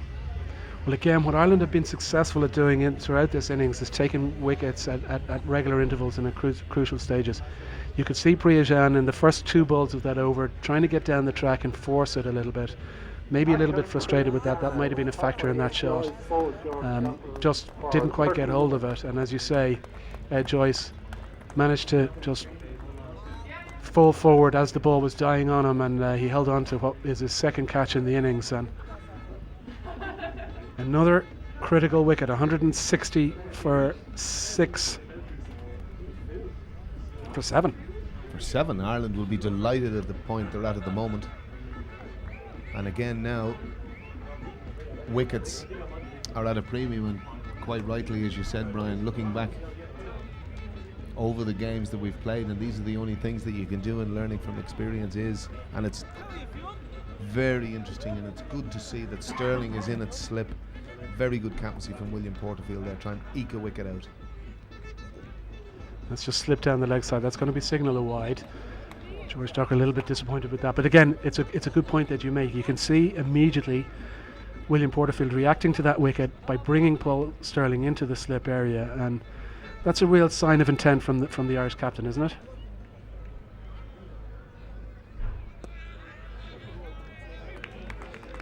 Very much so. Again, obviously we don't have the benefit of numbers here. We can see that these weather conditions for the Sri Lankans pretty alien to them, these type of temperatures. Yeah, there was some discussion yesterday. I think the Sri Lankan liaison officer was sent off to a local sports shop to try and get some Under Armour for the Sri Lankans to try and keep them warm in these difficult conditions, and that'll be a factor in this game. Well, I do remember when the West Indies played here, there was a similar type of request for hand warmers, and off they went to McGurk's in Hoth, and they were asked how many hand warmers would you like. Said, we'll have 17 if you can, please. Well, that'll be the stock for 3 years, said the bloke in the shop. But the West Indies were very grateful at the time, Chris Gayle in particular, to have those in his pockets, because there is nothing worse than being in the field, hands frozen, and something shelled at you next to cover. Well, cricket ball's a hard ball when your whole hands are cold, that's for sure. But it's actually pretty pleasant out there whilst you're looking around and you see people with beanies on. It's not actually that cold. And I've been around the ground myself, and it's in pristine nick for this time of year. Paul Sterling drops that one short, and that's played down. Kevin O'Brien should field this comfortably and just restrict that to a single. That was a poor ball from Paul Sterling. Just lucky to get away with that, Brian. Really, that was what you would call a rank long hop.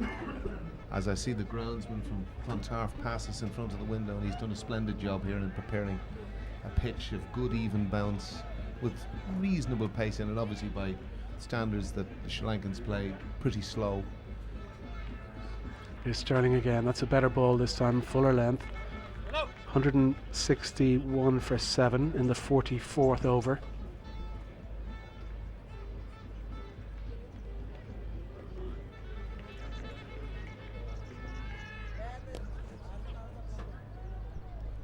I'm just wondering, and I heard a cry of, do we know who the Sri Lankan batsman is? Yeah. Sachitra is his name, but of course he's covered up his numbers, which is quite difficult for us.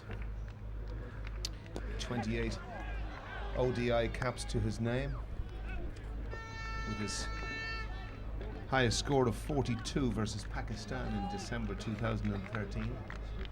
So relatively newcomer to this Sri Lankan outfit. And that 42 is off 24 balls, so he can certainly score at a rapid pace if he's needed to. But I think the priority for Sri Lanka now is to keep hold of their wickets for the final onslaught in the last couple of overs. Again, good full length from Paul Sterling and giving him no room to swing at that one, and that's again another very, very tidy over from Paul Sterling. He's bowled very well here, and it's a real bonus for Ireland to have somebody like Paul Sterling who can get through the number of overs that he does. Well, up to this point, Paul Sterling was very much part-time as a bowler, but you're absolutely right, Brian. He's become a critical part of the engine in the slow bowling department. And it was interesting that Andrew McBride was left out today, who is the other very much improving off-spinner who did ever so well over the winter. But he lost out today, and the fact that, you know, again in an all-round capacity, that Paul can bowl as well as he does is a huge addition to the armoury of the Irish team. And you're absolutely right, that was another, apart from that first delivery, a very good over from Paul Sterling. And we can see yet again William Porterfield shaking things up, making another change here at this end. It's been a feature of this innings. He's rotated the bowlers quite a lot. It'll be Tim Murtagh who's going to come back on now. Tim has 2 overs left to bowl in his allocation, and Tim has bowled extremely well. He's been very economical today, hasn't he? Yeah, he's been excellent, and again I think these are the sorts of conditions that suit Tim Murtagh down to the ground. He's nothing above medium pace, but he bowls very straight. And there you see immediately, straight line. Kulasekara just pushes that into the vacant leg side for a single and moves the score on to 164 for 7 now in this, the 44th over of the innings. I actually think this is the 45th over, because we started at this end, if you remember, Tim Murtagh. So I think that's something with the scoreboard that they possibly have wrong. I'm just trying to stay on top of the game, Brian. Yeah, you're absolutely right, actually. But and it's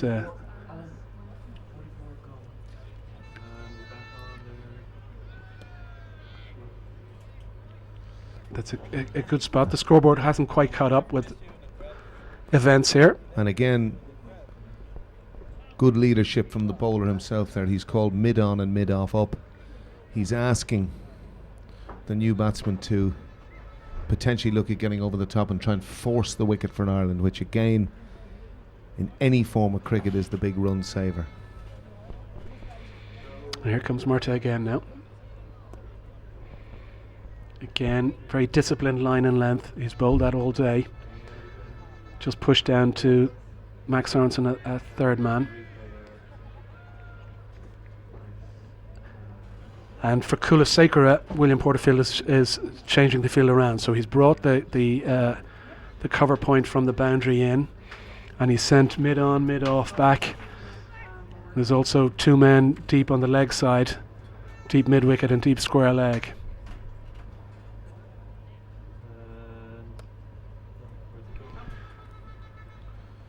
And Kulasekara just pushes it into the vacant areas on the leg side for a single. He's content at the moment just to keep the strike rotating, and you do feel that at some point he's going to have to launch. It's just a matter of what time he does it. If you were in this situation, Brian, when would you be thinking of a launch if you were going to launch? Well, I think it's critical that obviously Sri Lanka bat out their 50 overs, so they can't lose a couple more wickets and sacrifice the extra overs. So I think at this stage maybe one more over, and then is the time. Obviously be conscious that Tim Murtagh has bowled very economically as well.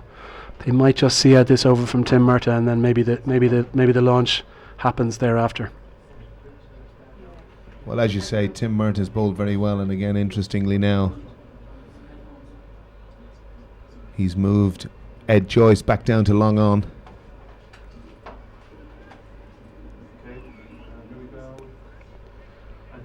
Just looking for the quick single, but it's not there. And that again is a very, very good over from Tim Murtagh. He's bowled excellently here today. Exactly the right way to bowl, not taking too much out of himself, getting it in the right areas. Top of off stump. Well, that little bit of movement away, and he's been excellent for Ireland today, and I'm sure his skipper William Porterfield was delighted with the contribution he's made. And at this stage of the innings, anything that goes at less than a run a ball is a real success for the bowler at this stage of the innings. I think that's something that Ireland would settle for right now, and any total under 200 they'd be deeply satisfied with, having won the toss and inserted Sri Lanka this morning on what is by and large a lovely day here in Clontarf. The reasonable crowd packed in. Obviously a Tuesday and a Thursday, not the most suitable days, but that's the joys of international cricket when you're looking to try and get as much as you can. You'll take it any day and any time. Here's Sterling now, just drifts down the leg side, but that is neatly fielded by Alex Cusack at short fine leg, and no run there for Kulasekara.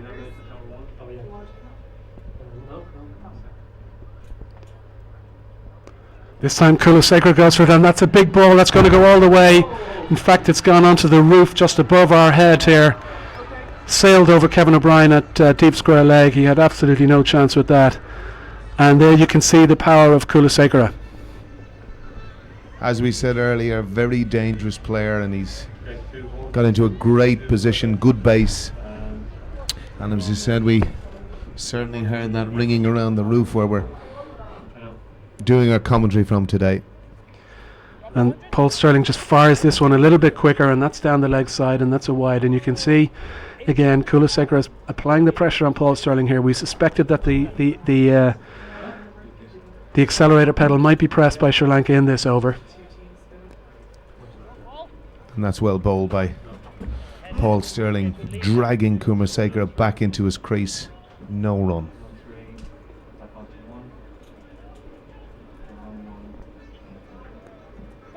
Again, looking to fire it into his pads, not give Kulasekara any room to really swing at this. And he just paddles it around the corner to Kevin O'Brien. It's fielding deep square leg for a single. 175 for 7 now.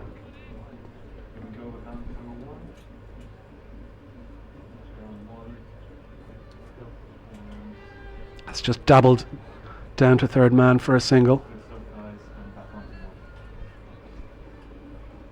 brings Kulasekara, who you suspect is the danger man at the moment in the Sri Lankan batting lineup here.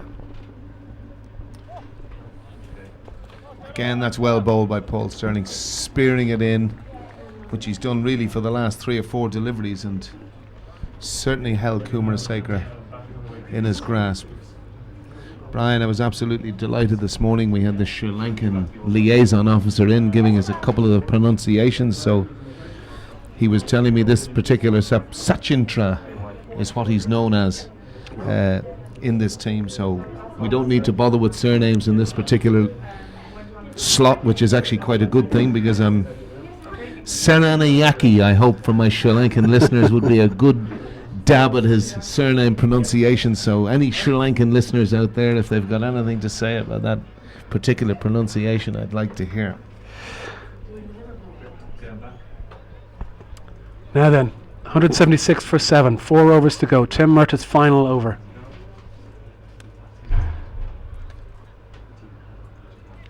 And that's well bowled. Very well bowled. I mean, his spell has been miserly, to say the least. 1 for 17 so far in his 9 overs. It's been a superb spell. Fantastic effort. And he saw Sachintra coming down the wicket there and followed him into his pads, and again, no run.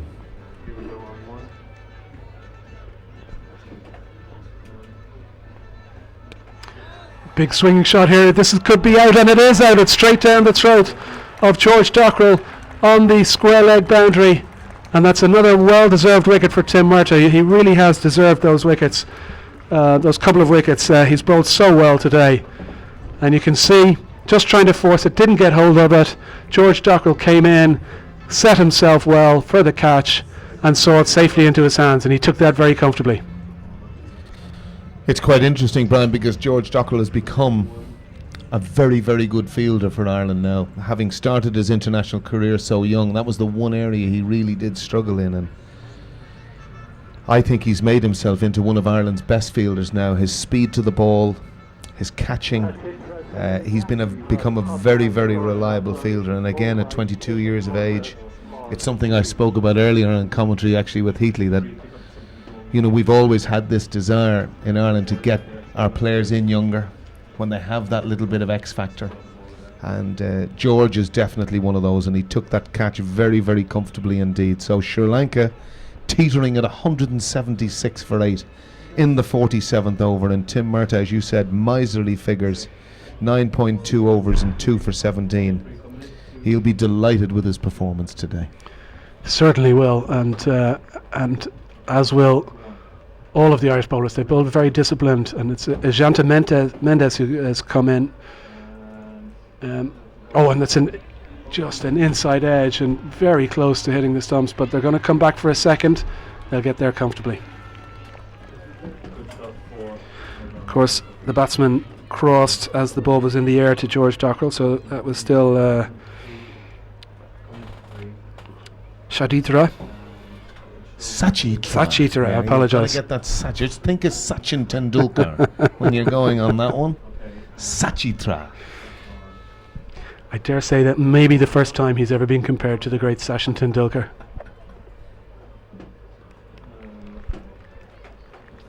Yeah, interesting. You can see he's left that ball there. Again, Sri Lankans have this dilemma now. Do they seek to make sure that they don't take too many risks and lose their final 2 wickets before the 50 overs are complete, or do they really try and push on? Well, ever since I was a nipper playing cricket, Brian, I was always told you must try and bat your overs, so if they can eke out 20 odd runs for these last 2 wickets, I think that will be their objective. But still, with Kumarasekara, with vast experience, he's on 24 at the moment, and as we all know, a very big striker of the ball. He is the danger man for Ireland now, of that there is no doubt. Yes, he is, and apologies to any listeners who we've confused there. Kulasekara is still in, and it was Ajanta Mendes who had joined him, who faced those last couple of balls. So it's Kulasekara now, and really, if anybody's going to really go for it here, it's got to be him. And you can see, tries to get hold of that, but Tim Murtagh saw him coming down the track, just dropped it a little bit short, and that is the end of a quite superb spell of bowling from Tim Murtagh. And whilst we're closed in here from the crowd, you can certainly hear the generous, warm round of applause for a fantastic spell of bowling, completing his 10 overs for something in the order of 2 for 21 is what I'm hearing from my Bill Frindle lookalike Peter Searson at the back of the box. 2 for 21, he's telling me. Yeah, it's a superb spell of bowling. In any form of cricket, 2 for 21 against the World T20 champions to bowl 10 overs at just 2 and over. That's a spectacular performance from Tim Murtagh.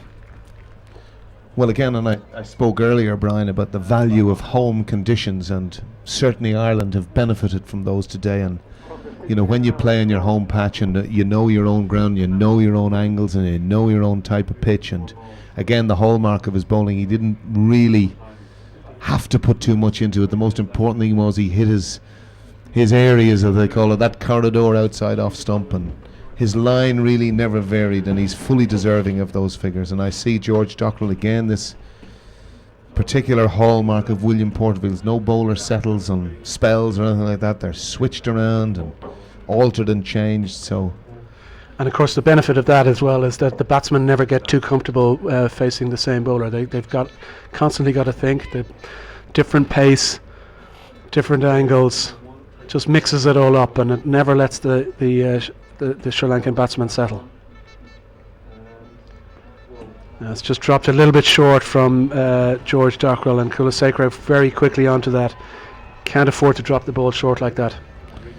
That is a bad ball, and I certainly, looking at George Bowl today, that is the delivery really he's got to try and cut out, and particularly the first ball of the over. That was just sitting up and waiting to be hit, and was duly dispatched by Kulasekara.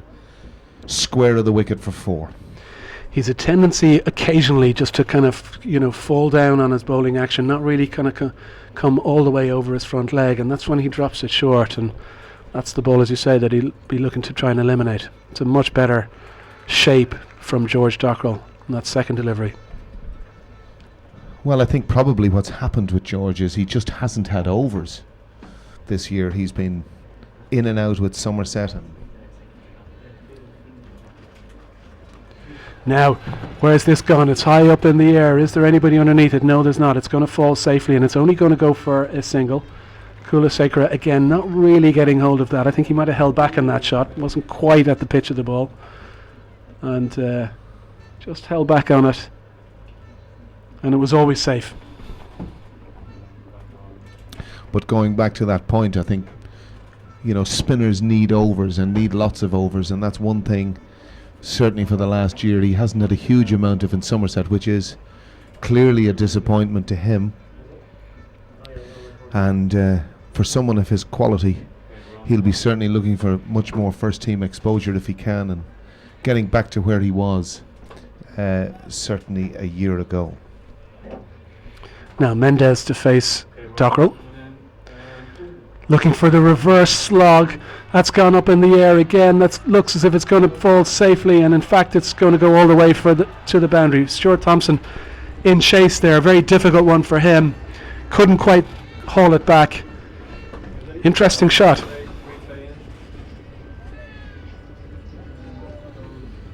That's the switch hit for you. Executed very, very well. And you can see the ball as it bounced there. It just spun out agonisingly away from Stuart Thompson, who, again, I'm probably surprised here, Brian, at this stage. George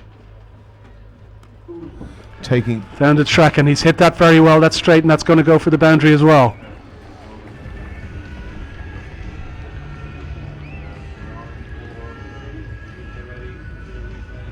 This is good stuff from Mendes.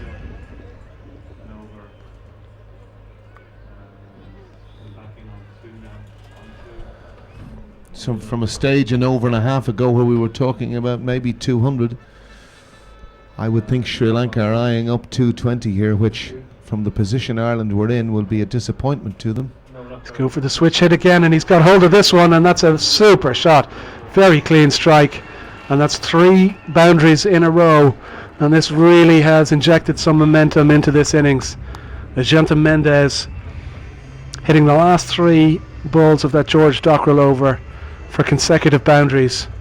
2 switch hits. That second one was a much tidier switch hit. He got hold of that one, didn't he? He certainly did, and again, as I said, George has obviously tried to anticipate it, fired it in outside leg stump, but that's tremendous execution by Mendes there. And whatever about the first shot and the invitation with no one out square of the wicket on the offside, which certainly did surprise me.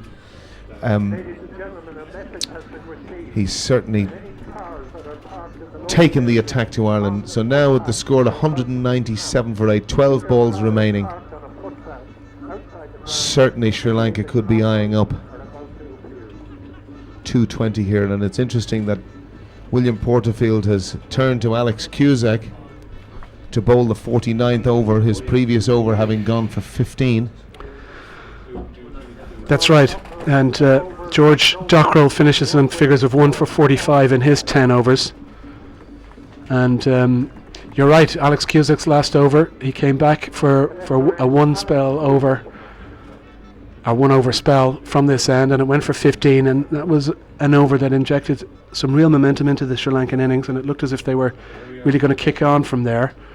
Ireland have come back, but in the last over, obviously, momentum shifts again towards Sri Lanka.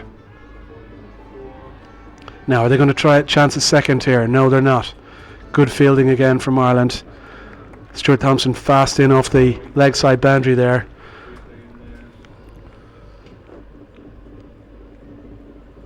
I would imagine Alex Cusack will be looking to get the ball as full as he can.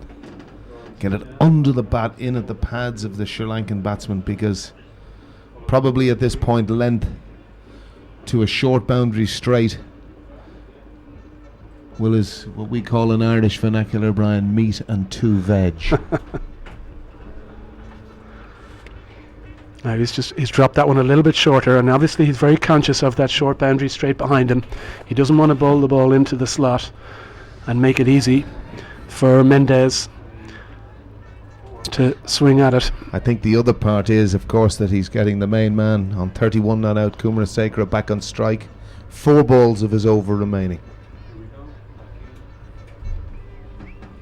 Now Kulasekara swings at this one. That's going to go out towards Stuart Thompson on the leg side boundary. It's only going to be a single. 1 bounce into Stuart Thompson's hands, and he fires the ball in. And again, Kulasekara looking to swing his arms there with a little bit of room, but just didn't quite get hold of it. Brings up the 200 for Sri Lanka.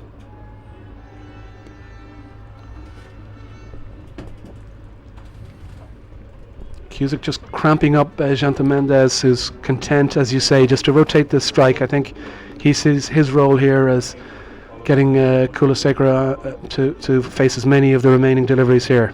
8 balls left in the innings.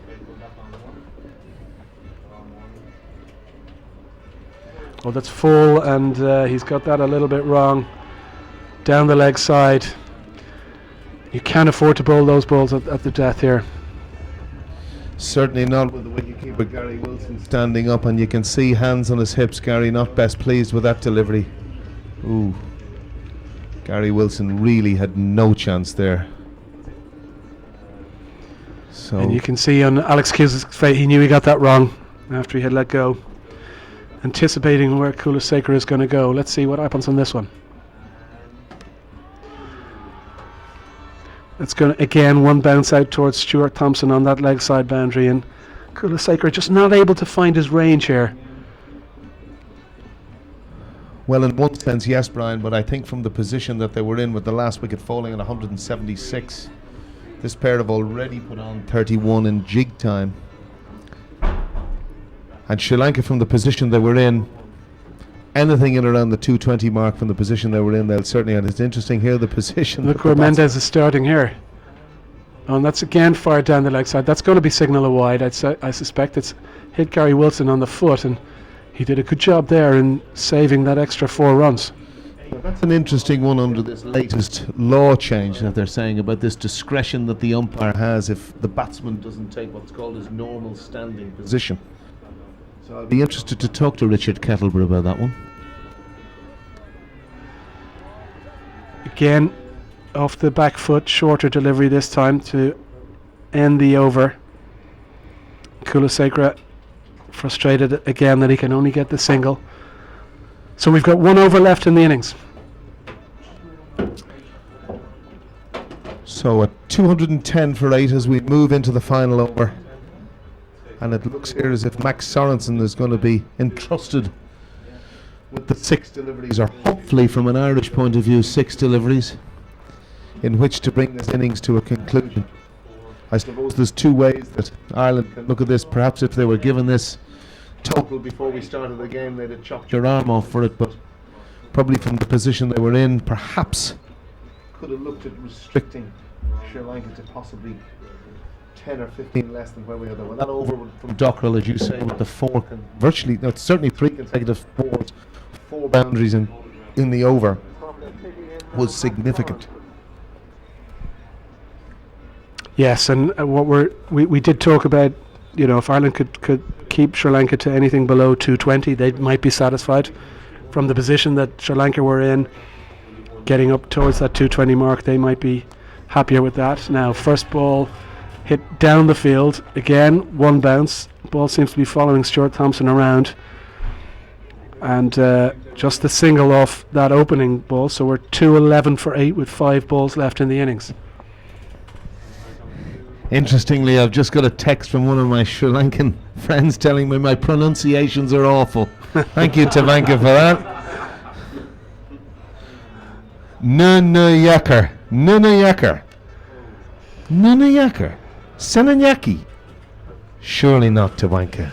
Anyway, I'll stay safe with Ajanta Mendez, so hopefully he won't be given out about my pronunciation of that. You can see, try to give himself a bit of room.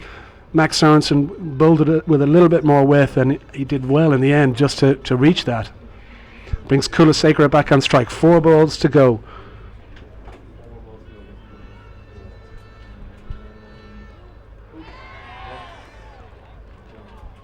Now just waiting to see if the umpire was going to signal anything. He tapped his leg there just to suggest that it might have flicked a pad, but it was so far outside the off stump. There's no way that was ever going to be a wide. Well, again, that's one of the ones, Brian, where he's moved to the offside and looking to scoop it over Alex Cusack here, who's up at fine leg. Now, what will Kulasekara do this time? 3 balls to go in the innings. It's outside the off stump, and that's straight into the gap. He's just waited for that short, and he's dispatched that with ease to the boundary. 216 for 8. Well, it just looked as if he waited for that, didn't it? He's just waiting there on the back foot, and fantastic use of the wrists to get that over the man at point. 2 bounces for 4. And there's no protection out on that offside. Kulasekara again just eyeing up the field. He's thinking about where he's going to go next. 2 balls left in the innings. Sorensen to Kulasekara. That's a much better delivery from Sorensen. But they still get 2. Yeah, good running from Ajanta Mendez. He was heading for the danger end, and he was keen to make sure that he got Kulasekara back on strike. But you're right, a better delivery, full, slightly slower delivery from Sorensen, not giving Kulasekara room as he had done in the previous delivery. So, final ball of the innings, 218 for 8.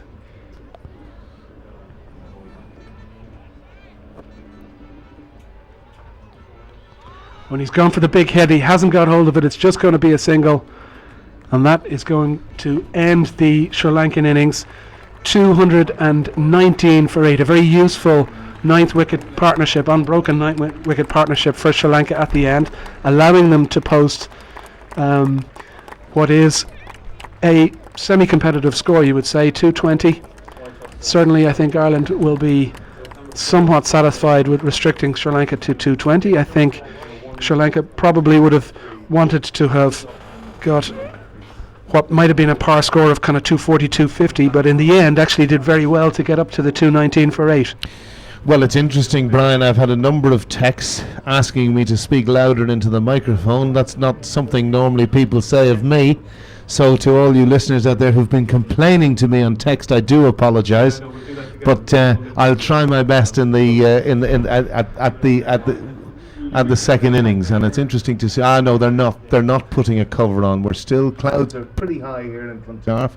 And as you say, Brian, in one sense, Ireland will be happy with the outcome. A total of just over four and over would not be beyond the reach of the Irish batting lineup, and again it'll be very interesting to see how they go about their business in chasing down this total from a point where Sri Lanka really, if you'd offered them 219 from the position they were in the 42nd or 43rd over, they probably would have chopped your arm off for it. So it's very interestingly poised here in Castle Avenue.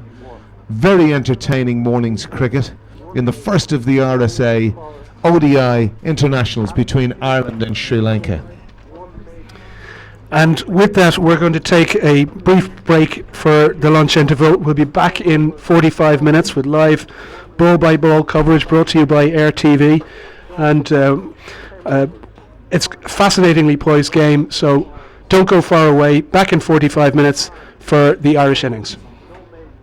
1 wicket for 10, and Paul Sterling, 8 overs, 1 maiden, 1 wicket for 39.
Ladies and gentlemen, there is a young Sri Lankan boy who's just gone missing.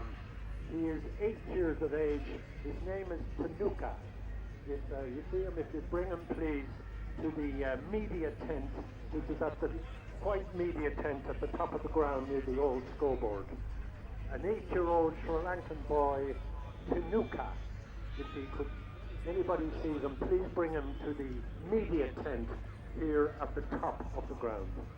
Thank you. Scoot. Well, as quickly as possible. We should just be trying to fill in 15 seconds. 5, 2, 1, let's go. Drive on, Strama. Come on, drive on. The 8 seconds you've been here before.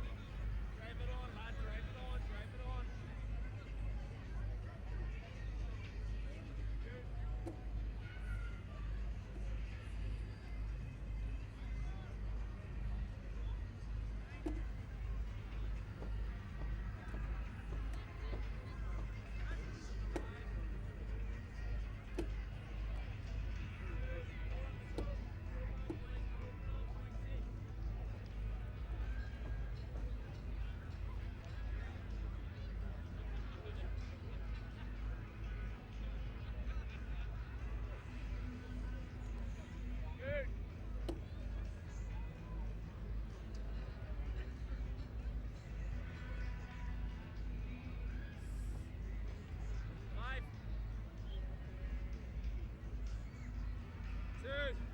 Let's go.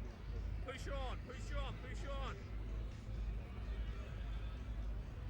Come on, lads, that's cruising, let's pick it up.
Start 10 seconds.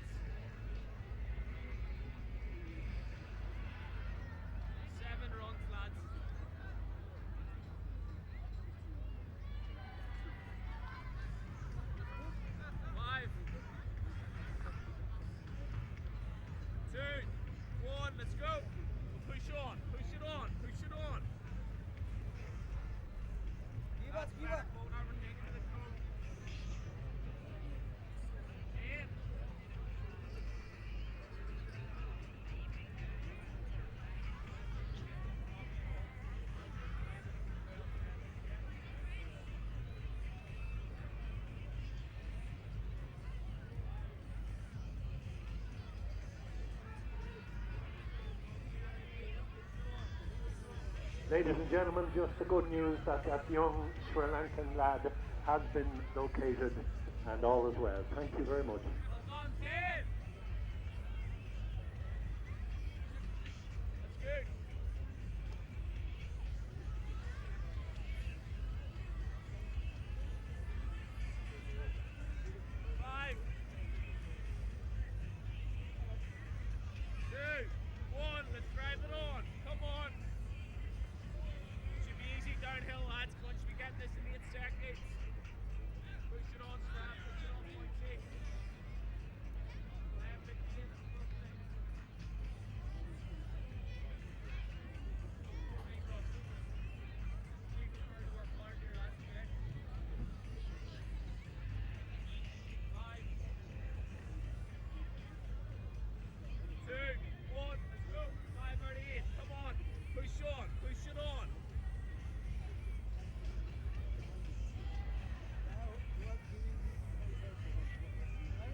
welcome again onto the field of play umpires Richard Kettleborough and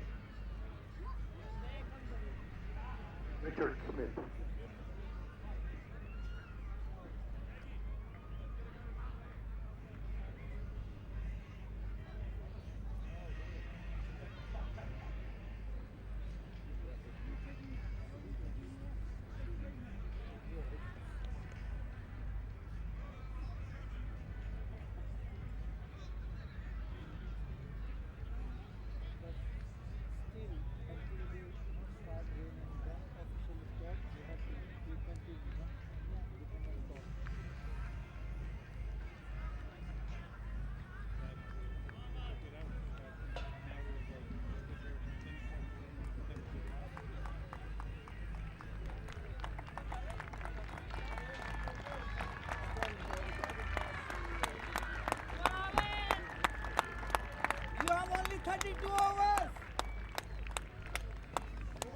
The opening batsmen for Ireland, Paul Sterling and William Porterfield.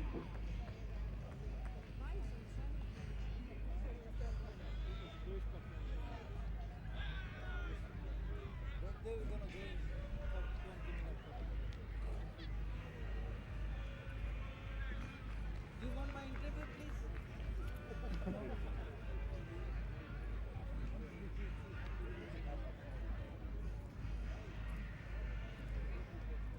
Yeah, if you want to do it now. Perfect. Whatever suits them.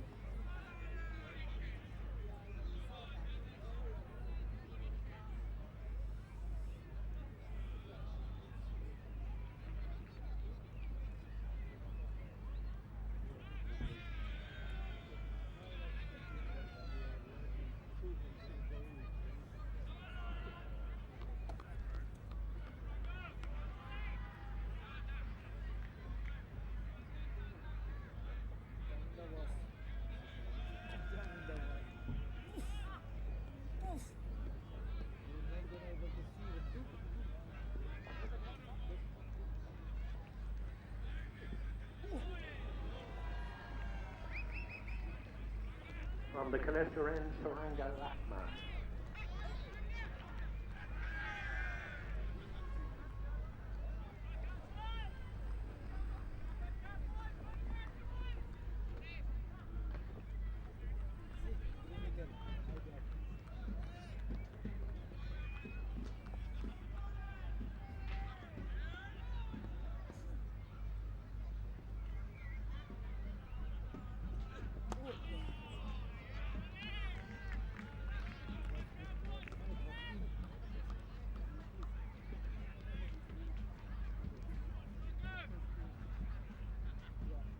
Yeah, whenever you're ready. Here we go. Okay, camera one. Camera one, you ready? Camera one, hold it there, camera one. And welcome back to Clontarf Cricket Club for the RSA Insurance ODI Series game between Ireland and Sri Lanka. Sri Lanka lost the toss and Ireland elected to field first. Sri Lanka scoring 219, so Ireland require 220 runs to win. Opening the bowling from the Clontarf Road end is Lakmal, bowling to the Irish captain William Porterfield. I'm delighted to be joined in the box by Peter O'Reilly, and not quite sure what hat you're wearing, Peter. Former Irish international, father of a very young, promising Irish international, Lucy's father. Many of you will be aware of that, and Peter, a very prominent journalist as well. You're very welcome, Peter. Thanks very much, Heatley. Unfortunately, I may be in the guise of weatherman here because just as you introduced me, the rain started to come down a little bit heavier. We've had a beautiful morning here at Clontarf. It's just darkened a little bit, so we're keeping our fingers crossed that we get a full second innings, because the game is beautifully poised, and it's you'd have to say probably advantage Ireland, I would say, even allowing for the fact that Sri Lanka had accelerated towards the death of their innings. These are conditions that our guys know a bit better. It's just a question of keeping your fingers crossed that we do get to bat 50 overs. Yes, certainly I think we'd have taken the position in which we find ourselves, requiring 220 runs to win. Lackman has opened the bowling and is bowling at the Irish captain William Porterfield, who as usual fielded quite brilliantly this morning. In welcoming Peter, I'd be interested to hear your thoughts as to I suppose the very many changes that have taken place since you last played for Ireland, Peter. Where do you start? I noticed they're wearing coloured clothing for one thing. And a white ball, using a white ball. There's probably a few more people watching Ireland's games, especially when they play away from home. There's a decent enough crowd, given that it's the day after a bank holiday Monday, and the sun isn't exactly splitting the stones. There's no comparison, you know. As Alan Lewis usually puts it, we played cricket in the dark ages, but that's not a complaint or in any way to denigrate the guys that I played cricket with or the effort that we made. But these guys are professionals now, and I think it's fantastic that our kids have role models, guys who compete with the best. Whereas in our day, if there was an international team coming over here, we were going out to do our best to show what we had, but chances were that the toss was a sort of it was more of a gesture than anything else. Usually the visiting side would bat first, because the attitude was, well, the people who have turned up to watch the cricket have come to watch them rather than to watch us. Whereas now it's a competition, it's a proper contest, and the idea that we are knocking on the door of, you know, full test status down the line, hopefully, and competing with these sides is very exciting for this generation and for the generation to come, just for the sport in Ireland, which is great. Yeah, very interesting to hear your thoughts there, Peter. And I suppose the very big difference is that you have 11 Irish professional cricketers, many who are now plying their trade in with the county in the UK, and the others who are very successfully navigating the cricket circuit in Ireland. Yeah, I think it's very interesting the balance that you have there.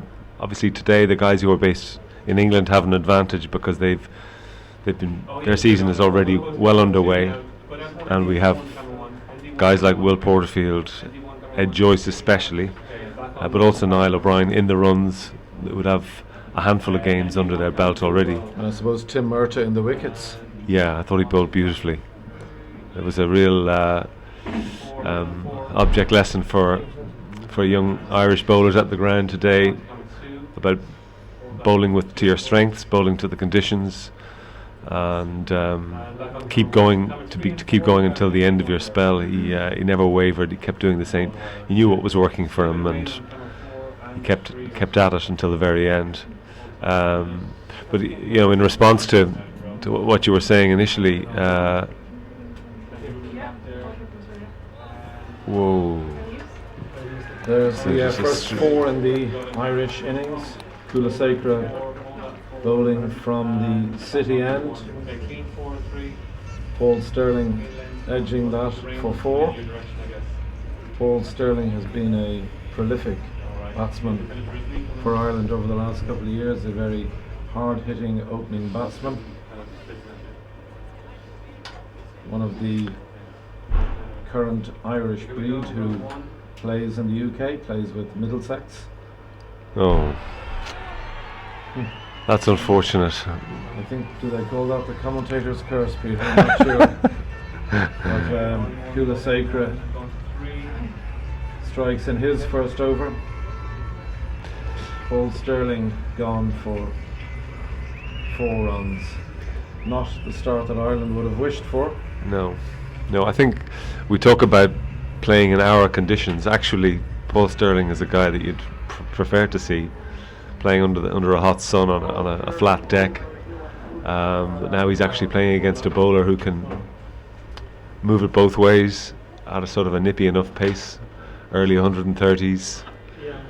So that's kind of 80 odd, 82, 83 there, miles per hour for those of you who are in the old measurements. Ireland tend to look for Sterling to set the pace early on. But it's something that he's been very comfortable at doing, Peter. He really has been quite prolific at the top of the order for Ireland, getting them off to a good start at a very good rate, and his loss will be felt. Yeah. You can see from the shot that he played and the fact that it hit leg stump that the ball obviously did a bit. Heavy cloud cover, still a bit of juice in that track, so it's going to be hard going. Normally at the start of the innings you're looking to get off at a decent pace and make use of the fielding restrictions. In this situation, I think it's about survival for Joyce and for Porterfield. With the demise of Paul Sterling, coming to the wicket was Ed Joyce, and there's no doubt about it, Ed is a batsman of enormous talent, has been a wonderful servant to the game in Ireland. Peter talked about role models. I don't think there really is a better role model for young Irish batsmen to look at. His ability to accumulate runs has been superb so far this year. The current captain of Sussex, and he's just renewed his contract there for another 2 years, and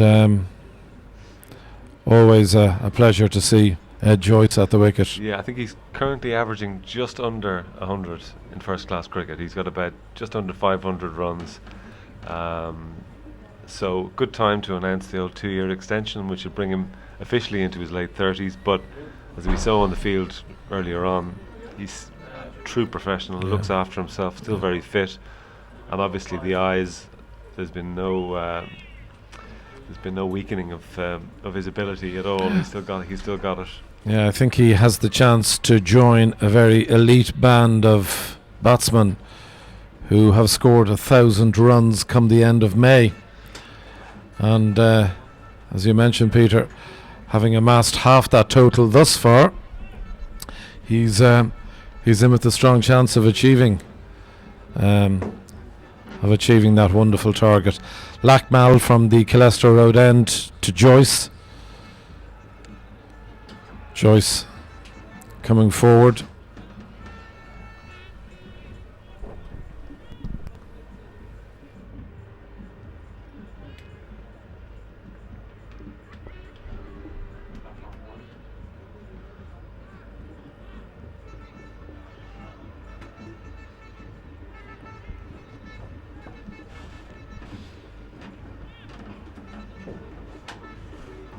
We're in the third over here, and the first of the 2 RSA sponsored insurance ODI games between Ireland and Sri Lanka. Today's game is being played in Clontarf Cricket Club, Castle Avenue. For those of you watching in foreign shores, Clontarf Cricket Club is located just on the north side of Dublin. Clontarf are the current All-Ireland champions. Club founded in 1876, and a really good cricket club. The home to a couple of the guys on the Irish team today, Alex Cusack, who bowled very well, and Andrew Pointer, who's in the Irish squad today, another Clontarf man. and Andrew has had a very successful couple of months with an Irish shirt on his back. Did very well in their pre-World Cup tour to the Caribbean, and also performed with aplomb in Bangladesh. Yeah, I think because of the defeat to Holland, and the manner of it, of the second innings in particular, we tend to forget how well Andrew Pointer batted in the first innings of that game. And yeah, he would definitely have to come out of the those first few months of the year as one of the success stories, having replaced Niall O'Brien in the side for much of that T20 cricket and ODI cricket in the West Indies. He justified that selection, and looks an exciting cricketer. Yeah, and he is one of two sets of brothers involved in the Irish squad, the O'Briens, Niall and Kevin. And Andrew has a brother, Stuart Pointer, who's playing with Durham at present and doing particularly well, and is also hovering around the full Irish setup. I'm sure he's a man in Phil Simmons's eye line. Yeah, I'm sure it's good. There's a little bit of competition now, people pushing around the fringes. Phil has kept faith with the 13 of the guys who are in Bangladesh for the T20 World Cup for this game, but I'm sure they've been told that their place isn't guaranteed. You can see that from that replay, that the ball is jagging around a bit. These are good conditions for seam bowlers. Yeah, indeed, splendid conditions for seam bowlers, and Sri Lanka are making full use of that at present. The score is 5 for the loss of 1 wicket in the 4th over. Porterfield and Joyce at the wicket.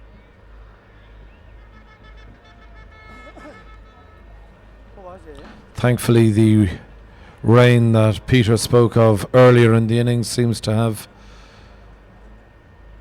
cleared up somewhat, and good crowd here in Castle Avenue this Tuesday afternoon.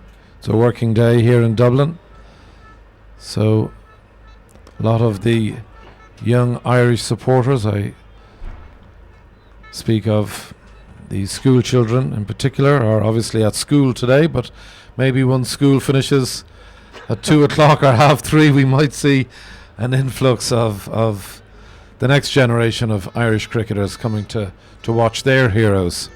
I hope so, yeah. I mean, there was so much for them to learn from the first innings, from the Sri Lankan innings. Generally, I would say Ireland are relatively happy, as has been said before on the transmission. If they'd been offered 220 at the beginning of the game, they would have taken it happily. I don't think Phil Simmons will be happy with 18 wides.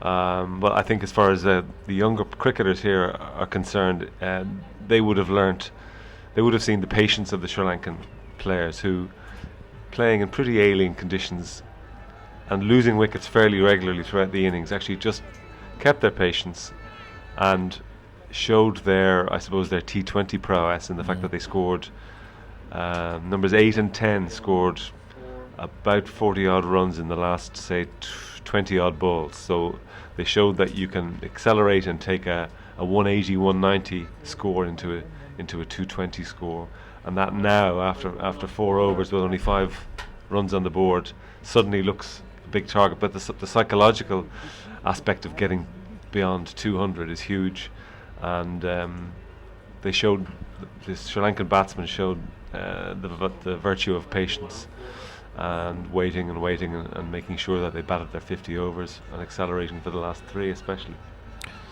Lackman to Joyce. Joyce leaves it, goes straight through to the keeper. Lackman, a tall man. Yes, he's. I'm sure he's enjoying these conditions. He wouldn't get very many tracks like this at home. No. He's 27. From what I understand, he has done quite a bit of strength and conditioning work. He was a bit of a stringy, young, quick bowler. They had to strengthen him up a bit, but he's certainly running in now down the hill at Clontarf, and he's, I suppose, the spearhead of their attack. Whereas at the far end, Kulasekara is a seasoned campaigner and a very handy bowler. Lakmal to date has played 25 ODIs. This is his 26th ODI for Sri Lanka, and has 19 test caps.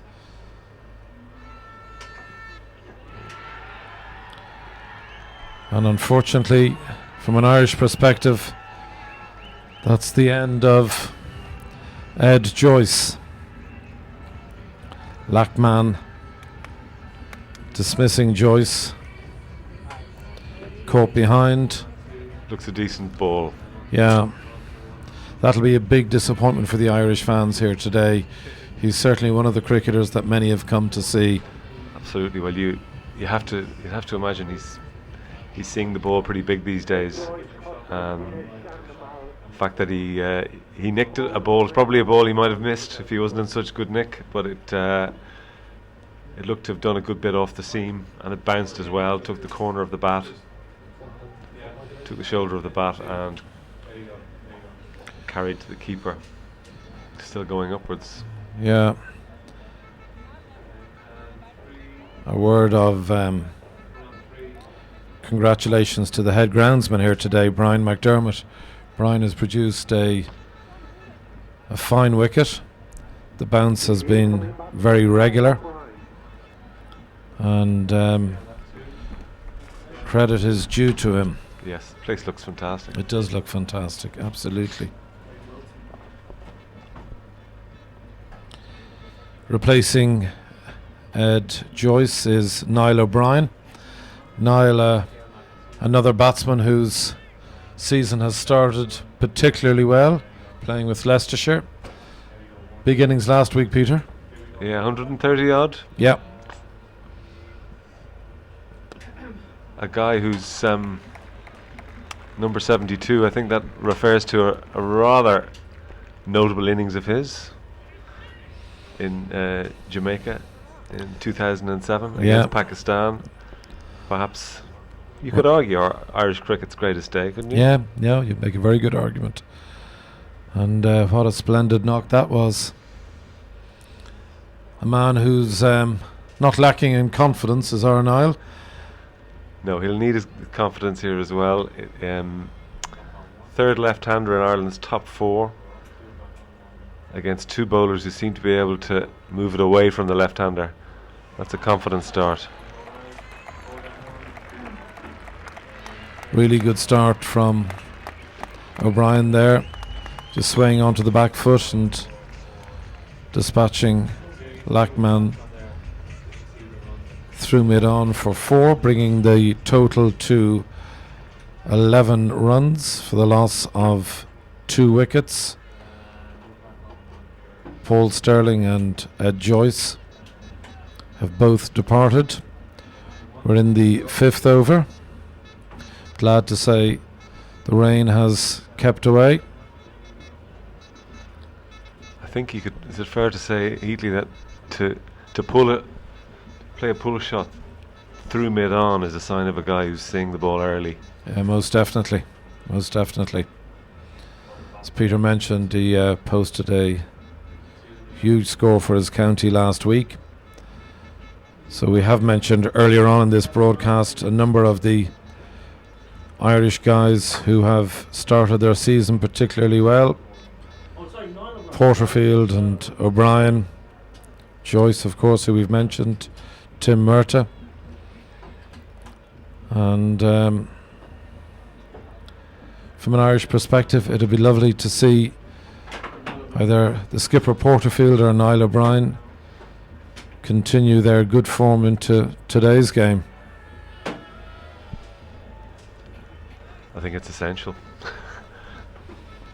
From Ireland's point of view, 11 for 2 in the 6th over. Like we said earlier on, it's now about batting, just batting for a while, hanging around, occupying the crease. there'll be plenty of opportunities to accelerate later on. Got 2 bowlers on top here. So for Ireland, it's really about, these are our two senior batsmen now, and it's vital that they hang around.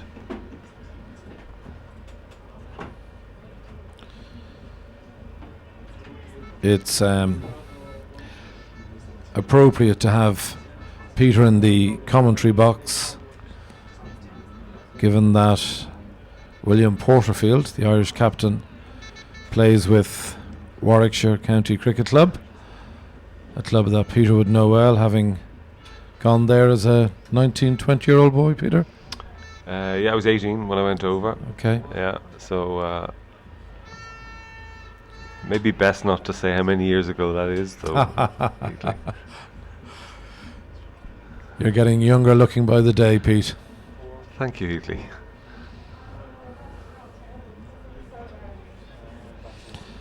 Just thinking about that, Peter, there can't have been too many Irish guys playing county cricket when you made the move. No, there had been a couple. There was Mark Cohen, who you remember from the Carlisle club, who was had played a bit for Middlesex, but was then at Glamorgan. So I played some second team cricket against Mark. But the Irishman that they all spoke about, certainly the more experienced county cricketers that I came across, would have been Dermot Monteith, who played really as a filler-inner, if you like, for Middlesex when John Embry and Phil Edmonds were playing Test cricket. But of course, for anybody who knew or played with Dermot Monteith, the idea of being a filler-inner was alien to him, and he excelled and justified his presence. And what I remember about Dermot Monteith particularly, he would have been in his mid to late 30s at that stage. What I remember about him was his absolute self-belief, and whereas we used to hold county cricketers in, not just in with esteem, we used to think we were almost in awe of them, because it was almost assumed that if somebody could play county cricket at that level, a county level, that they were therefore better than us. But Dermot Monteith actually never thought that way at all, and in a sense he was, I suppose, a forerunner. Because if you I know someone who was talking to Kevin O'Brien there recently. If you asked him, are there many guys on the county circuit who wouldn't make it into the Ireland side, he says plenty. So I think that at that stage, because there were so few of us over in England, I certainly suffered a little bit from an inferiority complex, and could have done with a bit more self-belief. And I think, but if I had taken a little bit of example from someone like Dermot Monteith, might have been more successful.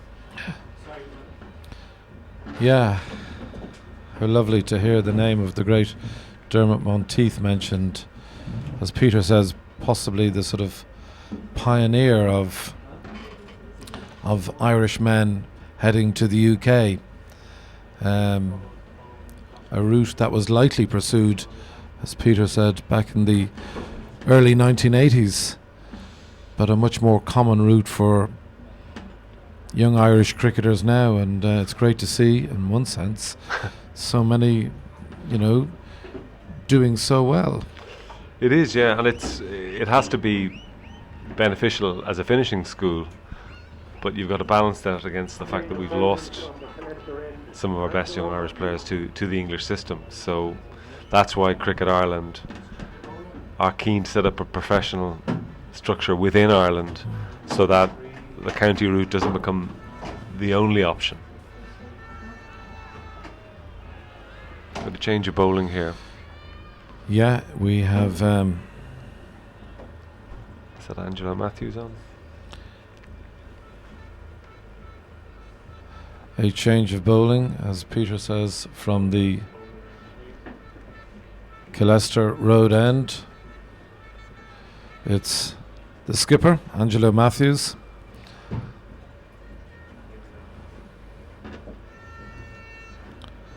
A man who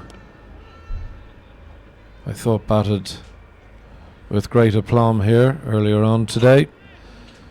Built his innings very nicely. Was out to a brilliant run out by Niall O'Brien. Certainly when Ireland were in the field earlier on, their throwing radar was on big time. Not sure how many times they threw the stumps down, but it was very impressive.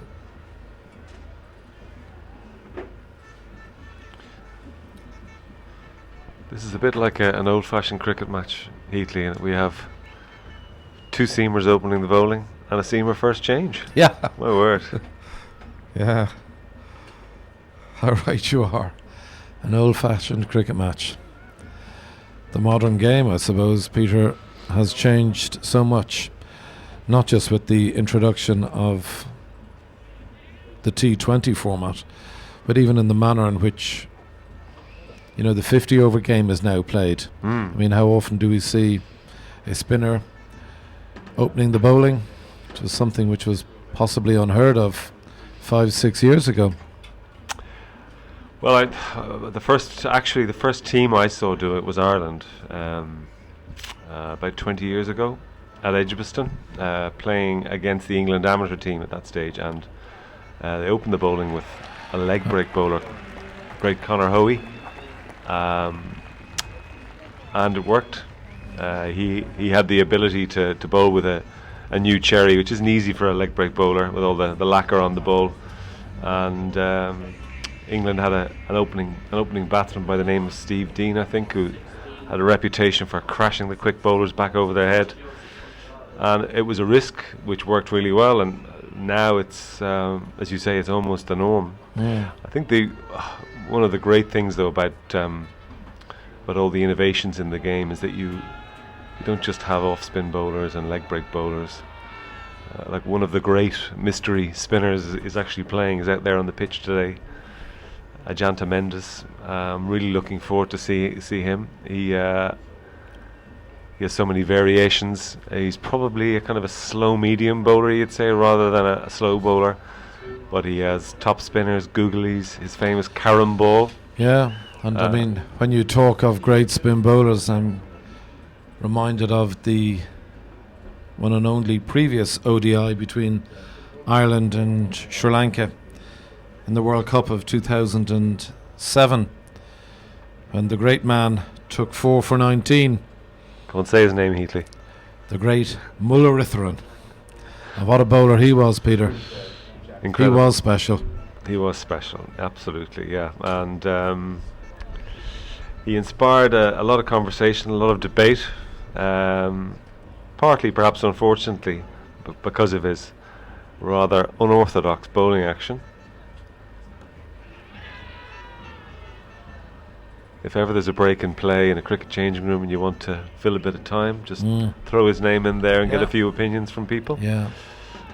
But I think one thing that is undeniable is that he was a fantastic bowler, fantastic for the game, fantastic for Sri Lanka cricket. Sri Lanka relied so heavily on him for so long. And he just kept on delivering. He did, in fairness to him. His stats are quite phenomenal. Yeah, in the same way that that's 4 runs for Ireland, very good. That's 4 runs for Ireland. Ireland now in the 8th over. The score standing at 20, the loss of 2 wickets, both Ed Joyce and Paul Sterling back in the pavilion, unfortunately. 2 very senior batsmen occupying the crease, mind you, at the minute, in the shape of the Irish captain, William Porterfield, and Niall O'Brien. It's great to see Niall O'Brien smile there as he misses the ball. There's no point in worrying about it, no point in fretting. Well bowled, sir. Back you go, try another one.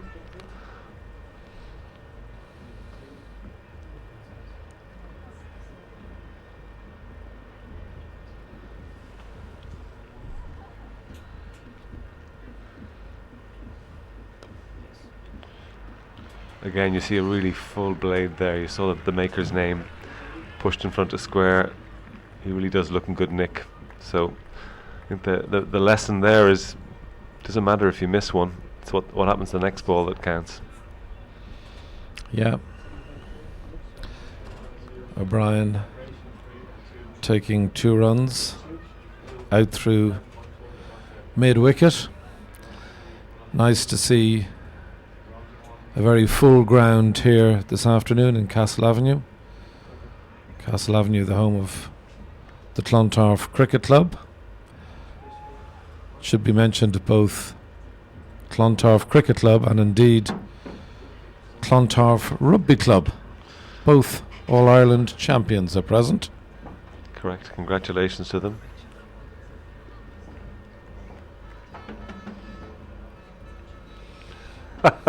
I'm absolutely delighted to read this next tweet from Jenny Van Burik. And a very good afternoon to you, Jenny. And it gives me enormous pleasure to read that the commentators are awesome. Love the accent.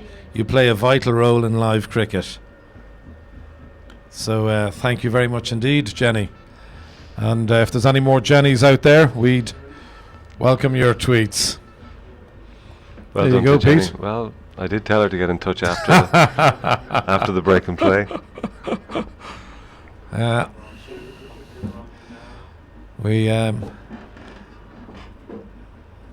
It's nice to have a Dutch cricket fan singing our praises, Peter. Or perhaps an Afrikaner, maybe from South Africa. Yes, we don't indeed, know. you don't know. Yeah. The 2 umpires standing today, the 2 Richards, Smith and Kettleborough. 3rd umpire from Ireland, Louis Free, well, from South Africa, but plying his trade in Ireland for many years now. Our match referee today is the very well-known Chris Broad. It's been a relatively hassle-free day for all 4 men thus far, and let's hope it remains that way.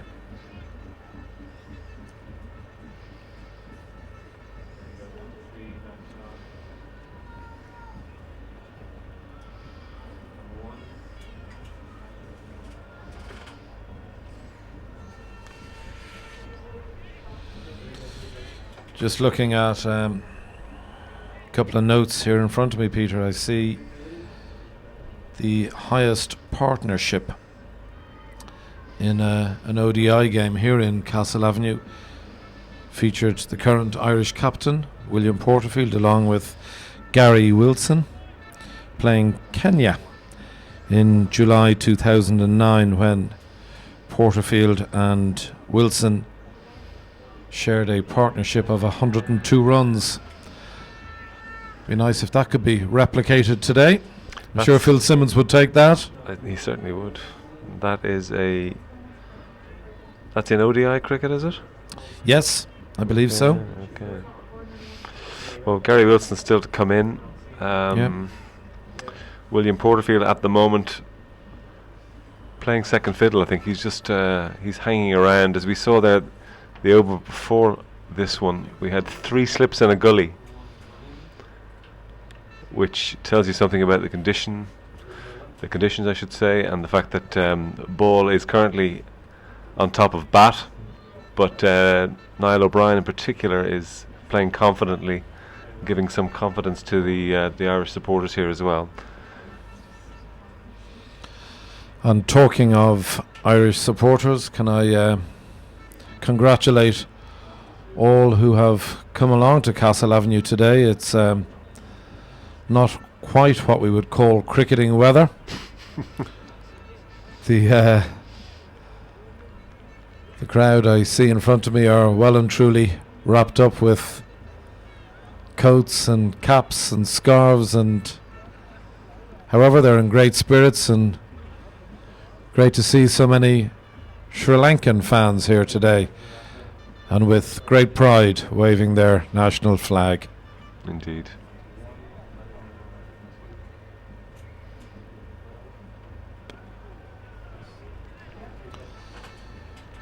Porterfield just taking a single there. end of the over. Ireland chasing 220 runs to win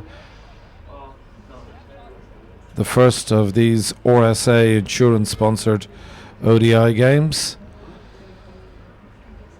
Ireland now on 23 runs, the loss of 2 wickets.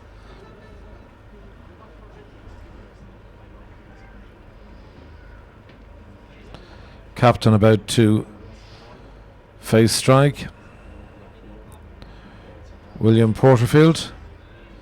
In front of me, the previous president of Cricket Ireland, Robin Walsh. He can't see me, but looking splendid as always in a cream suit.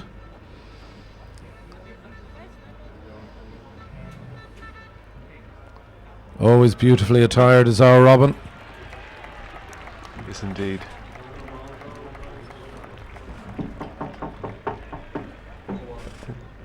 I think that might be more magnolia, would you say, Heatley? Yes, probably so. Yeah, probably so, but looking splendid, whatever it may be, Pete. Yeah. Yeah. The man from Del Monte. Aha! I wish he would bring the man from Del Monte weather with him.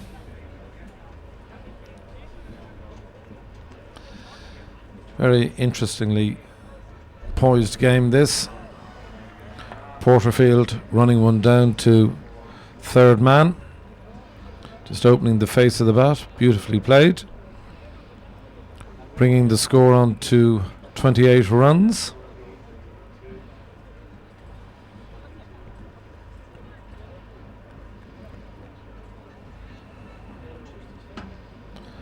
Niall O'Brien on strike, just asking for guard from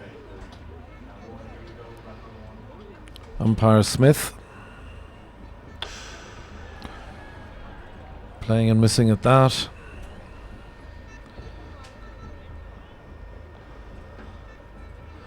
Once again, a fairly broad smile there from Niall O'Brien. I think he's a great man for the old body language, isn't he? Positive body language. Yeah. A great trait to possess, may I add.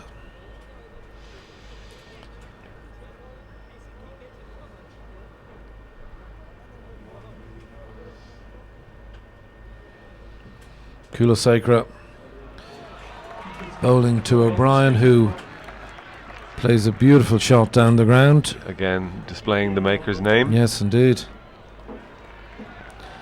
An exceptionally well run there. Well run on the part of the Irish captain, William Porterfield. A fine 3 runs.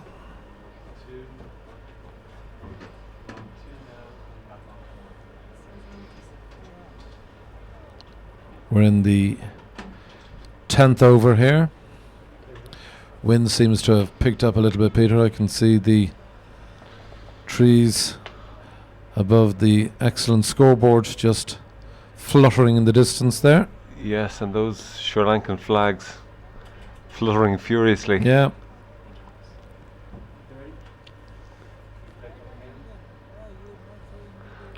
But it's nice to see those clouds look still fairly high. Yeah, indeed. I think we could get away with this. Yeah.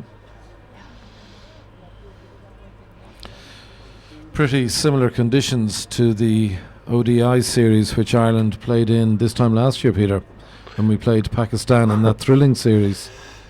Yes, well, I was out here on the Sunday, which was actually quite a pleasant day. I remember there was a great big band of Pakistani supporters down at the entrance, at the far end from the ground where the Sri Lankans are sitting now, and there was a hint of warmth that day. The first day was freezing, absolutely freezing. I remember the Sri Lankan subs running around the outfield.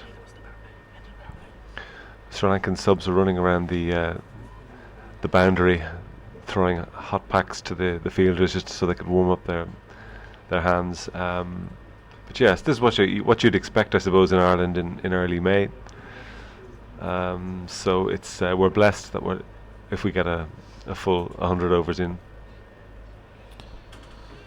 Yeah, fingers crossed we do. Lackmel back. Yes, Lackmel back into the attack. Really fine shot there, which has just beaten the fielder. Niall O'Brien piercing the field beautifully there for 4 runs.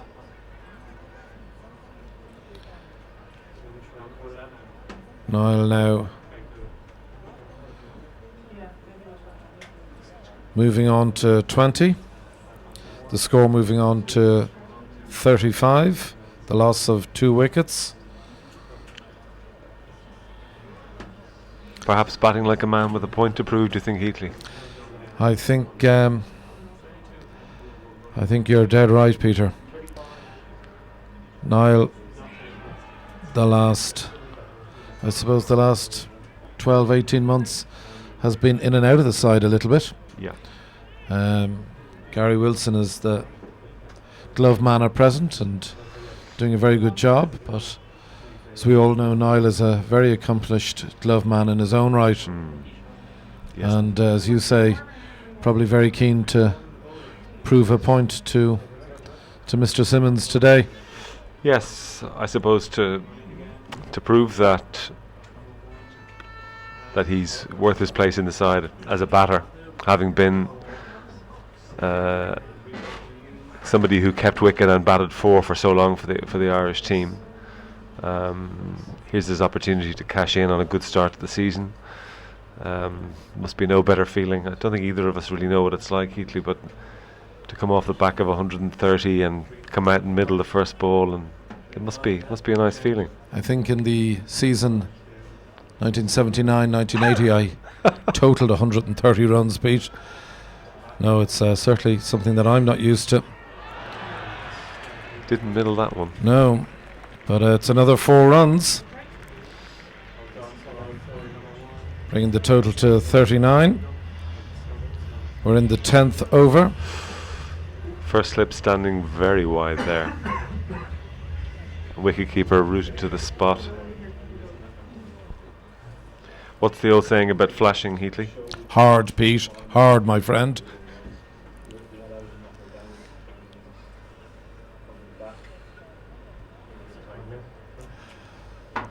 Certainly, Niall has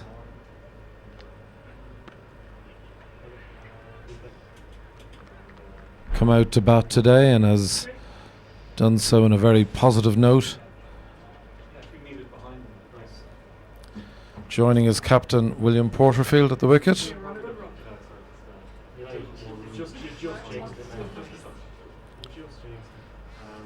He's experienced enough to know, of course, that what has he got? He's got a 4 and a 3, 4 and a 2 from this over so far, which is so he doesn't need to force it. Just needs to play the ball on its merit.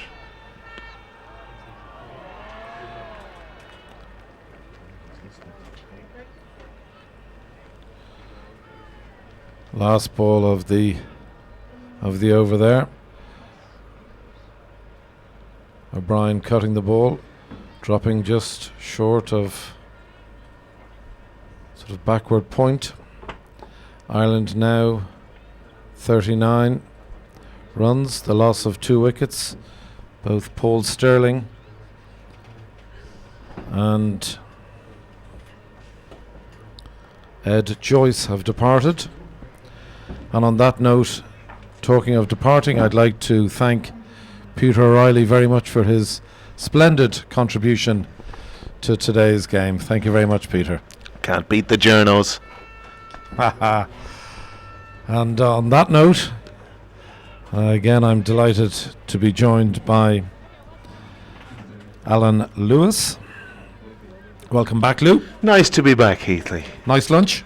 Very pleasant lunch. I came back early in anticipation that I'd be with you early, but I got the cold shoulder, so it's taken me 11 overs to be back with you again.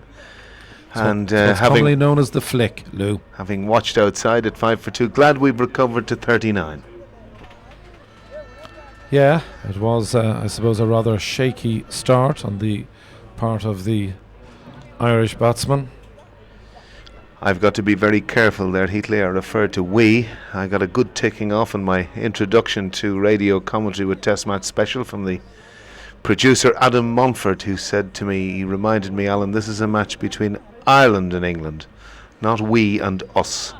So I had to take it on the chin. But did it dutifully. I'm sure you did. I'm sure you did. No better man.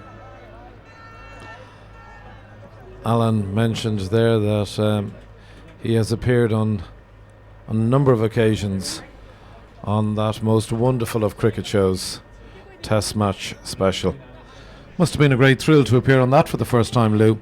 Well, it was fantastic. I've always thoroughly enjoyed listening to commentary, Aggers, Vic Marks.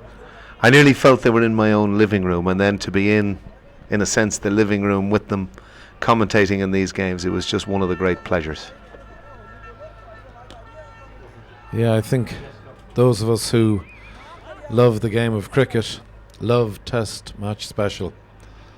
And I have to say, I'm a huge Aggers fan. Yes, he's certainly a fantastic pro to work with, to see the detail and attention that he goes to in terms of preparing, and outside of having a wonderful voice for radio. That's a glorious shot from Niall O'Brien again, straight down the ground, and I don't think there'll be any stopping that, as Ireland now go to 44. Niall O'Brien has really come out positively here today. And again, I overheard you speaking with Peter O'Reilly. When you're in the back of 132, get yourself in and never let this game try and get on top of you. Never take it for granted. And he's certainly timing the ball well. I hope I haven't put the commentator's curse on him. I hope not. And as has already been mentioned, perhaps Niall has a point to prove here today. Well, I think if you look at Niall's stats, he still is and probably will remain one of Ireland's quality batsmen. The statistics tell their own story, and I suppose the battle, and it has been a battle for some time, but the battle is probably for the gloves, and where that will take us over the course of the next few months will be very interesting to see. But certainly over the years, Niall, I admire so much his dogged determination, you know, his ability to get the job done. He's a real chirpy character. Can be difficult at times, Niall, but that's all part of the territory. There's nothing sinister in it. Well, I suppose with your selectorial hat on, Alan, you'd be delighted to see glove men of such quality as Niall O'Brien, Gary Wilson, Stuart Pointer, well, I'm glad you mentioned that name. Stuart has gone up to Durham now, got contracted from the Lord's ground staff, and that's Andrew's brother, and he's a very fine player, very good glover, got 60 odd, batted really well against Australia A last year. So that's the level of depth in the wicket-keeping batting department, which augurs very well for Irish cricket.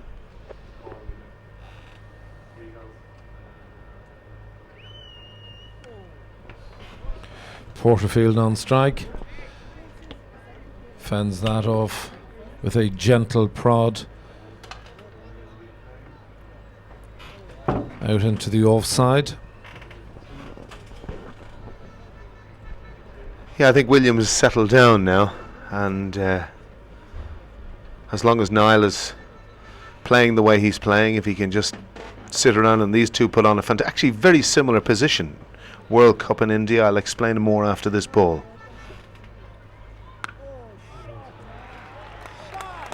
There's a splendid shot from the Irish captain. A pull out through mid-wicket for 4 runs. I remember that famous day when we played India, and again very similar position. Zahir Khan removed the Paul Sterling and Ed Joyce reasonably. I think the score in actual fact was 5, and the two came together and put on a partnership 149 till Niall was very unluckily run out by a whisker.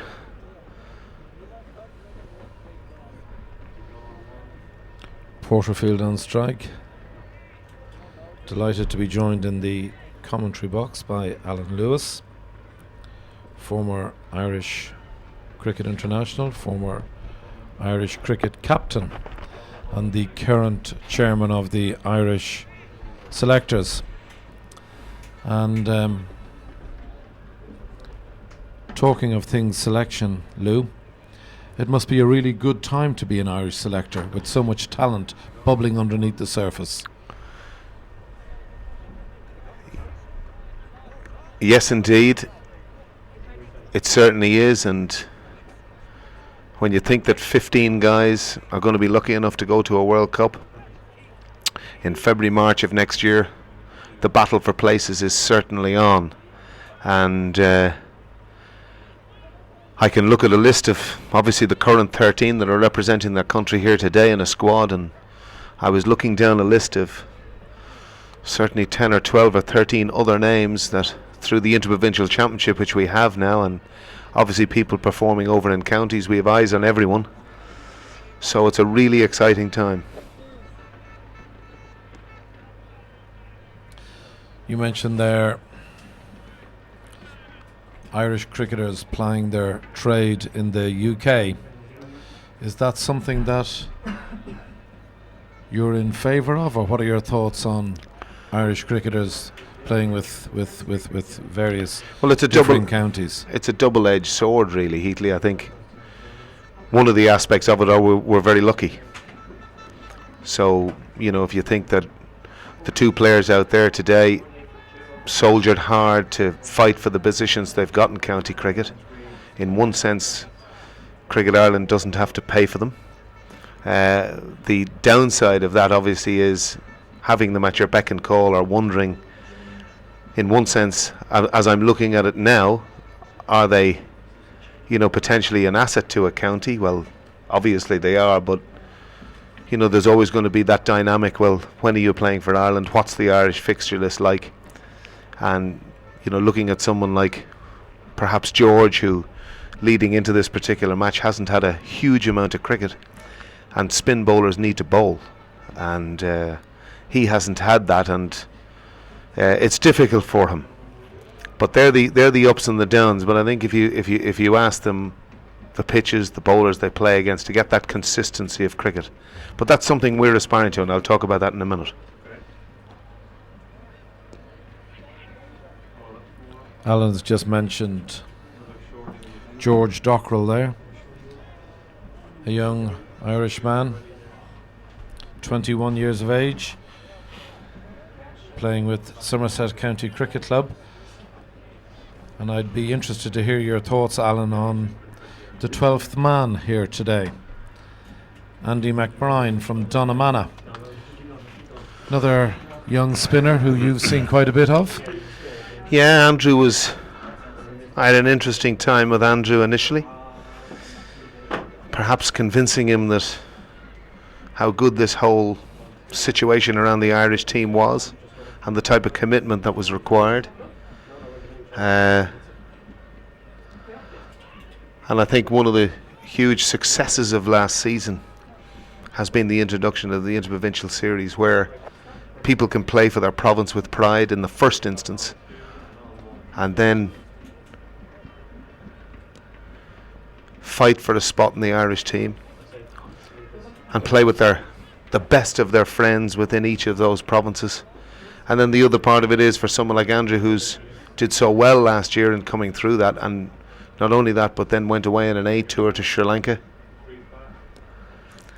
and then that fed into his participation in the West Indies, which was limited at times, but his enthusiasm, his drive, his willingness to learn, his enjoyment. There's a terrific shot altogether. That's become a trademark of William. Not alone does he lap it, but he hits it hard. And I suppose the first introducer of that really as an Irish player was Owen Morgan, who, and again you talk about you talk about the challenges. Well, if you consider the form that Ed Joyce is in presently with 300s, what perhaps England would have done to have Ed coming out to play in the first test against Sri Lanka.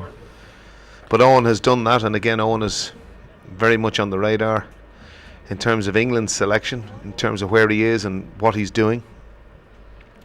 But he's greatly missed by us. But I think there's always a sense of pride in what the guys do and achieve, much as it's painful at times with what we're trying to achieve.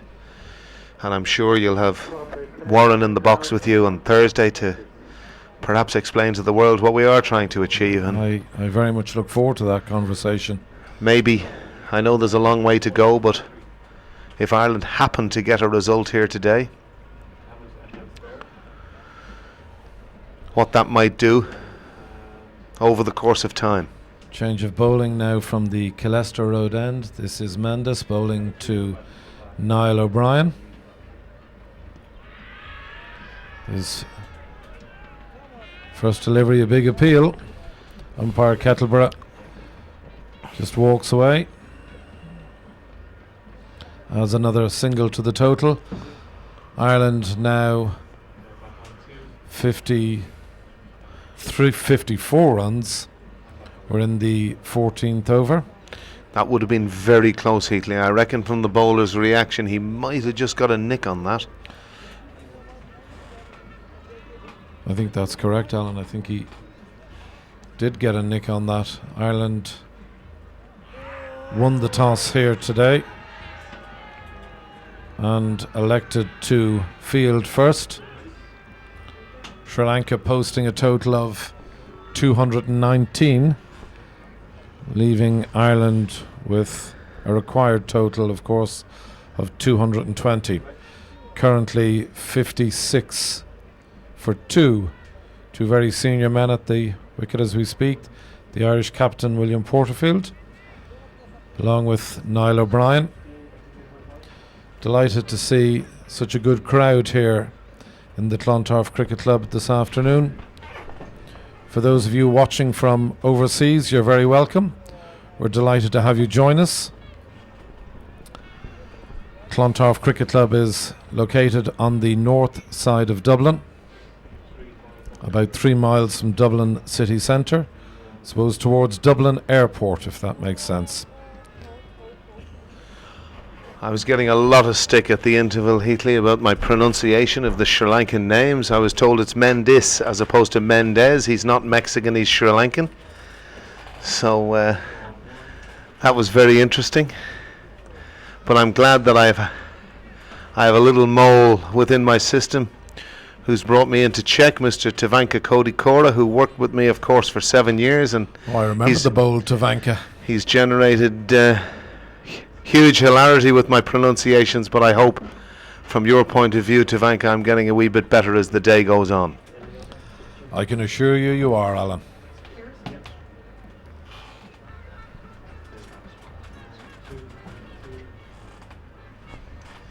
So that's another over gone. Ireland 56 for 2 have recovered extremely well as we move into the 16th over, but this will be a telling time now, particularly with Mendes on. Very efficient, difficult bowler to face, bowls very straight and has this ability to flick the ball out of the front of the hand. New modern way. Narayan from the West Indies, who I studied at length when I was over there. We were also talking about the great Mullaritharan. Yes. The doyen. Well, again, he was just a pleasure to watch. Always with a smile on his face. One of the all-time greats, really. Oh, well. I think when you consider the issues that he went through at particular stages of his career, to continue fighting and playing the way he did was wonderful. Yeah. We're in the 16th over. Ireland are 56 for the loss of 2 wickets. I'm about to take my leave, and there's a gentleman about to take my seat who needs very little introduction. No, well, if I could tell our television audience that he's hairless on top. Spearheaded the Irish attack for many, many years with great success, but I see a big smile on his face. He just can't wait to get into the commentary box. DT Johnson. Yep, DT is about to join D.A. Lewis. Trent just back from the UK, where he was looking after the Irish ladies team, who had a great win yesterday against Durham. Congratulations to them and to Trent. Well done. And I look forward to hearing Trent for the next while with Alan.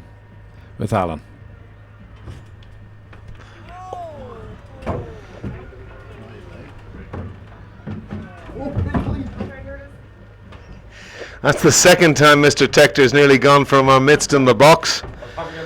So I will warn Mr. Johnson. This is no media centre in Bangalore. We're in the visitors' dressing room of the Clontarf Cricket Club on an elevated stool, but doesn't make it any less enjoyable to watch. Welcome to you, Trent. Nice to see you. Alan, how are you? I'm very good. I'm all the better for seeing you after your victory with your ladies yesterday. Have you nails? Have you any nails left after yesterday? But I'm sure you're delighted with the progress they've made since you've taken over the job. Yeah, absolutely. Obviously, no wins in the World Cup when we went away, but on reflection, they did very well. The only amateur team there. Possibly should have beaten Pakistan and Bangladesh. Well, what became apparent to me was just looking as the games as they unfolded, the big thing from a coaching point of view, they seem to improve every game. Would that be a fair reflection? Yeah, it is. It's something that I've tried to get them to do. Is be prepared to make mistakes, but to move on from those mistakes, be aware of them and get better the next time they go out. And they're certainly doing that. And, I can't ask any more commitment than what they're giving me at the moment.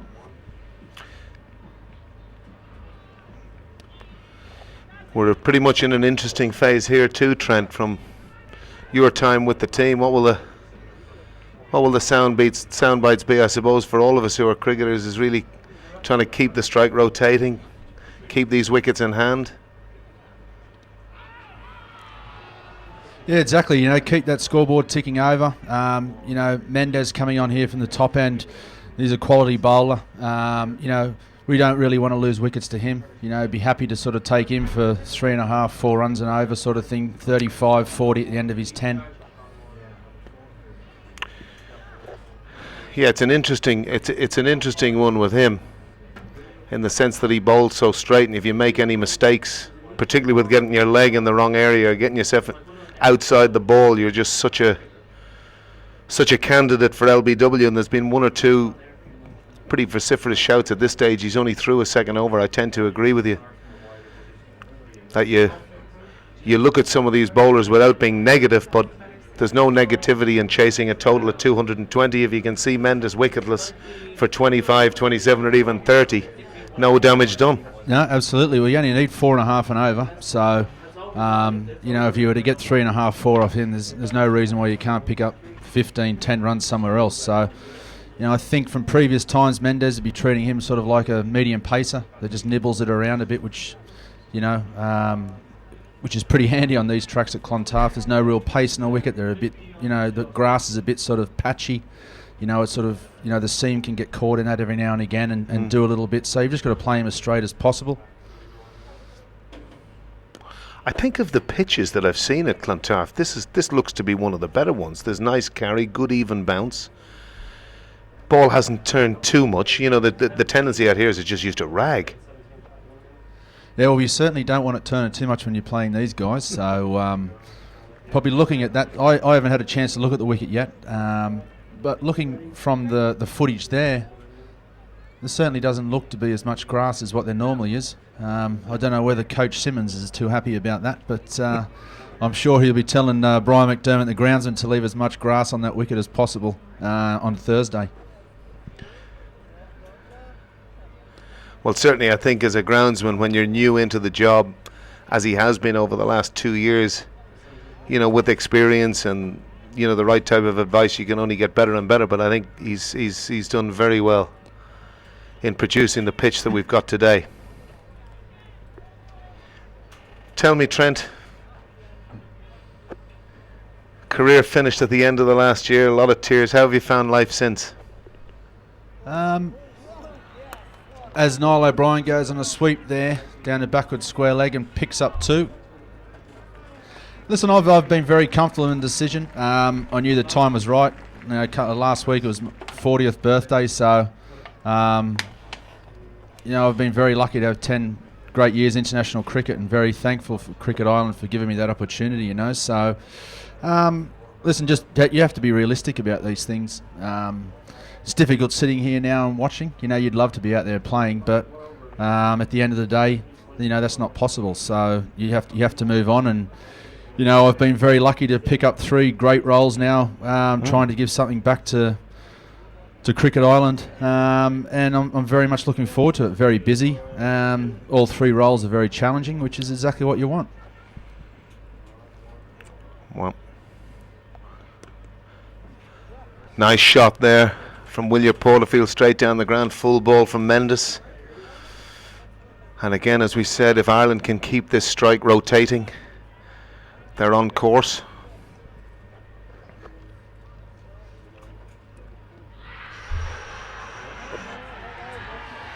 Now, unfortunately, we see Niall there just sort of going forward and looking to push that ball probably somewhere between mid-wicket and square leg. Like I said earlier there, last over, we're going to try to look to play, Mendes straight down the pitch, and unfortunately, that one's just slid on and probably gone into Niall a little bit, and he's pretty much adjacent there.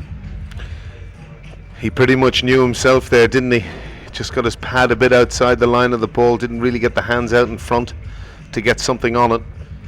He'd be disappointed there with scoring there at 33 runs. He's been in great form for Leicestershire this year, and he's been peeling off a lot of runs, and there's nothing more than he enjoys than staying out there and making big contributions to Ireland, and he'll be disappointed with that effort.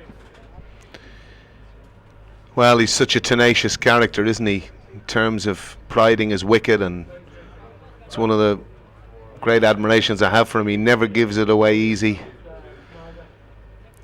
So in an Irish context, just a disappointing time to lose a wicket, and again against probably the most feared bowler the Sri Lankans have from an Irish point of view. Yeah, absolutely. And him and, I suppose Clontarf would be one up front with that new cherry, especially with our left-handers up there, and very good swinging the ball away from the left-handers to get through his spell.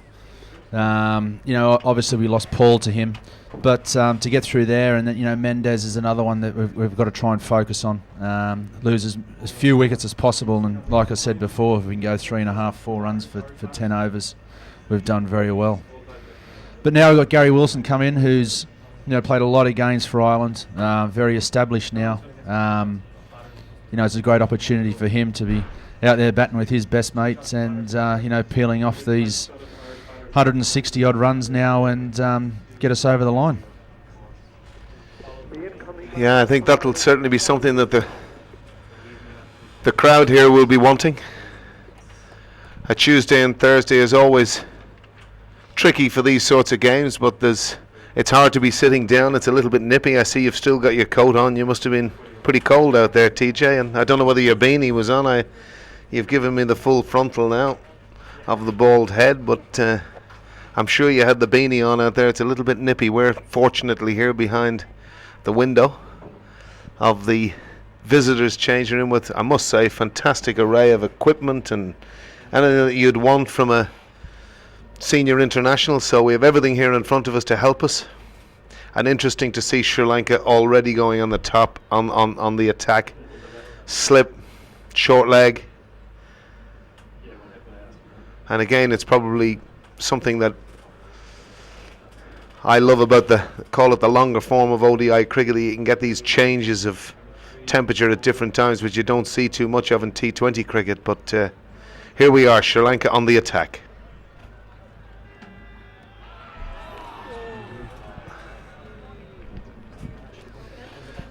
A lucky break there for Ireland as Gary Wilson looked to turn one on the leg side, and he was missed there at short leg. Off the mark. Anyway, we'll take everything we get, Lou. Interesting to see Mendes with a spring in his step there, and it was quite interesting to see Gary Wilson look to be trying to play that off the pitch, Trent, which it's quite interesting. I don't know, you'd certainly have faced these guys a lot more than me. What was your kind of tactic with these guys? Did you face Narayan at any stage in your career? Yes, Lou, just watch the ball carefully, plant that front foot down and try and hit it as hard as you can. If you get a piece of it, you do. If you don't, well, you leave it to the next bloke. You were always no nonsense, Johnson. Always no nonsense, so I hear what you're saying. Although I do remember, I have to say, that little swan song innings, you must have had a good chat with the coach to nip up to 5 in the order, going at a strike rate of 200 in that Intercontinental. I've been telling Simo for since 2007 I should be up the order, and he gives me a crack in my last game. Well, I was at you since bloody I went on my honeymoon out to Australia, seeing you batting number 8, 9 or 10 for North Sydney. Willow on the lap sweep here now, one of his favourite shots. And I think a very effective shot against Mendes, where he's looking to pitch the ball. He's looking to hit sort of 3/4 of the way up the stumps, where William and Gary will play that shot. They're very comfortable. One of their shots they play, the little lap, especially if they're going to leave 45 open behind square. But it's interesting you say about the spinners. I remember a few years ago when we played Ajmal up in Belfast. We did a lot of work on what was going on with his wrists, and we have a look at his fingers. There was theories coming up that when he bowled the dooser, his thumb was up here like this. But you know, when you get out there in the middle of the park, and you know, I was batting with Nigel Jones at the time, and I just said to Jones, I said, I don't know what's going on out here. And he turned to me and says, well, I don't have much help for you. And you know, we just proceeded to try and sweep everything we possibly could. So it's very difficult to sort of pick them up off the pitch. You can't really, with the white ball, you can't really see the seam rotating. Well, that was quite interesting, because I was out in Jamaica when Ireland were playing against Bandry and Narayan, and again, is that where you got your colour from? Was it, Lou? Well, Jamaica, or a bottle down from Boots or anything like that? No, well, I got a bit of stick about that. I know you put the white powder on to keep that dome of yours in good shape, but I'm a bit grizzly grey at the moment, so I don't really worry about that. And I keep telling the troops it's the pigment in the skin, but I'm not making any admissions that I'm going to any sun clinics or anything like that. It's just good Irish sunshine, my friend.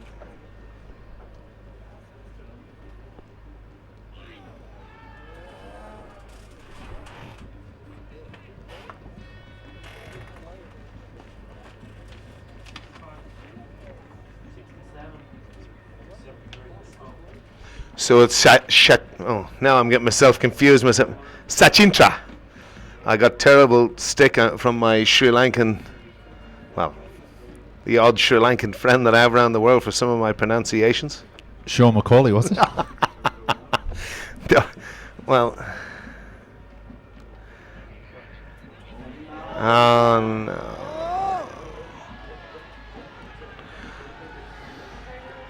Dear old mate. That's a tragedy. We've got William Porterfield looking to push here onto the onside, looking for Gary Wilson to go and support him in his call. He stopped, he's hesitated.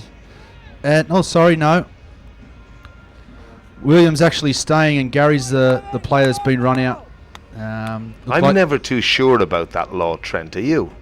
Yeah, well, it's basically if they've crossed. Obviously, William's running down towards the city end, and Gary coming up to Colester end. And when they obviously took the bails off at the Colester end, Gary and William had crossed, so Gary was closest to the Colester end, therefore... I hear you. How does that sound? It's a bit confusing, but you've got me there. They didn't cross, is what you're saying. Well, they did cross. Oh, they did cross? They did cross. So why is... Gary was on a non-strikers end, and he's coming up to the Colester end. Oh, yes, okay, thank you. Thank you. Yeah, I am with you now. You do tend to correct me on these things from time to time. And the new batsman for Ireland is Kevin O'Brien.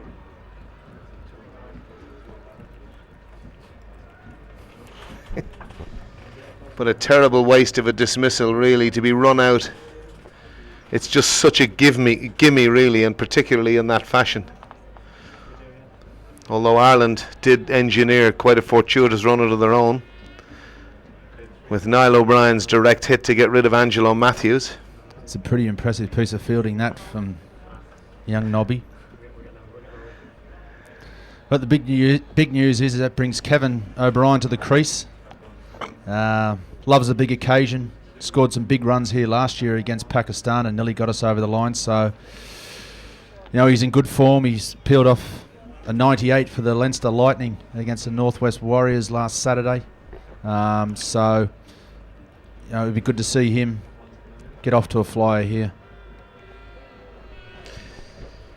Mendes starts with a wide. So it's time for the skipper to, hopefully from an Irish point of view, anchor this innings.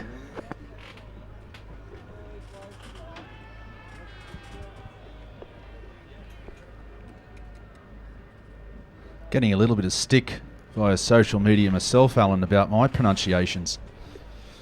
English was never my strong point. Mendes. Is that better?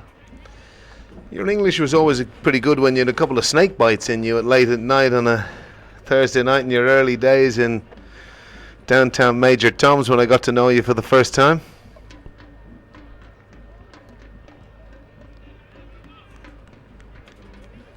It's about consolidation here now for Ireland. Absolutely.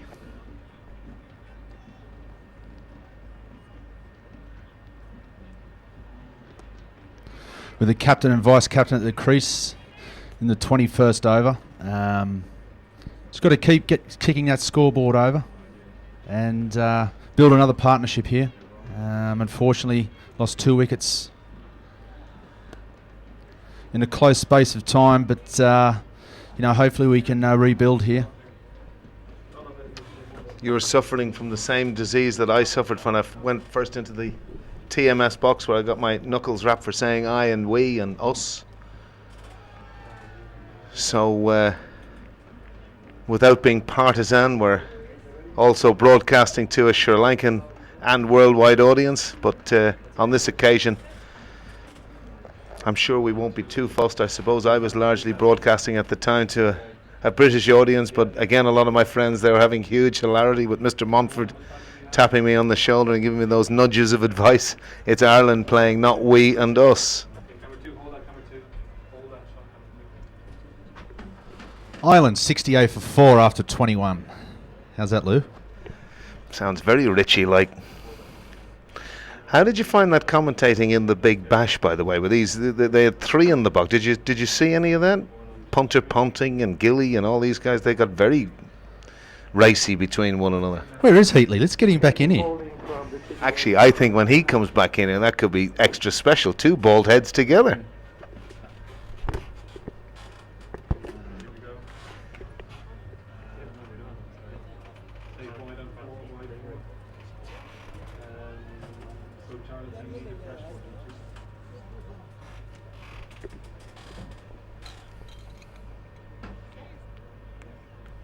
So the change of bowling from the City end. Lackmal's kind of come back into the attack. He's changing ends. He opened up from the Colester end.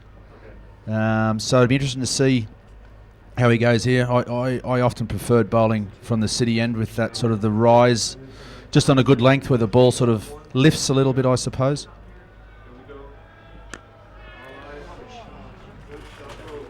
Lifted straight off the middle of the bat, that did, didn't it? Well, certainly did. Cracking shot, that from William Porterfield. Actually, it's quite interesting that you say that, because it doesn't actually look from here if there's too much of a slope, but when you go out to the middle in Clontarf, there is a reasonable slope, and it's interesting that you say that.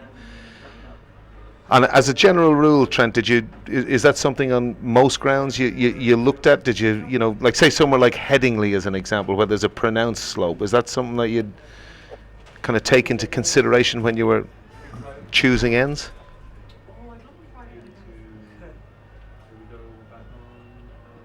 Oh no. Oh, That's unfortunate for Ireland. Kevin O'Brien's looked to play a pull shot there to a ball that sort of got a little bit big on him, and unfortunately been caught at mid-wicket. So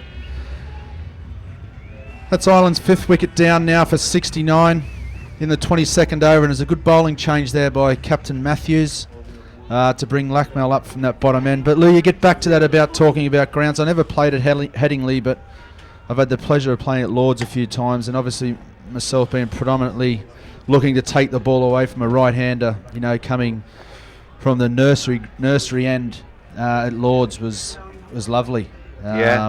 I certainly like that. I suppose the reasoning from, say, at a Clontarf point of view is from the Colester end, when you're looking out here, the run-ups, you sort of come down and you go back up to the wicket, and then you go it sort of flattens out, where up the hill I sort of like to, just a nice even surface going up, and you approach that crease where, you're probably looking at, I don't know, probably 10 foot down that pitch is where the rise sort of kicks, and that was generally my sort of length.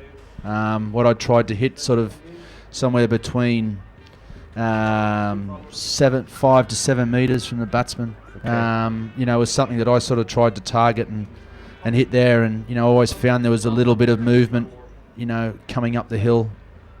I'd always sort of let the pretty boys come down the hill, like Boyd Rankin and Max Sorensen and Tim Murtagh. I hear you. Yourself, you often bowled. No, well, I have to do. Well, it it was funny you talk about Headingley. I did bowl in Headingley late in my career, and it was a funny story. We didn't get too many crowds back in those days. You had the old proverbial one man and a dog, and I came on in about the 47th over. Benny chucked me the ball. We were in a bit of bother, and I heard this wag in the crowd going, "Bloody hell, they're not giving the old bloke a ball, are they?"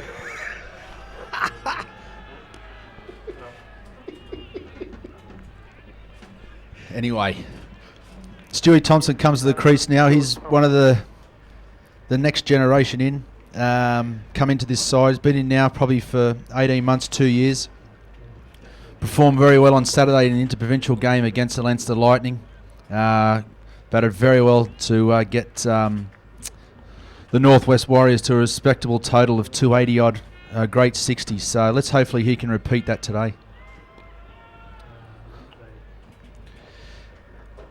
It's interesting looking at Kevin's dismissal, and it's something that we talk about. I'm looking at it in the context of the type of position that Sri Lanka were in the early part of this game, about this business of re-establishing a partnership. And again, as you say about Kevin, I suppose would be the one thing that, and it's very difficult to sometimes say it to a player who's performed as he has done, but I've often felt that he just needs to get himself in a little bit more. Just, I think that might have been the first ball he faced.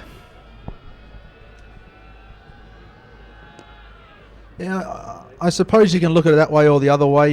He's very committed to certain shots.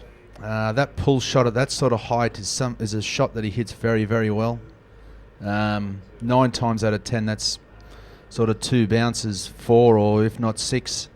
So I suppose you've got to sort of take the good with the bad and roll with the percentages every now and again, and that's the same as sort of as a Paul Sterling. You could be quite easily none for 100 after 10, or you could be sort of 1 for none after the first ball. So that's what you've got to be prepared to do. The number 3's got to be prepared to sort of get out there or keep his pads on for a few overs and sit down and watch the entertainment. And, I think that's what you get with Kev. He's very, he practices those sort of shots, and he does a lot of work in the nets, and certain balls in his certain areas, he will certainly put away, and he'll back himself, whether it's first ball or last ball, to hit that out of the park or to hit it for 4. So, that's something that Sino will deal with, the players deal with. Unfortunately, the spectator probably doesn't know that as much. Well, you see, that's an interesting thing. I was just going to talk to you about that. In the sense of that type of discussion. Where you've lost a wicket to an injudicious run out, and you're looking to re-establish yourself again, and where do you draw the line in that balance between not necessarily staying there, because Kevin is a player who's always going to score quickly. It doesn't, my argument is, well, within that, could he maybe tuck that away, just 1 or something? I'm not in the checks and balances of cricket, let's not argue about those. I'm with you on that. But just in the context of the man Kevin O'Brien and the way that he plays, he's always going to score quickly, so he'll always make up. But it's just that little bit of time just to get in. Yeah, but as we see there, lovely off drive there by William Porterfield, and a great piece of fielding there to stop the boundary. Important now that Tomo plays the ball, not the bowler here. You know, he's going to be looking up at the top of his mark and see Mendes come in, who's in some great form, putting a lot of pressure on the Irish batsman. He's just got to play straight. What he did on Saturday at the Hills is, he played straight, and that's what he's got to continue to do. Keep turning that strike over. Give the skipper as much strike as possible, and Ireland need to rebuild a partnership here because Ireland can't lose 6 or 7, 2 or 3 more wickets here, because we could find ourselves in trouble. That's precisely it. Ireland really need to rebuild. It's quite interesting, the phases. They're going through a pretty similar pattern, both innings. That one kept a little bit low, but he's defending that well. Stuart Thompson has a lot of time at the crease. It's one of the things I've admired, and it's interesting that you talked about his innings at the weekend. It's just the time that he had to play off the back foot was very, very impressive.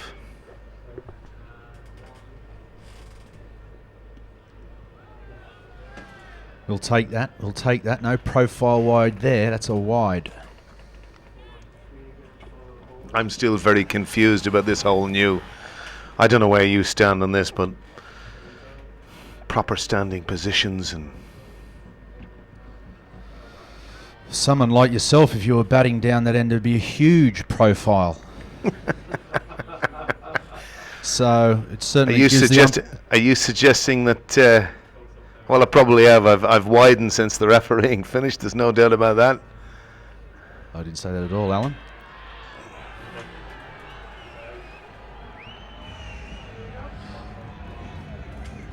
And unfortunately, there we have Stuart Thompson at LB to Mendes. Just really going nowhere, caught on the crease. That's what I said, we've got to get ourselves, treat him as a medium pacer, get a good stride in, play strong shots down the ground. It's unfortunate now that William Porterfield's now seen 6 partners go, and Sri Lanka are right on top here at Clontarf. Yeah, that's a disappointing dismissal, that from Stuart. 2 balls previously, he did well to get down on one, in the sense that it kept very low. But going back, as you say, to Mendes is dangerous occupation, and as you say, treat him as a medium pacer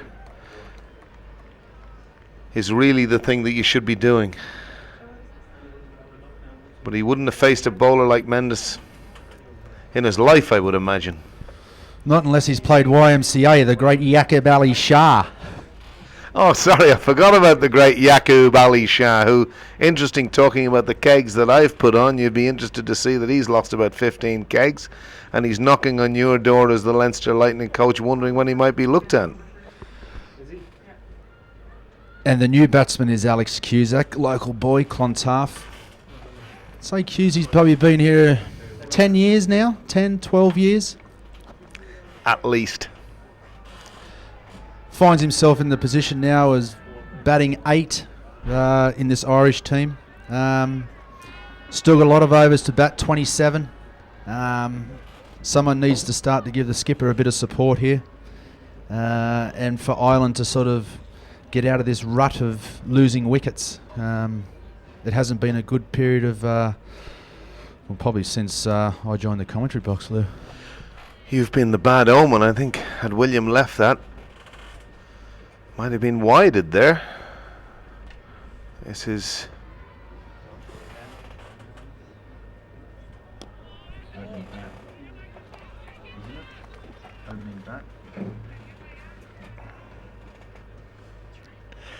Ashan. I find that one a bit easier.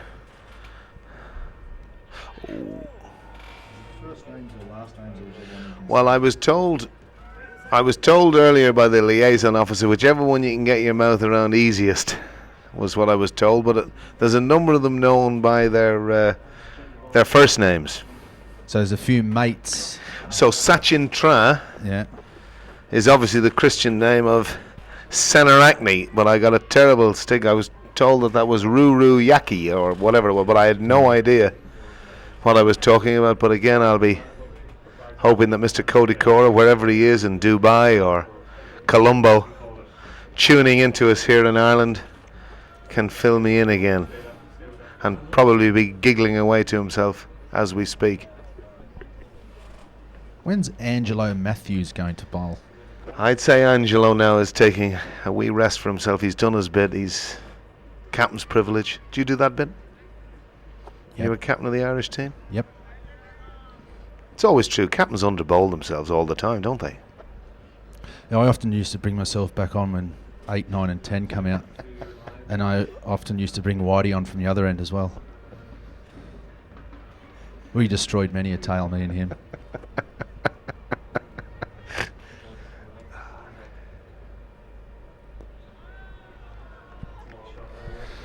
And there he is, Goggles. Cusack's off the mark. Goggles? Where did that come from? Next time you have a look at his mince pies. His Right. eyes are massive. Oh yeah, he does have a big set of bulbs. That's true. He does. So Goggles he He gets. does. Goggles. I'm absolutely. You've given me so much inside information to this team. It's Goggles. Okay. Goggles Cusack. Yeah. I'll remember that.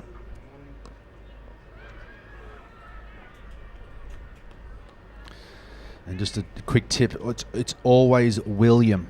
Never call him Will. Okay? Touch boy bandish Will, isn't it really? And you've got no...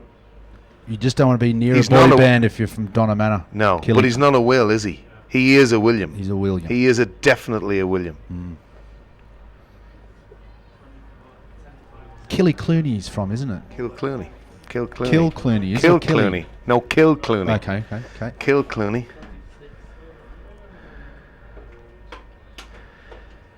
Porty's always a bit matter of fact when he speaks to you, isn't he? Can you understand him? At times with difficulty. Everything's in abbreviation. I always love those bits after the game when the commentators are talking to him. And I know, and they know, he haven't understood a word that he said to them. But he's done a great job since taking over. I was going to ask you that, actually, from the point of view of when you were captain and, led that period, and obviously, in terms of the team and the side evolving and moving on. Did you find that a kind of, when you weren't in charge or things, did you find that a difficult kind of situation? Early on I did, but then you sort of sit back. You don't have to do the media stuff. You don't have to do the umpires meetings, all that sort of rigmarole, I suppose. You get more time to concentrate on your game, your own game.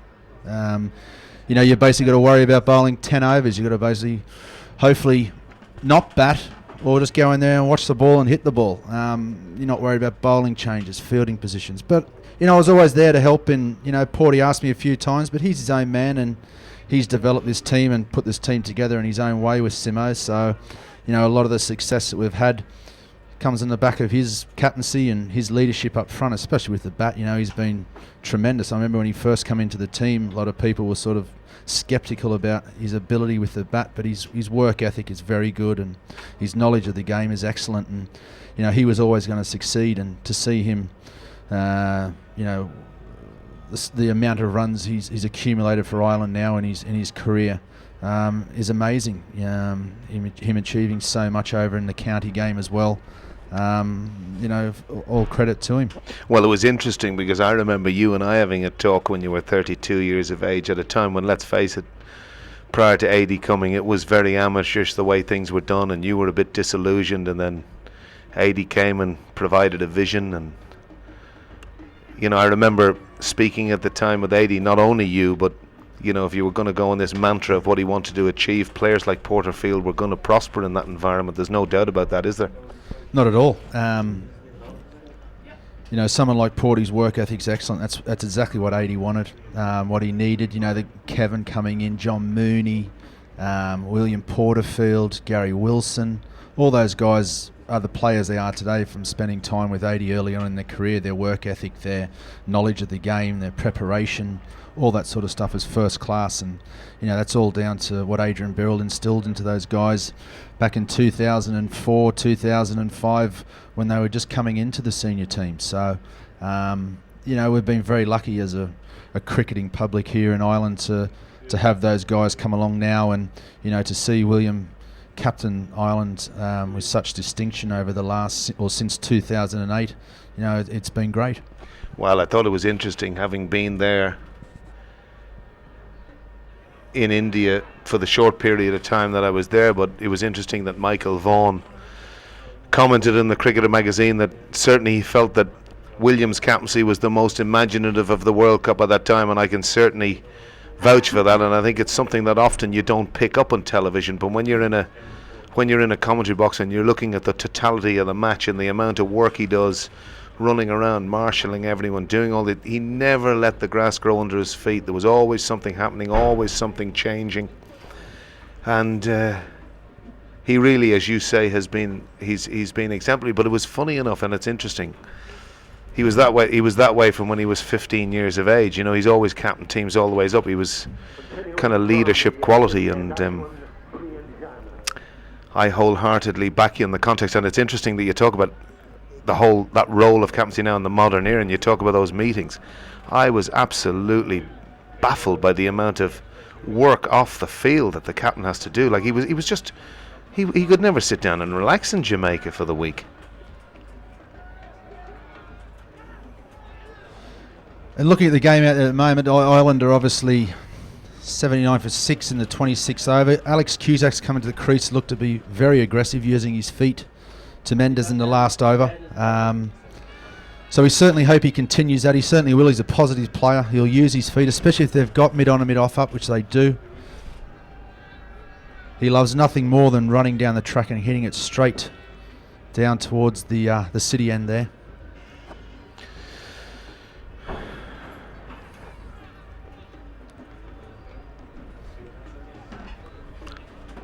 And he's done just that there. He's come down the wicket. Hashan giving it some air, and Cusack coming down the wicket but hitting it straight to mid-off.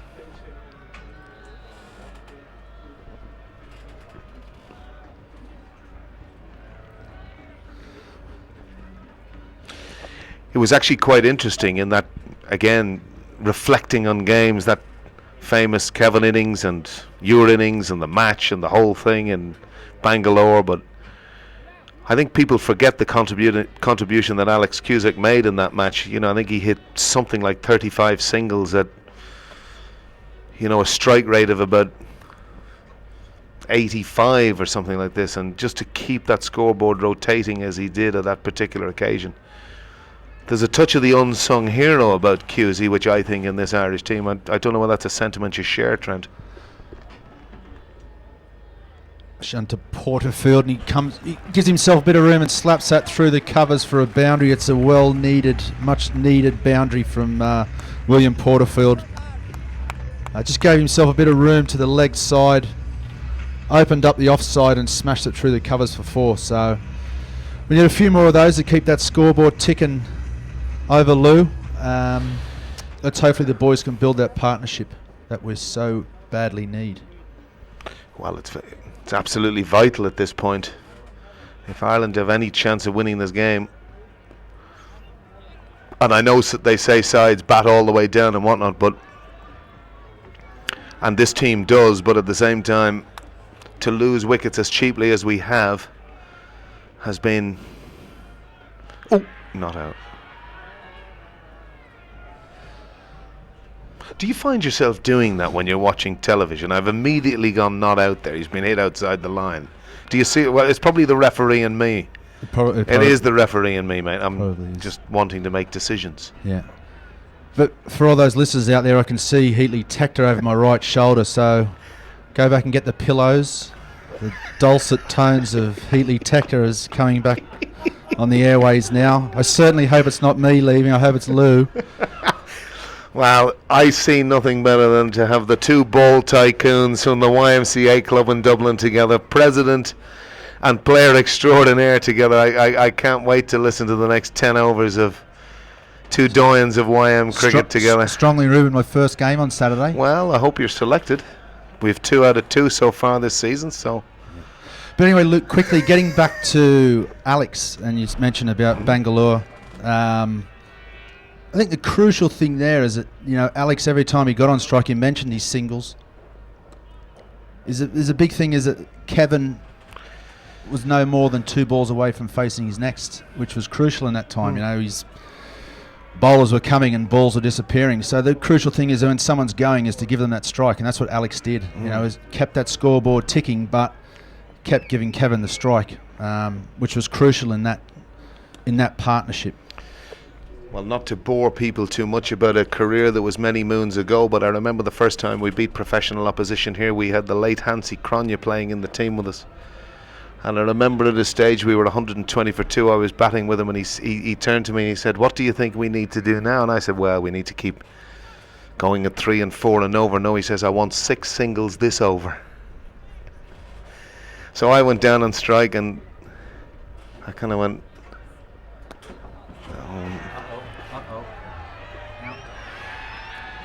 William Porterfield holding out to deep square leg, and that really is what one could describe at this point as perhaps a nail in a coffin for Ireland's batting today. The captain, who played valiantly and well for his 37, but having lost 6 partners already, he's finally succumbed himself. Caught in the deep square leg boundary off the bowling of Mendes, and at this juncture I shall pass over to the dulcet tones of one Heatley Tector. Stick with me, viewers. Yeah, unfortunately there we've lost William. It's now 7 for 86 in the 27th over. That man Mendes strikes again, and it brings Max Sorensen to the crease. Max will only know one way to play here. Heatley, he'll play strong shots down the ground. The ball's in his hitting area, he'll certainly look to clear the boundaries. I've seen him do this a few times for the Hills, for the Leinster Lightning, so he's certainly a very capable batsman. At this level he's yet to do it, and against this quality of opposition, but there's no better time to than start today. Hi and thanks, TJ.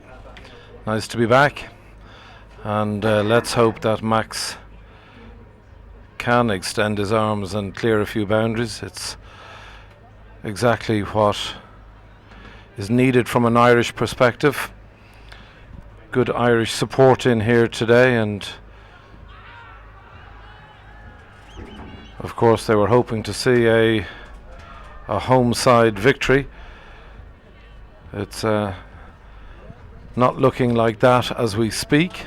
Ireland 85 for 7 in the 27th over. And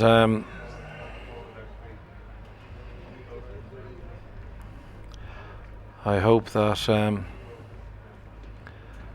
Max can prove his worth here today, but that's the 3rd ball in a row where there's been a big appeal against Max. Thankfully he's survived all 3.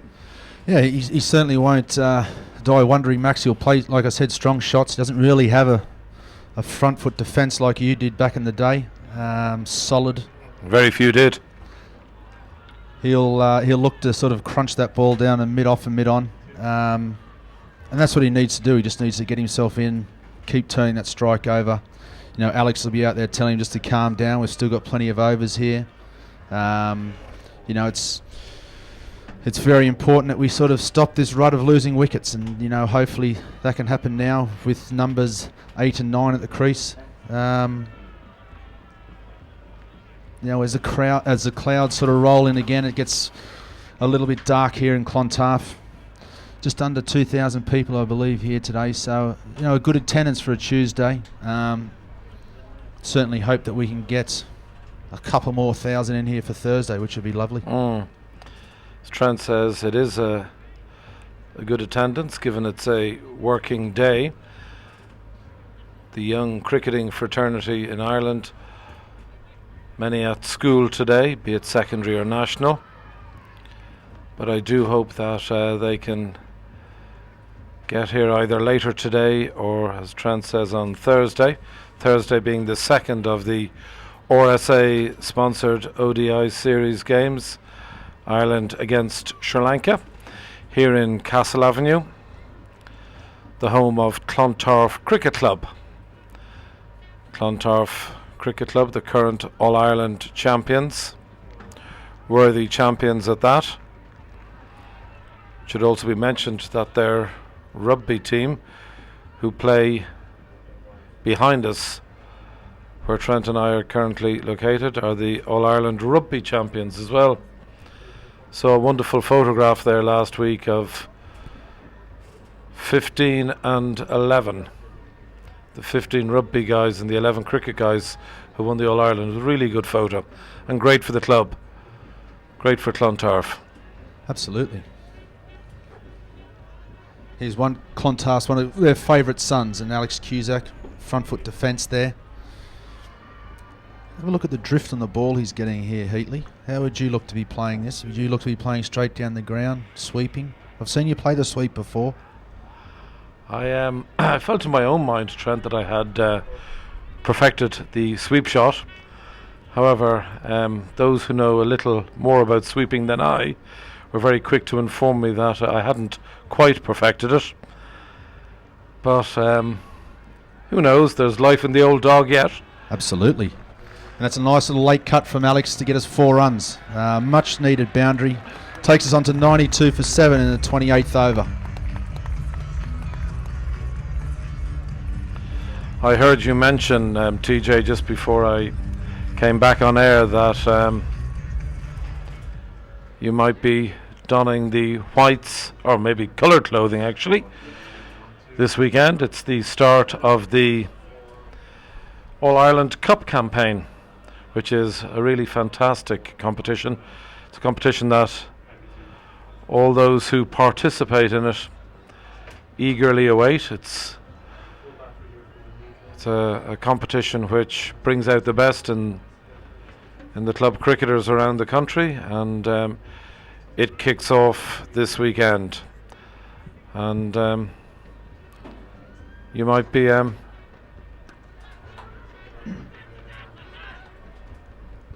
playing, TJ? Could be. I've told the captain I'm available, but I just have to wait tonight's selection. So after my little stint in the commentary box with you, I'll be putting on the training gear and going out and hitting a few balls, trying to impress him. But we'll have to wait and see. Mendes is in his 8th over here, and he's caused a few problems for the Irish batsmen. Interesting to see how Sorensen attacks here. They've got mid-wicket out, mid-on, back. And the field on the offside is up, mid-off, cover in, saving the one and short leg. I think one thing that we haven't done well against Mendes is go forward. I think I'd like to see us play on the front foot a lot more. We've sort of sat back in our crease. William Porterfield drove him beautifully down the ground during his innings, and I think that's something that we could probably do on Thursday. We sit down and have a look. The guys will sit down and have a look at the review and what did we do well? What can we improve on? And I think that's something that we can look to do is try and play him as straight as we possibly can instead of square of the wicket, because he's very difficult to pick up.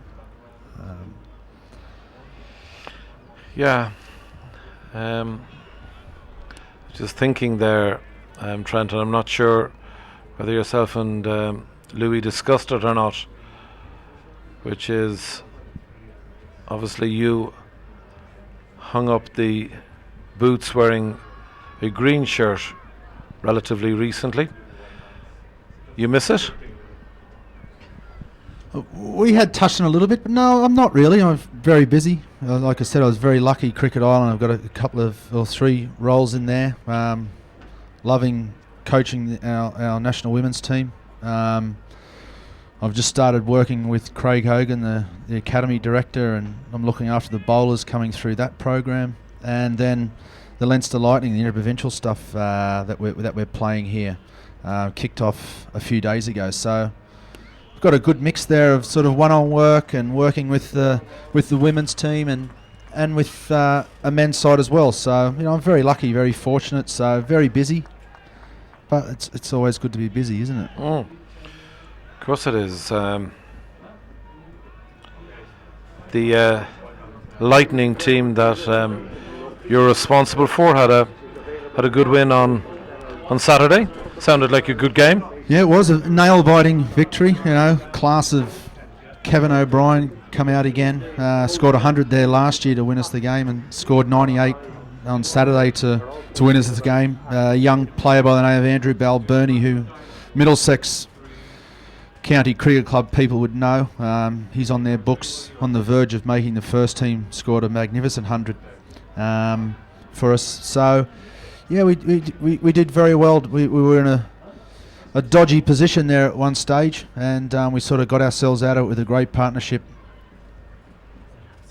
We had a great partnership there of 180 off about 120 balls with Kevin and Andrew, and sort of really took the game away from the Warriors. But all credit to them. They're a very, very good team, and look forward to going up there and playing them in a few weeks in a 3-day game in Breedy. So I think umpire Smith just extending his arms there. Wide ball. I was just going to say there, Trent, I think one of the very exciting happenings within the Interpro series is the fact that you're involved in 3 formats of the game. You mentioned the 3-day game that you're looking forward to. Last Saturday's game against the Warriors was an ODI game, and of course you have the crowd thrilling 2020 format. Yeah, it's a great setup. We've obviously now, recently with the ICC, got a clear pathway through to Test match cricket. It's in the guys' hands to go out there and win the Intercontinental Cup again, and then play off against the 10th ranked team in the world. So 2018 is going to be a massive year. And then obviously what we've done in the 50 over World Cups, been so successful in them, and beating full member countries and qualifying for the second stages, and also doing that in the 2009 T20 World Cup. So it's important that Cricket Ireland's vision was to close the gap between club cricket and the international stuff. So they've certainly done that. Last year was a very exciting competition over all 3 formats, and I think it's only going to get better and better as the seasons go on.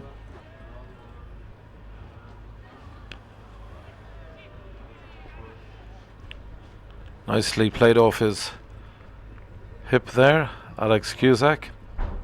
Local man, plays his cricket here in Clontarf. Also involved in a coaching role this year. I think he's looking after the first team here, and no doubt he'll do a splendid job on that front.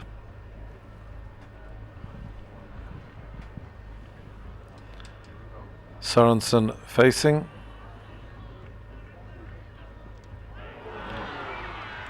Sorensen bowled. No, that's Cusack, unfortunately. Very quick leg stump Yorker there, and just beat Alex there for a bit of pace. Very well directed, and unfortunately that's wicket number 8 down for Ireland for 97 in the 30th over. So it's not looking great here in Clontarf. But never say never. No. I offer my apologies to Max. Got a little confused there. The older I get, I suppose, confusion can set in. As Trent said, a very fine delivery, a fast, in-swinging Yorker.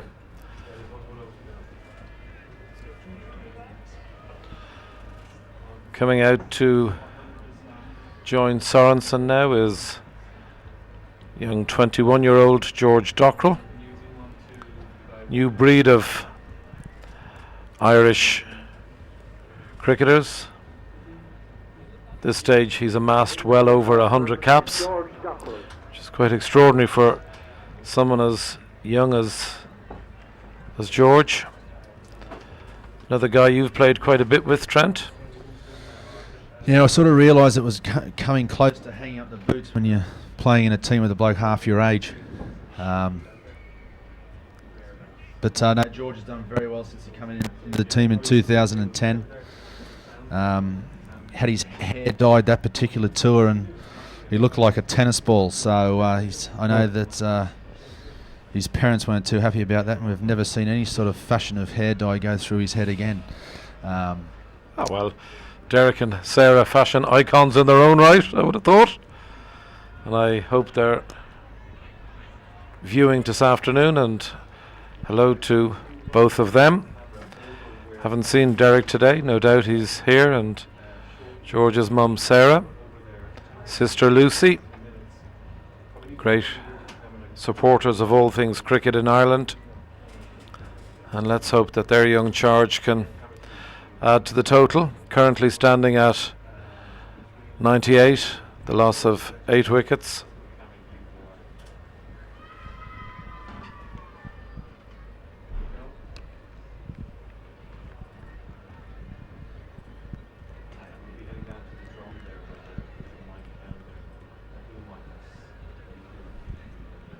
Back in your day, Heatley, when you would have been coming in at number 10 with the ball tailing in like that, your team's 98 for 8 in the 30th over, chasing 220. What's your approach? Go large. Very large. As large as I possibly could. Have to admit, mind you, it didn't always work as I'd planned. But got a lot of pleasure out of it, and talked a good game, particularly in the bar following the encounter out in the middle. But no, I'm very glad that Messrs. Dockrell and Cusack are out there rather than. Be an interesting battle here between the two spinners. Certainly don't like to get out to. No. Ooh, I thought he played that on there. So did I. George certainly backs himself. I wouldn't say rates himself. I'd say backs himself as a batsman. So he's got a great opportunity here to show us what he can do.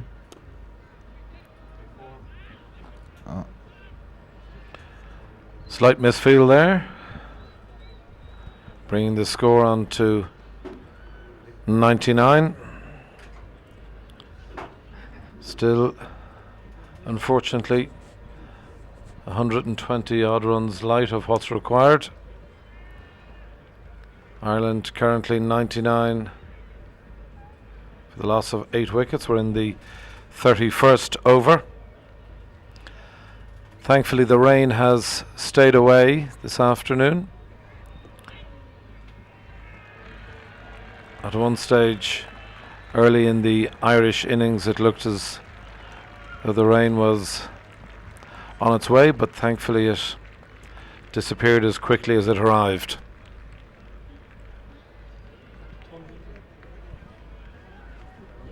And that brings up the 100 for Ireland in the 31st over. Fortunately, we need to double that heat, so there's a lot of hard work going to have to happen in the next 20 overs. Still have a power play. You still have 2 powerful batsmen there. And then you have, of course, Tim Murder coming in, who's won us a game last year up in Stormont against Scotland with his fantastic striking of the cricket ball.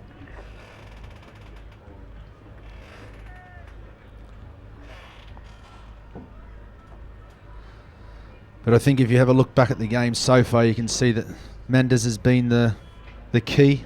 He's been the guy that's put the brakes on, the pressure on.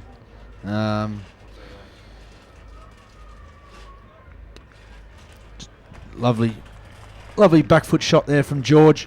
We're picking up a few runs. 3 in fact. So it brings us on to 103. It's that us again. I've got to say Ireland, apparently. Yep. I'll get there. Yeah. Trent said those 3 runs from Dockrell bring the total to 103. We're heading into the 32nd over here in Castle Avenue.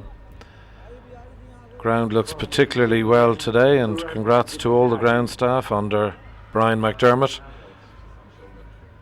Produced fine wicket, lovely outfield. One of Ireland's premier grounds, Clontarf Cricket Club, looking as splendid as always. And no doubt they'll have it in excellent shape come Thursday for the second of the RSA Insurance sponsored ODI series, Ireland against the T20 World Champions, Sri Lanka.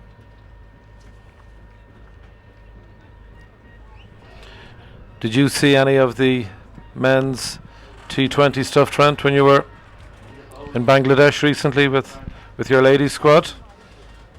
Saw a little bit. I didn't see our defeat to Holland, which was probably, we heard about it. We had just finished playing our last warm-up game, travelling back on a bus, a 10-mile journey that took 2 3/4 hours. It was unfortunate how they went out. You know, their preparation was very good. They did all the hard work there in the West Indies, beat the West Indies, the world champions, at that particular time. And a nice little tickle here for Max, I think will bring him 4. It certainly does. Again, another much-needed boundary, which takes the score onto 108 in the 32nd over. You just never know if we can just dig in there for, the next 10 overs, not lose a wicket, and keep that scoreboard ticking along. You've still got 2 very capable batsmen in there.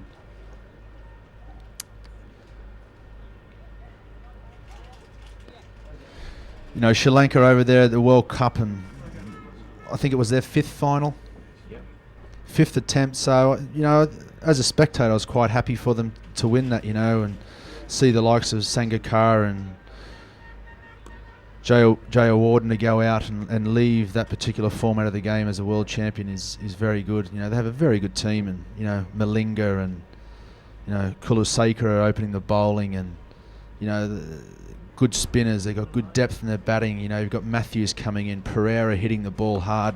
There's George leaning back and crunching it straight out to the fielder. Unfortunately, a deep mid wicket. He knows he's missed out there, but that's okay. That scoreboard's ticking over.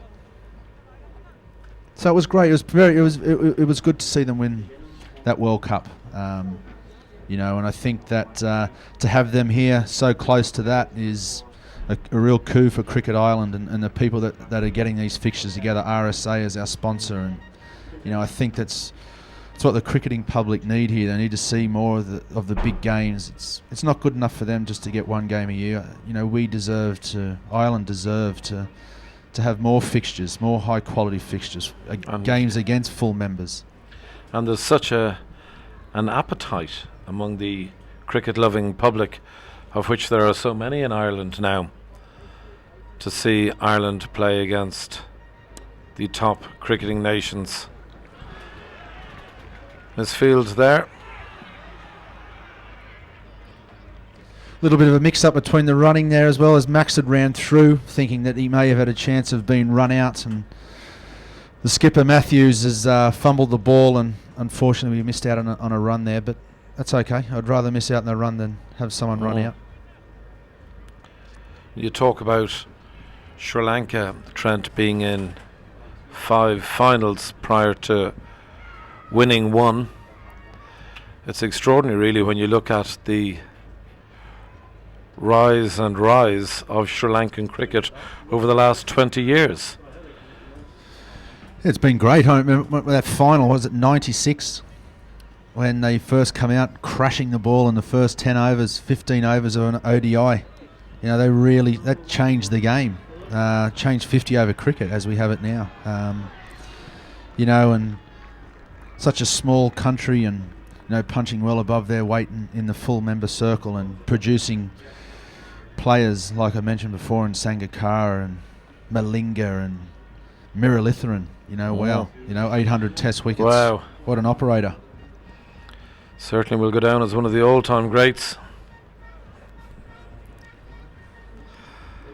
He sure was.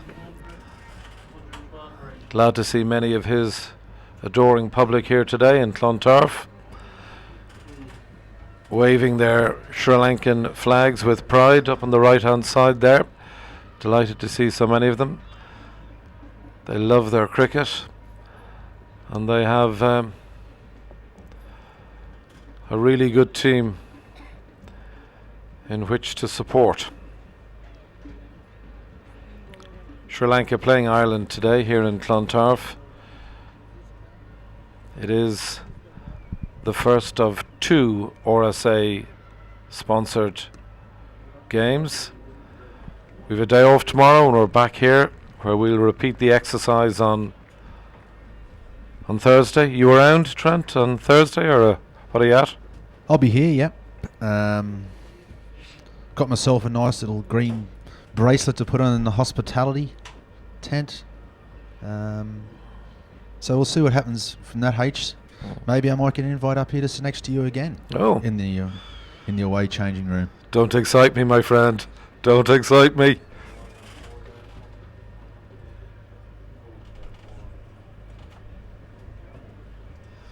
Certainly love to see the two Irish guys, progress the score. There's a large Irish contingent here. There's nothing they would enjoy more than to see a tight end to this game. There's nothing more they'd like either than see a few balls disappear over the boundary ropes. Big Maxi Sorensen lifts some heavy weights he does in the gym. One of the great physiques in international cricket.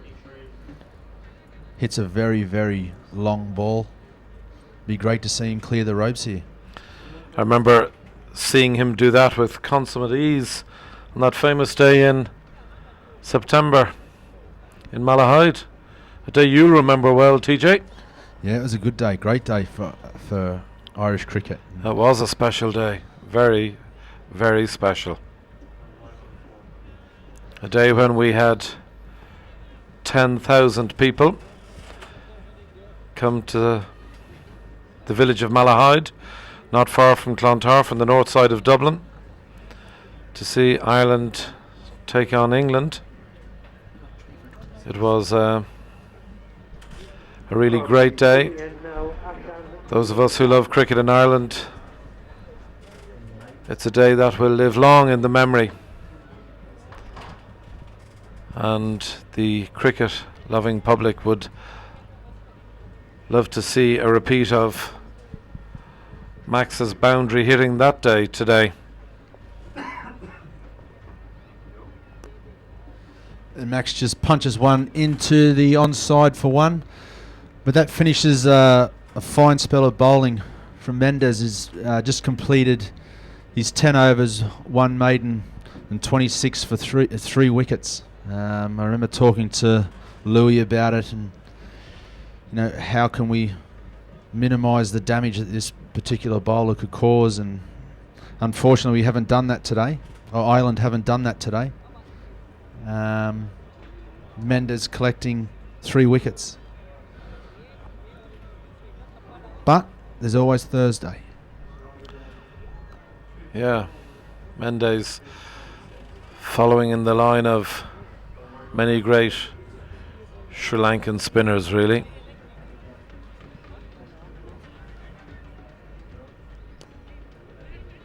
Nice little punch down to mid-on there from George, ticking that scoreboard over to 116. Ireland needing 104 to win, with only 2 wickets left in the hutch. George today playing his 39th ODI game for Ireland. Hard to believe Max is only playing his 5th. Yeah, so he's. I would have thought he would have played a few more than that. Probably been in and out of the team a little bit. Obviously, Max started when Boyd was obviously still around, so he probably missed a few games there. You might have been responsible for that as well. Maybe Mertz. Yeah, well, big appeal there against Sorensen.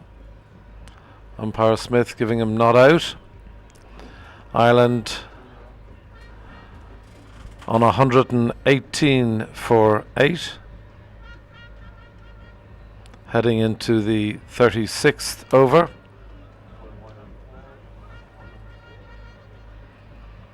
Glad to report that the weather has improved considerably. It's a lot brighter now than at any stage during the day. Let's hope the evening remains as is. I'd say if we walked outside now, we'd catch the great Alan Lewis working on that tan of his. The sun cracking through here now. I'm glad to say that the two bald men are sitting inside and enjoying what appears to be a great sort of finish weather-wise to the day anyway, Heatley. How right you are, Trent. Yes. Those of us who are follically challenged, it probably makes sense to stay indoors. Don't have the factor 30 with me today. It's a factor I always need. George hits one out to sort of deep square leg there for a single, bringing us up to 119.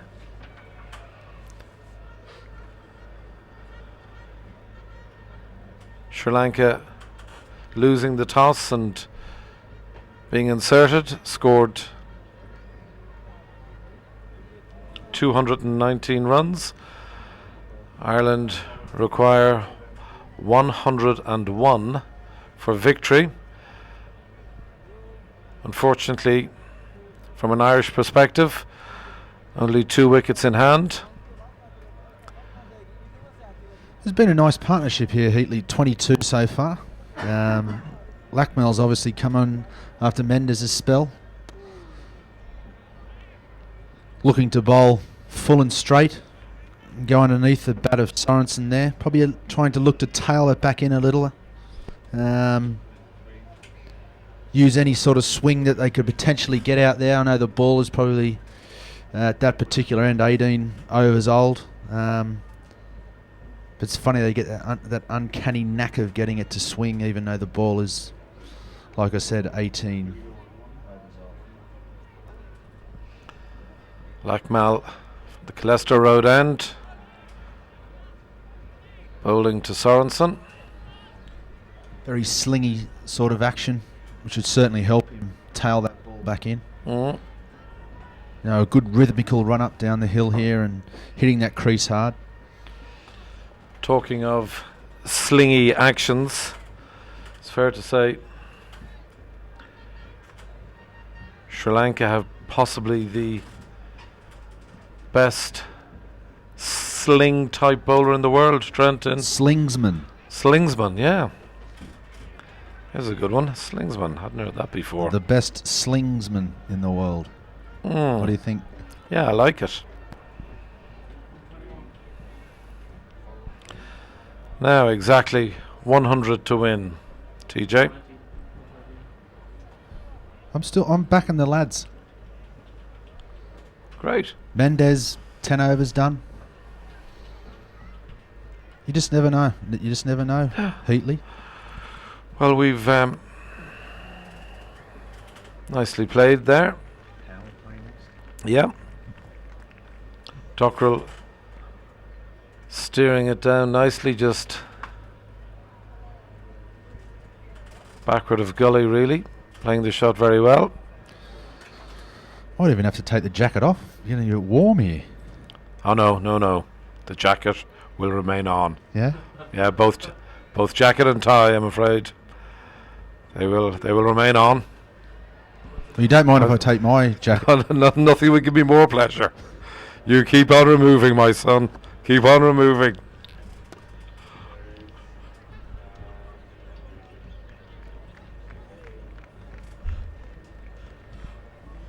Ah.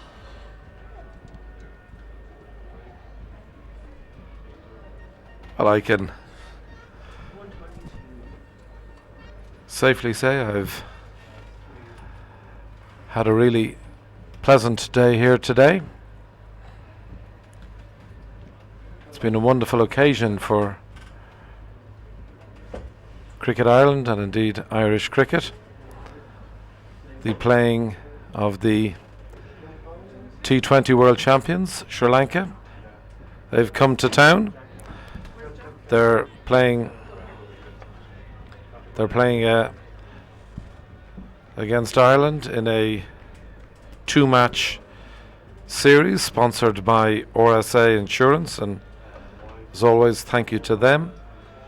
They've been tremendous sponsors of all things Irish cricket for many years now. The jacket's off, the sleeves are rolled up, and it's power play time, Heatley. Now it's time for Big Maxi Sorensen to go huge. 15 overs, we need 100 runs. Good partnership. What is it now? It's 25 by my math. And there's Max just working one down to behind square for one. Power plays generally mean wickets or runs. We certainly hope it's the latter in our case here today, Heatley. Yep, I hope so, Trent. You've talked about Max Sorensen being a chap who's very capable of clearing the boundary rope, and there's nothing the Irish crowd would like more than to see him plant a few over the pavilion in which we're currently broadcasting from. Nice shot from Dockrell there, bringing Sorensen back on strike. Sri Lanka were inserted. Batting first, they scored 219 in their 50 overs. Ireland therefore requiring 220 runs to win.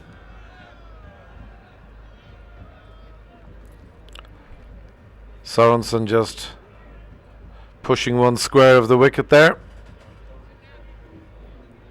bringing Dockrell back on strike. As Trent has mentioned, it's been a very useful partnership, this. Neither batsman that I'm aware of have given a chance. Both look very comfortable.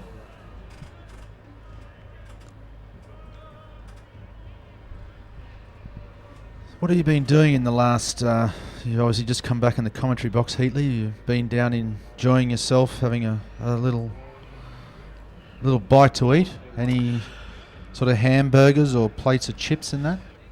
Well, on this occasion, no. However, I have been known to consume the odd burger, washed down with a few French fries and maybe the odd lager or two to go with it. But today I was royally treated by the splendid catering staff here in Clontarf to a lovely lasagna lunch. Oh. Coleslaw and an array of salads. Profiteroles? No. Apple crumble. Oh. Really lovely. Maybe I should come around lunchtime tomorrow. It's not a bad call. Very hospitable club, this, Clontarf. Always receive the best of due care and attention when we come out here. North side of the Liffey. A club steeped in history. Club that first opened its gates, would you believe, in 1876. Purchased tickets for the second ODI against Sri Lanka here at Castle Avenue. And the first time they played cricket on the wicket and indeed the pitch in front of us as we broadcast today. 1958, I believe. It's good knowledge. Prior to that, they played on the rugby pitch behind us. That's where the cricket was played here in Castle Avenue. They shared a pitch with the rugby club. I see. Another great of Irish cricket there walking past the commentary box. Peter O'Reilly, former gentleman of Ireland. Also plied his trade with Warwickshire County Cricket Club in the UK.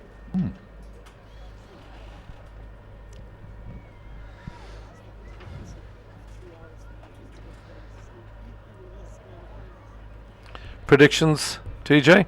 Yeah, well, often, like I said before, power play will bring wickets or runs. I don't think it's ideal sort of having one over of power play and then stopping and having drinks. You sort of get a bit of momentum and then sort of that stops. But we certainly need to cash in these next 4 overs. Field's up. They're going to be, they'll probably be bowling their strike bowlers. Hopefully they'll keep Lackmell on, which would be his last over now. And then they're going to have to come on to the reserve bowlers. Matthews is a very established international cricketer who's only bowled 2 overs, so he's certainly going to have some overs to bowl.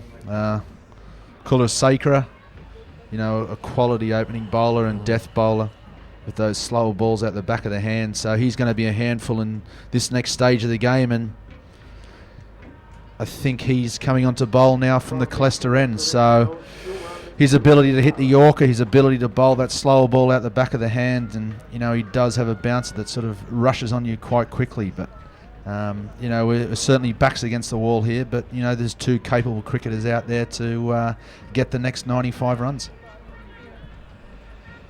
Yeah, as Trent has mentioned there, between them, Matthews and Kulasekara, they've about 260 ODI games under their belt, so not lacking in experience.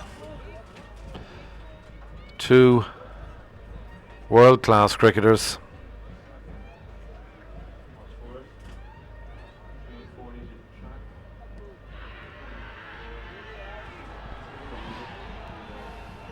There we go. Just what you said, Trent. Wickets or runs. Wickets or runs. Unfortunately, at this stage, it's the wicket of Max Sorensen.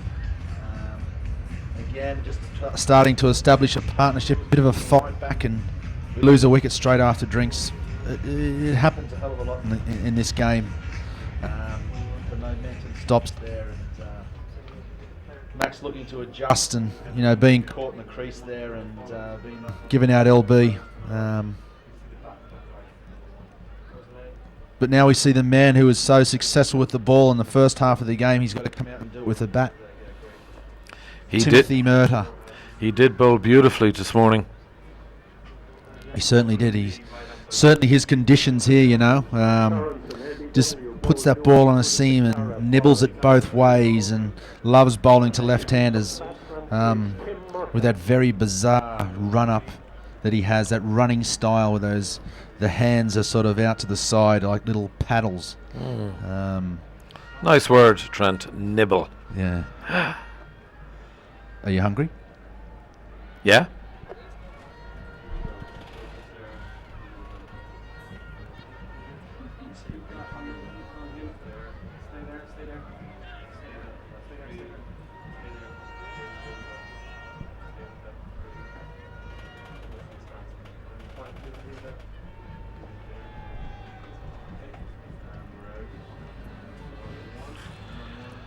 Just talking of Kulasekara,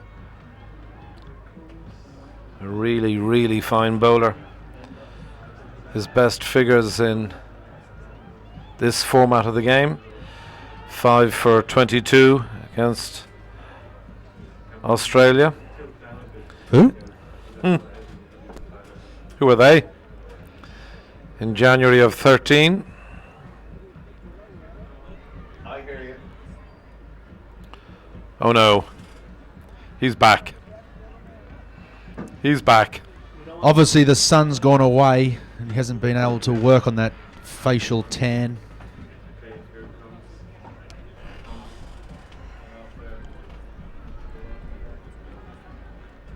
I think it's the end of me. Heat. You reckon so? It's a sad time. Yeah. It's always Thursday. Yeah. Thank you, my friend. Fantastic contribution from DT Johnson there. Delighted to have him in the commentary box, and let's hope we can hear a little more of Trent on Thursday. Thank you very much, TJ. Lovely to have you as always, and nice to see you looking so well, and well done over the weekend. Great result against Durham. May you get many more of them. I hope so. Welcome back, Lou. Pleasure to be back, Heatley.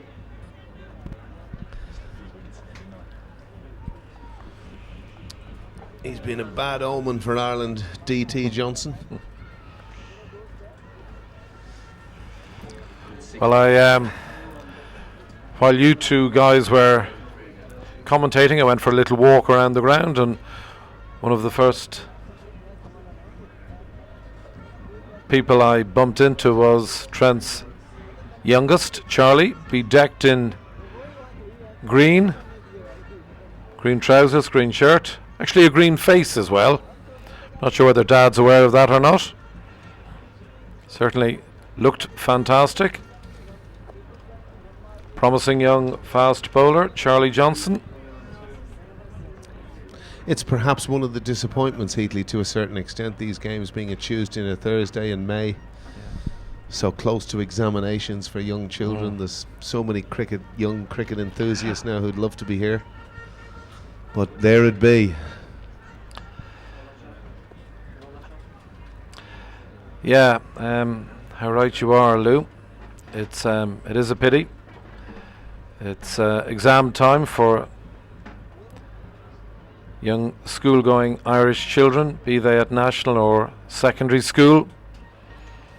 An important time in their lives, and for those of you who are watching and sitting exams shortly, I wish you the best of luck. Get them over and done with and get back out onto the cricket field as soon as you can.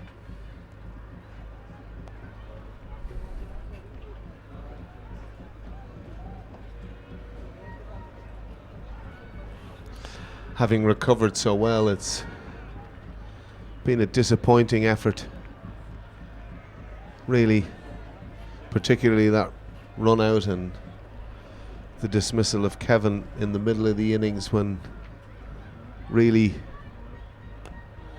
re-establishing where we were, and just as I said, George Dockrell has lofted. Fine shot from George there, down mid-on direction for a couple of runs, taking the score on to 127. Unfortunately, from an Irish perspective, for the loss of 9 wickets. We're in the 38th over. Dockrell patting that back with authority.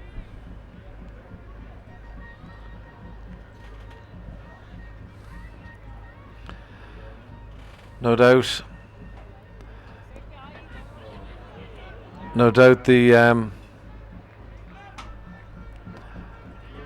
Irish guys, Lou, will have a look at this and see where they can improve for our next outing on Thursday. That's all you can do, Heatley, on these occasions, and I think the one thing they'll probably think about is, when a wicket falls, is trying to re-establish a partnership again, and that's something that it was quite interesting, because if you look at the phases in the game, there was a similarity to both innings really, but perhaps what Sri Lanka did very well was they established partnerships in those moments of crisis, and that's really been the difference between the teams today.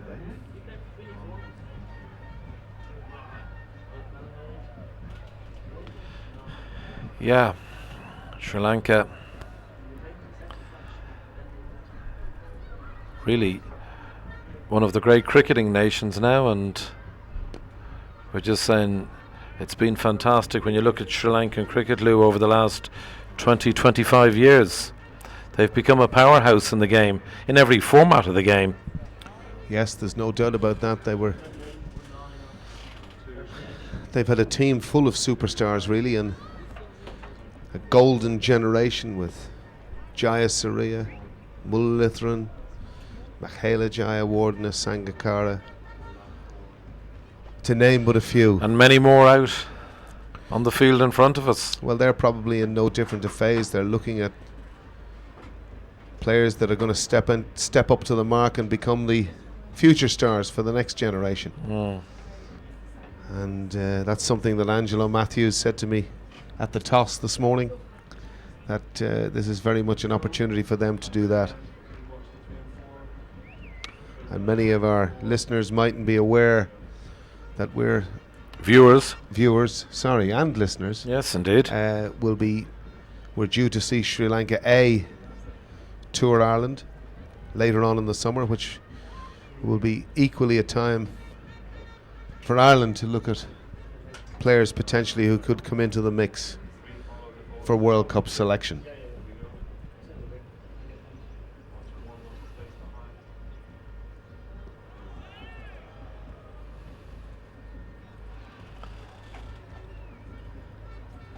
Beating the bat there of George Dockrell.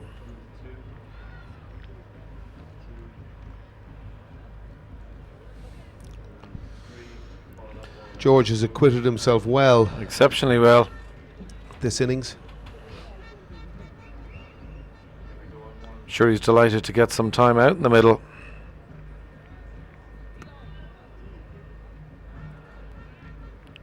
Plays that shot nicely for a single, bringing the score up to 129.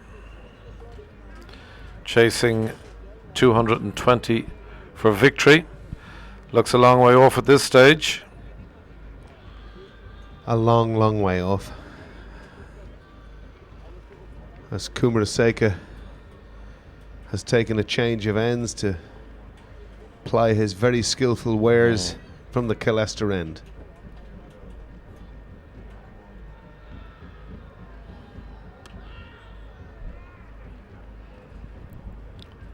Nicely played by Murtagh there.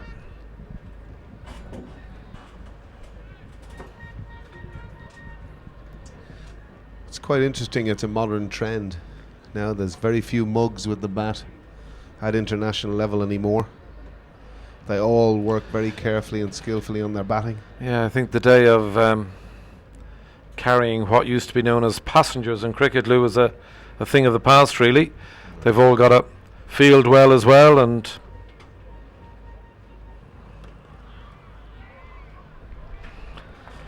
there's an example, a fantastic straight drive by Tim Murtagh straight down the ground to bring the score to 133 for 9 in the 39th over.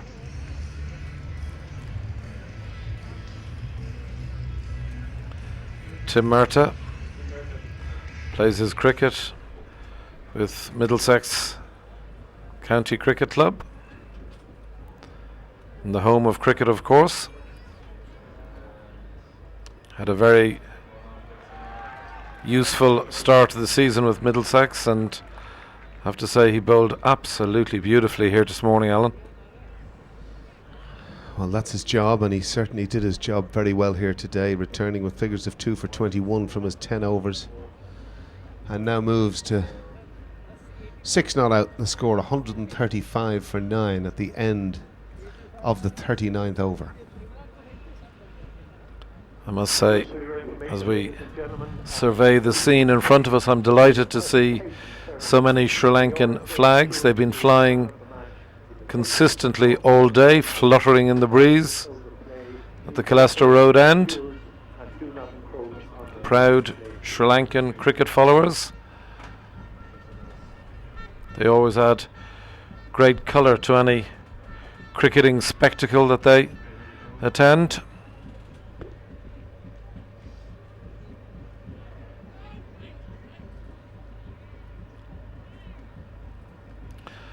Dockrell just pushing one behind square there, no single. 135 for 9. We're in the 40th over.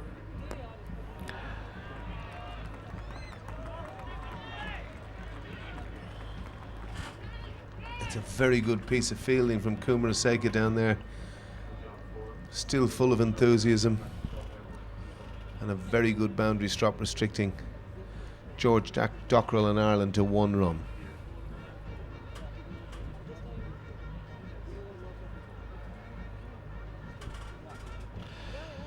Today is the first of... There's a fine blow. Is that the first? No, I was going to ask, is that the first 6 of the Irish innings?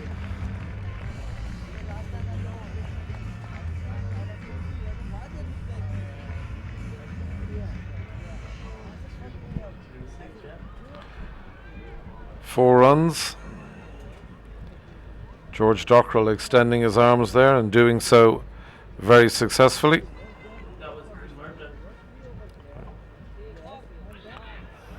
Apologies. My apologies, Alan. This is when you can tend to get mid-afternoon. You like to have a little sleep, as we know. And just a little excited from time to time. I hope you're not dozing off on me on this occasion. No.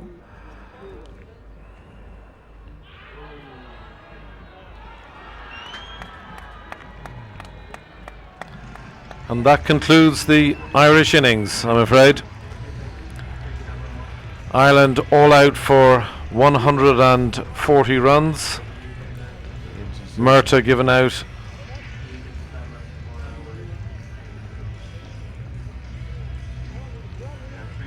LBW hit on the back leg there, and certainly from here looked pretty adjacent to LBW.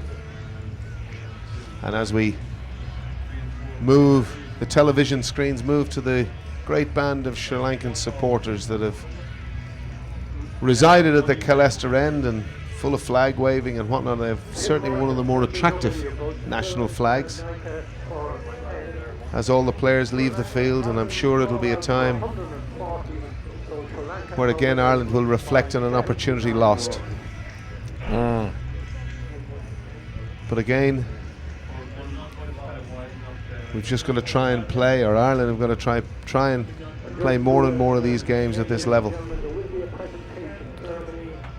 Yeah, and I see Brian McDermott, the head groundsman today, making his way out to the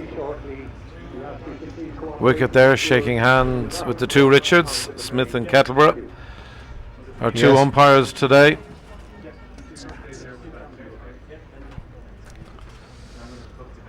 Well, Brian McDermott can be very proud of the pitch he produced today, a pitch of good even bounce. Obviously slow by international standards, which is completely understandable for the time of year that we're in. But he produced a very good pitch, and one which all localised were hoping that Ireland could achieve a total of 220, but it wasn't to be. And if we're to look down the innings, really from an early position of losing 2 early wickets, Niall O'Brien and William Porterfield established a very good foundation. William Porterfield with 37 off 87 balls, but Niall O'Brien really hitting his spurs with 33 off 39. But it was that middle of the innings that really was the destroyer. The Mendes spell, really. Mendes spell, and Wilson being run out was a big shame from an Irish point of view, and Kevin not latching on to a short ball from Lackmal and going first ball, which was, they were really the turning points in this innings. But if you look down the statistics and you look at those figures of Mendes, 3 for 27 from his 10 overs, that's really been the major turning point. It was him who saw the end of Niall O'Brien, and again, being the world-class bowler that he is, he troubled most of the Irish batsmen here today. Lackmal also with 3 for 29, bowled very tidily. But overall, Ireland will be disappointed with their batting performance here today. Of that there is no doubt. And as the players ease themselves out and relax after a day's cricket, I hope you've enjoyed your day, Heatley. Oh, I've had a wonderful day, Alan. And in your debut spell of commentary. Yeah, I've had a really wonderful day. It's a day I've enjoyed enormously. I've enjoyed chatting with yourself and the other contributors today. I'd like to thank Peter O'Reilly for coming in and speaking with us.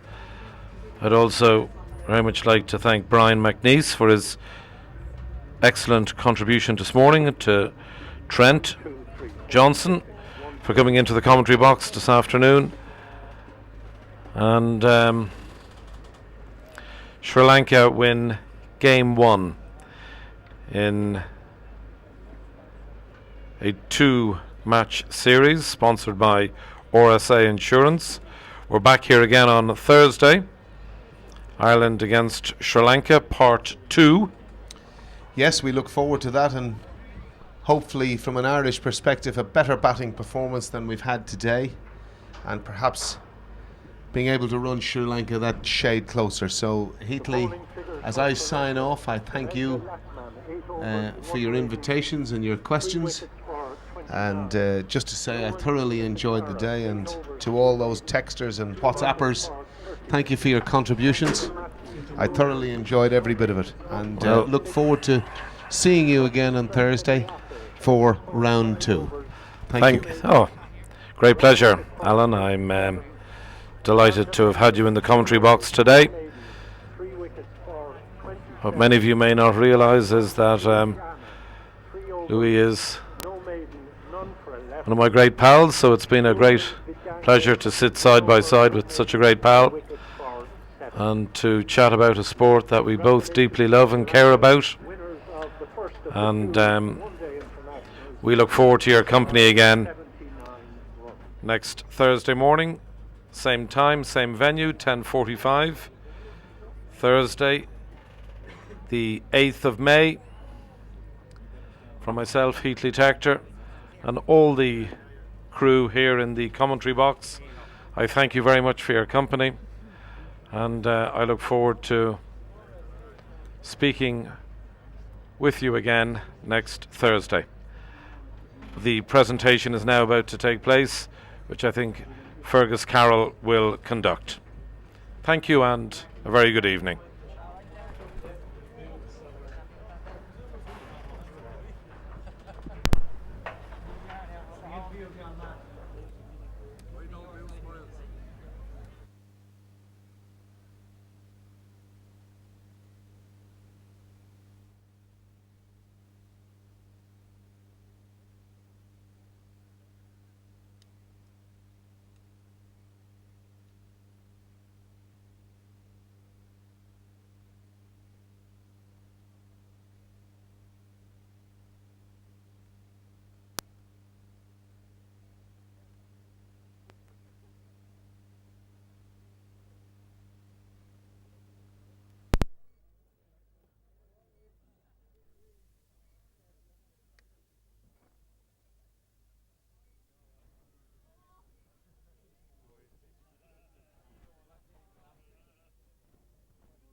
I think they're doing like over there.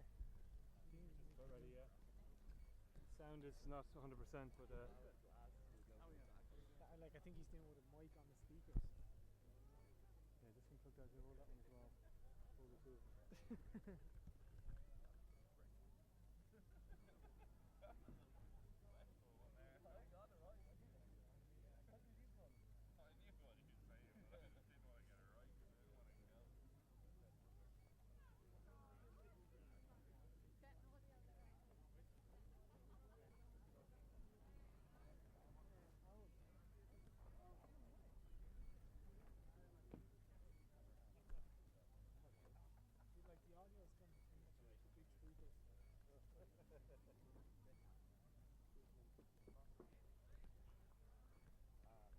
Ladies and gentlemen, may I call on the President of Cricket Ireland, Joe Doherty, who will make the presentation to the man of the match.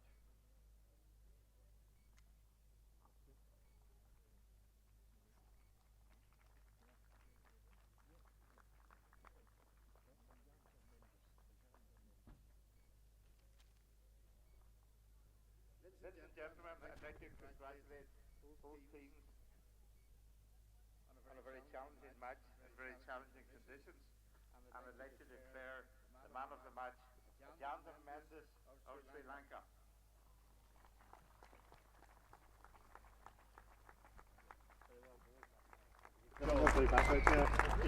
Joey, turn around here. One more. Look here. Head there.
Now I call on the losing captain of Ireland, William Porterfield. William, commiserations. You're looking forward to Thursday now to get back on a 1-1 series. Yeah, obviously we got to pick ourselves up and come back Thursday, as you said. It's going to be a new day and looking at 11th series. When there was a posted total of 219, were you confident that you could reach that target? Yeah, we were. I think the way we forward probably deserved a bit more luck and probably could have held them from 200, but managed to do consistent wickets throughout the innings, and that kind of helped us back. I just felt when Ireland went into bat, maybe the Sri Lankans got a better conditions. There was a bit of cloud cover, and it got a bit dark when you and Paul went out. Yeah, there's a bit of help there for the seamers with both new balls. I think for both innings, and then lots of spun there throughout the middle end of the innings as well there. So it was pretty difficult and both very well. Looking back on this morning, the bowlers did a very, very good job. Yeah, the lads bowled very well, and as I said, I think we were a bit unlucky not to bowl much a bit left as well. There's a couple of chances. They could have gone in hand and things like that, could have gone either way. So yeah, we did bowl very well, and What planning now will you make for Thursday? We'll have a review like we did any other game and come back stronger Thursday. Okay, thanks a lot, William. Look forward to the game on Thursday. Thank you.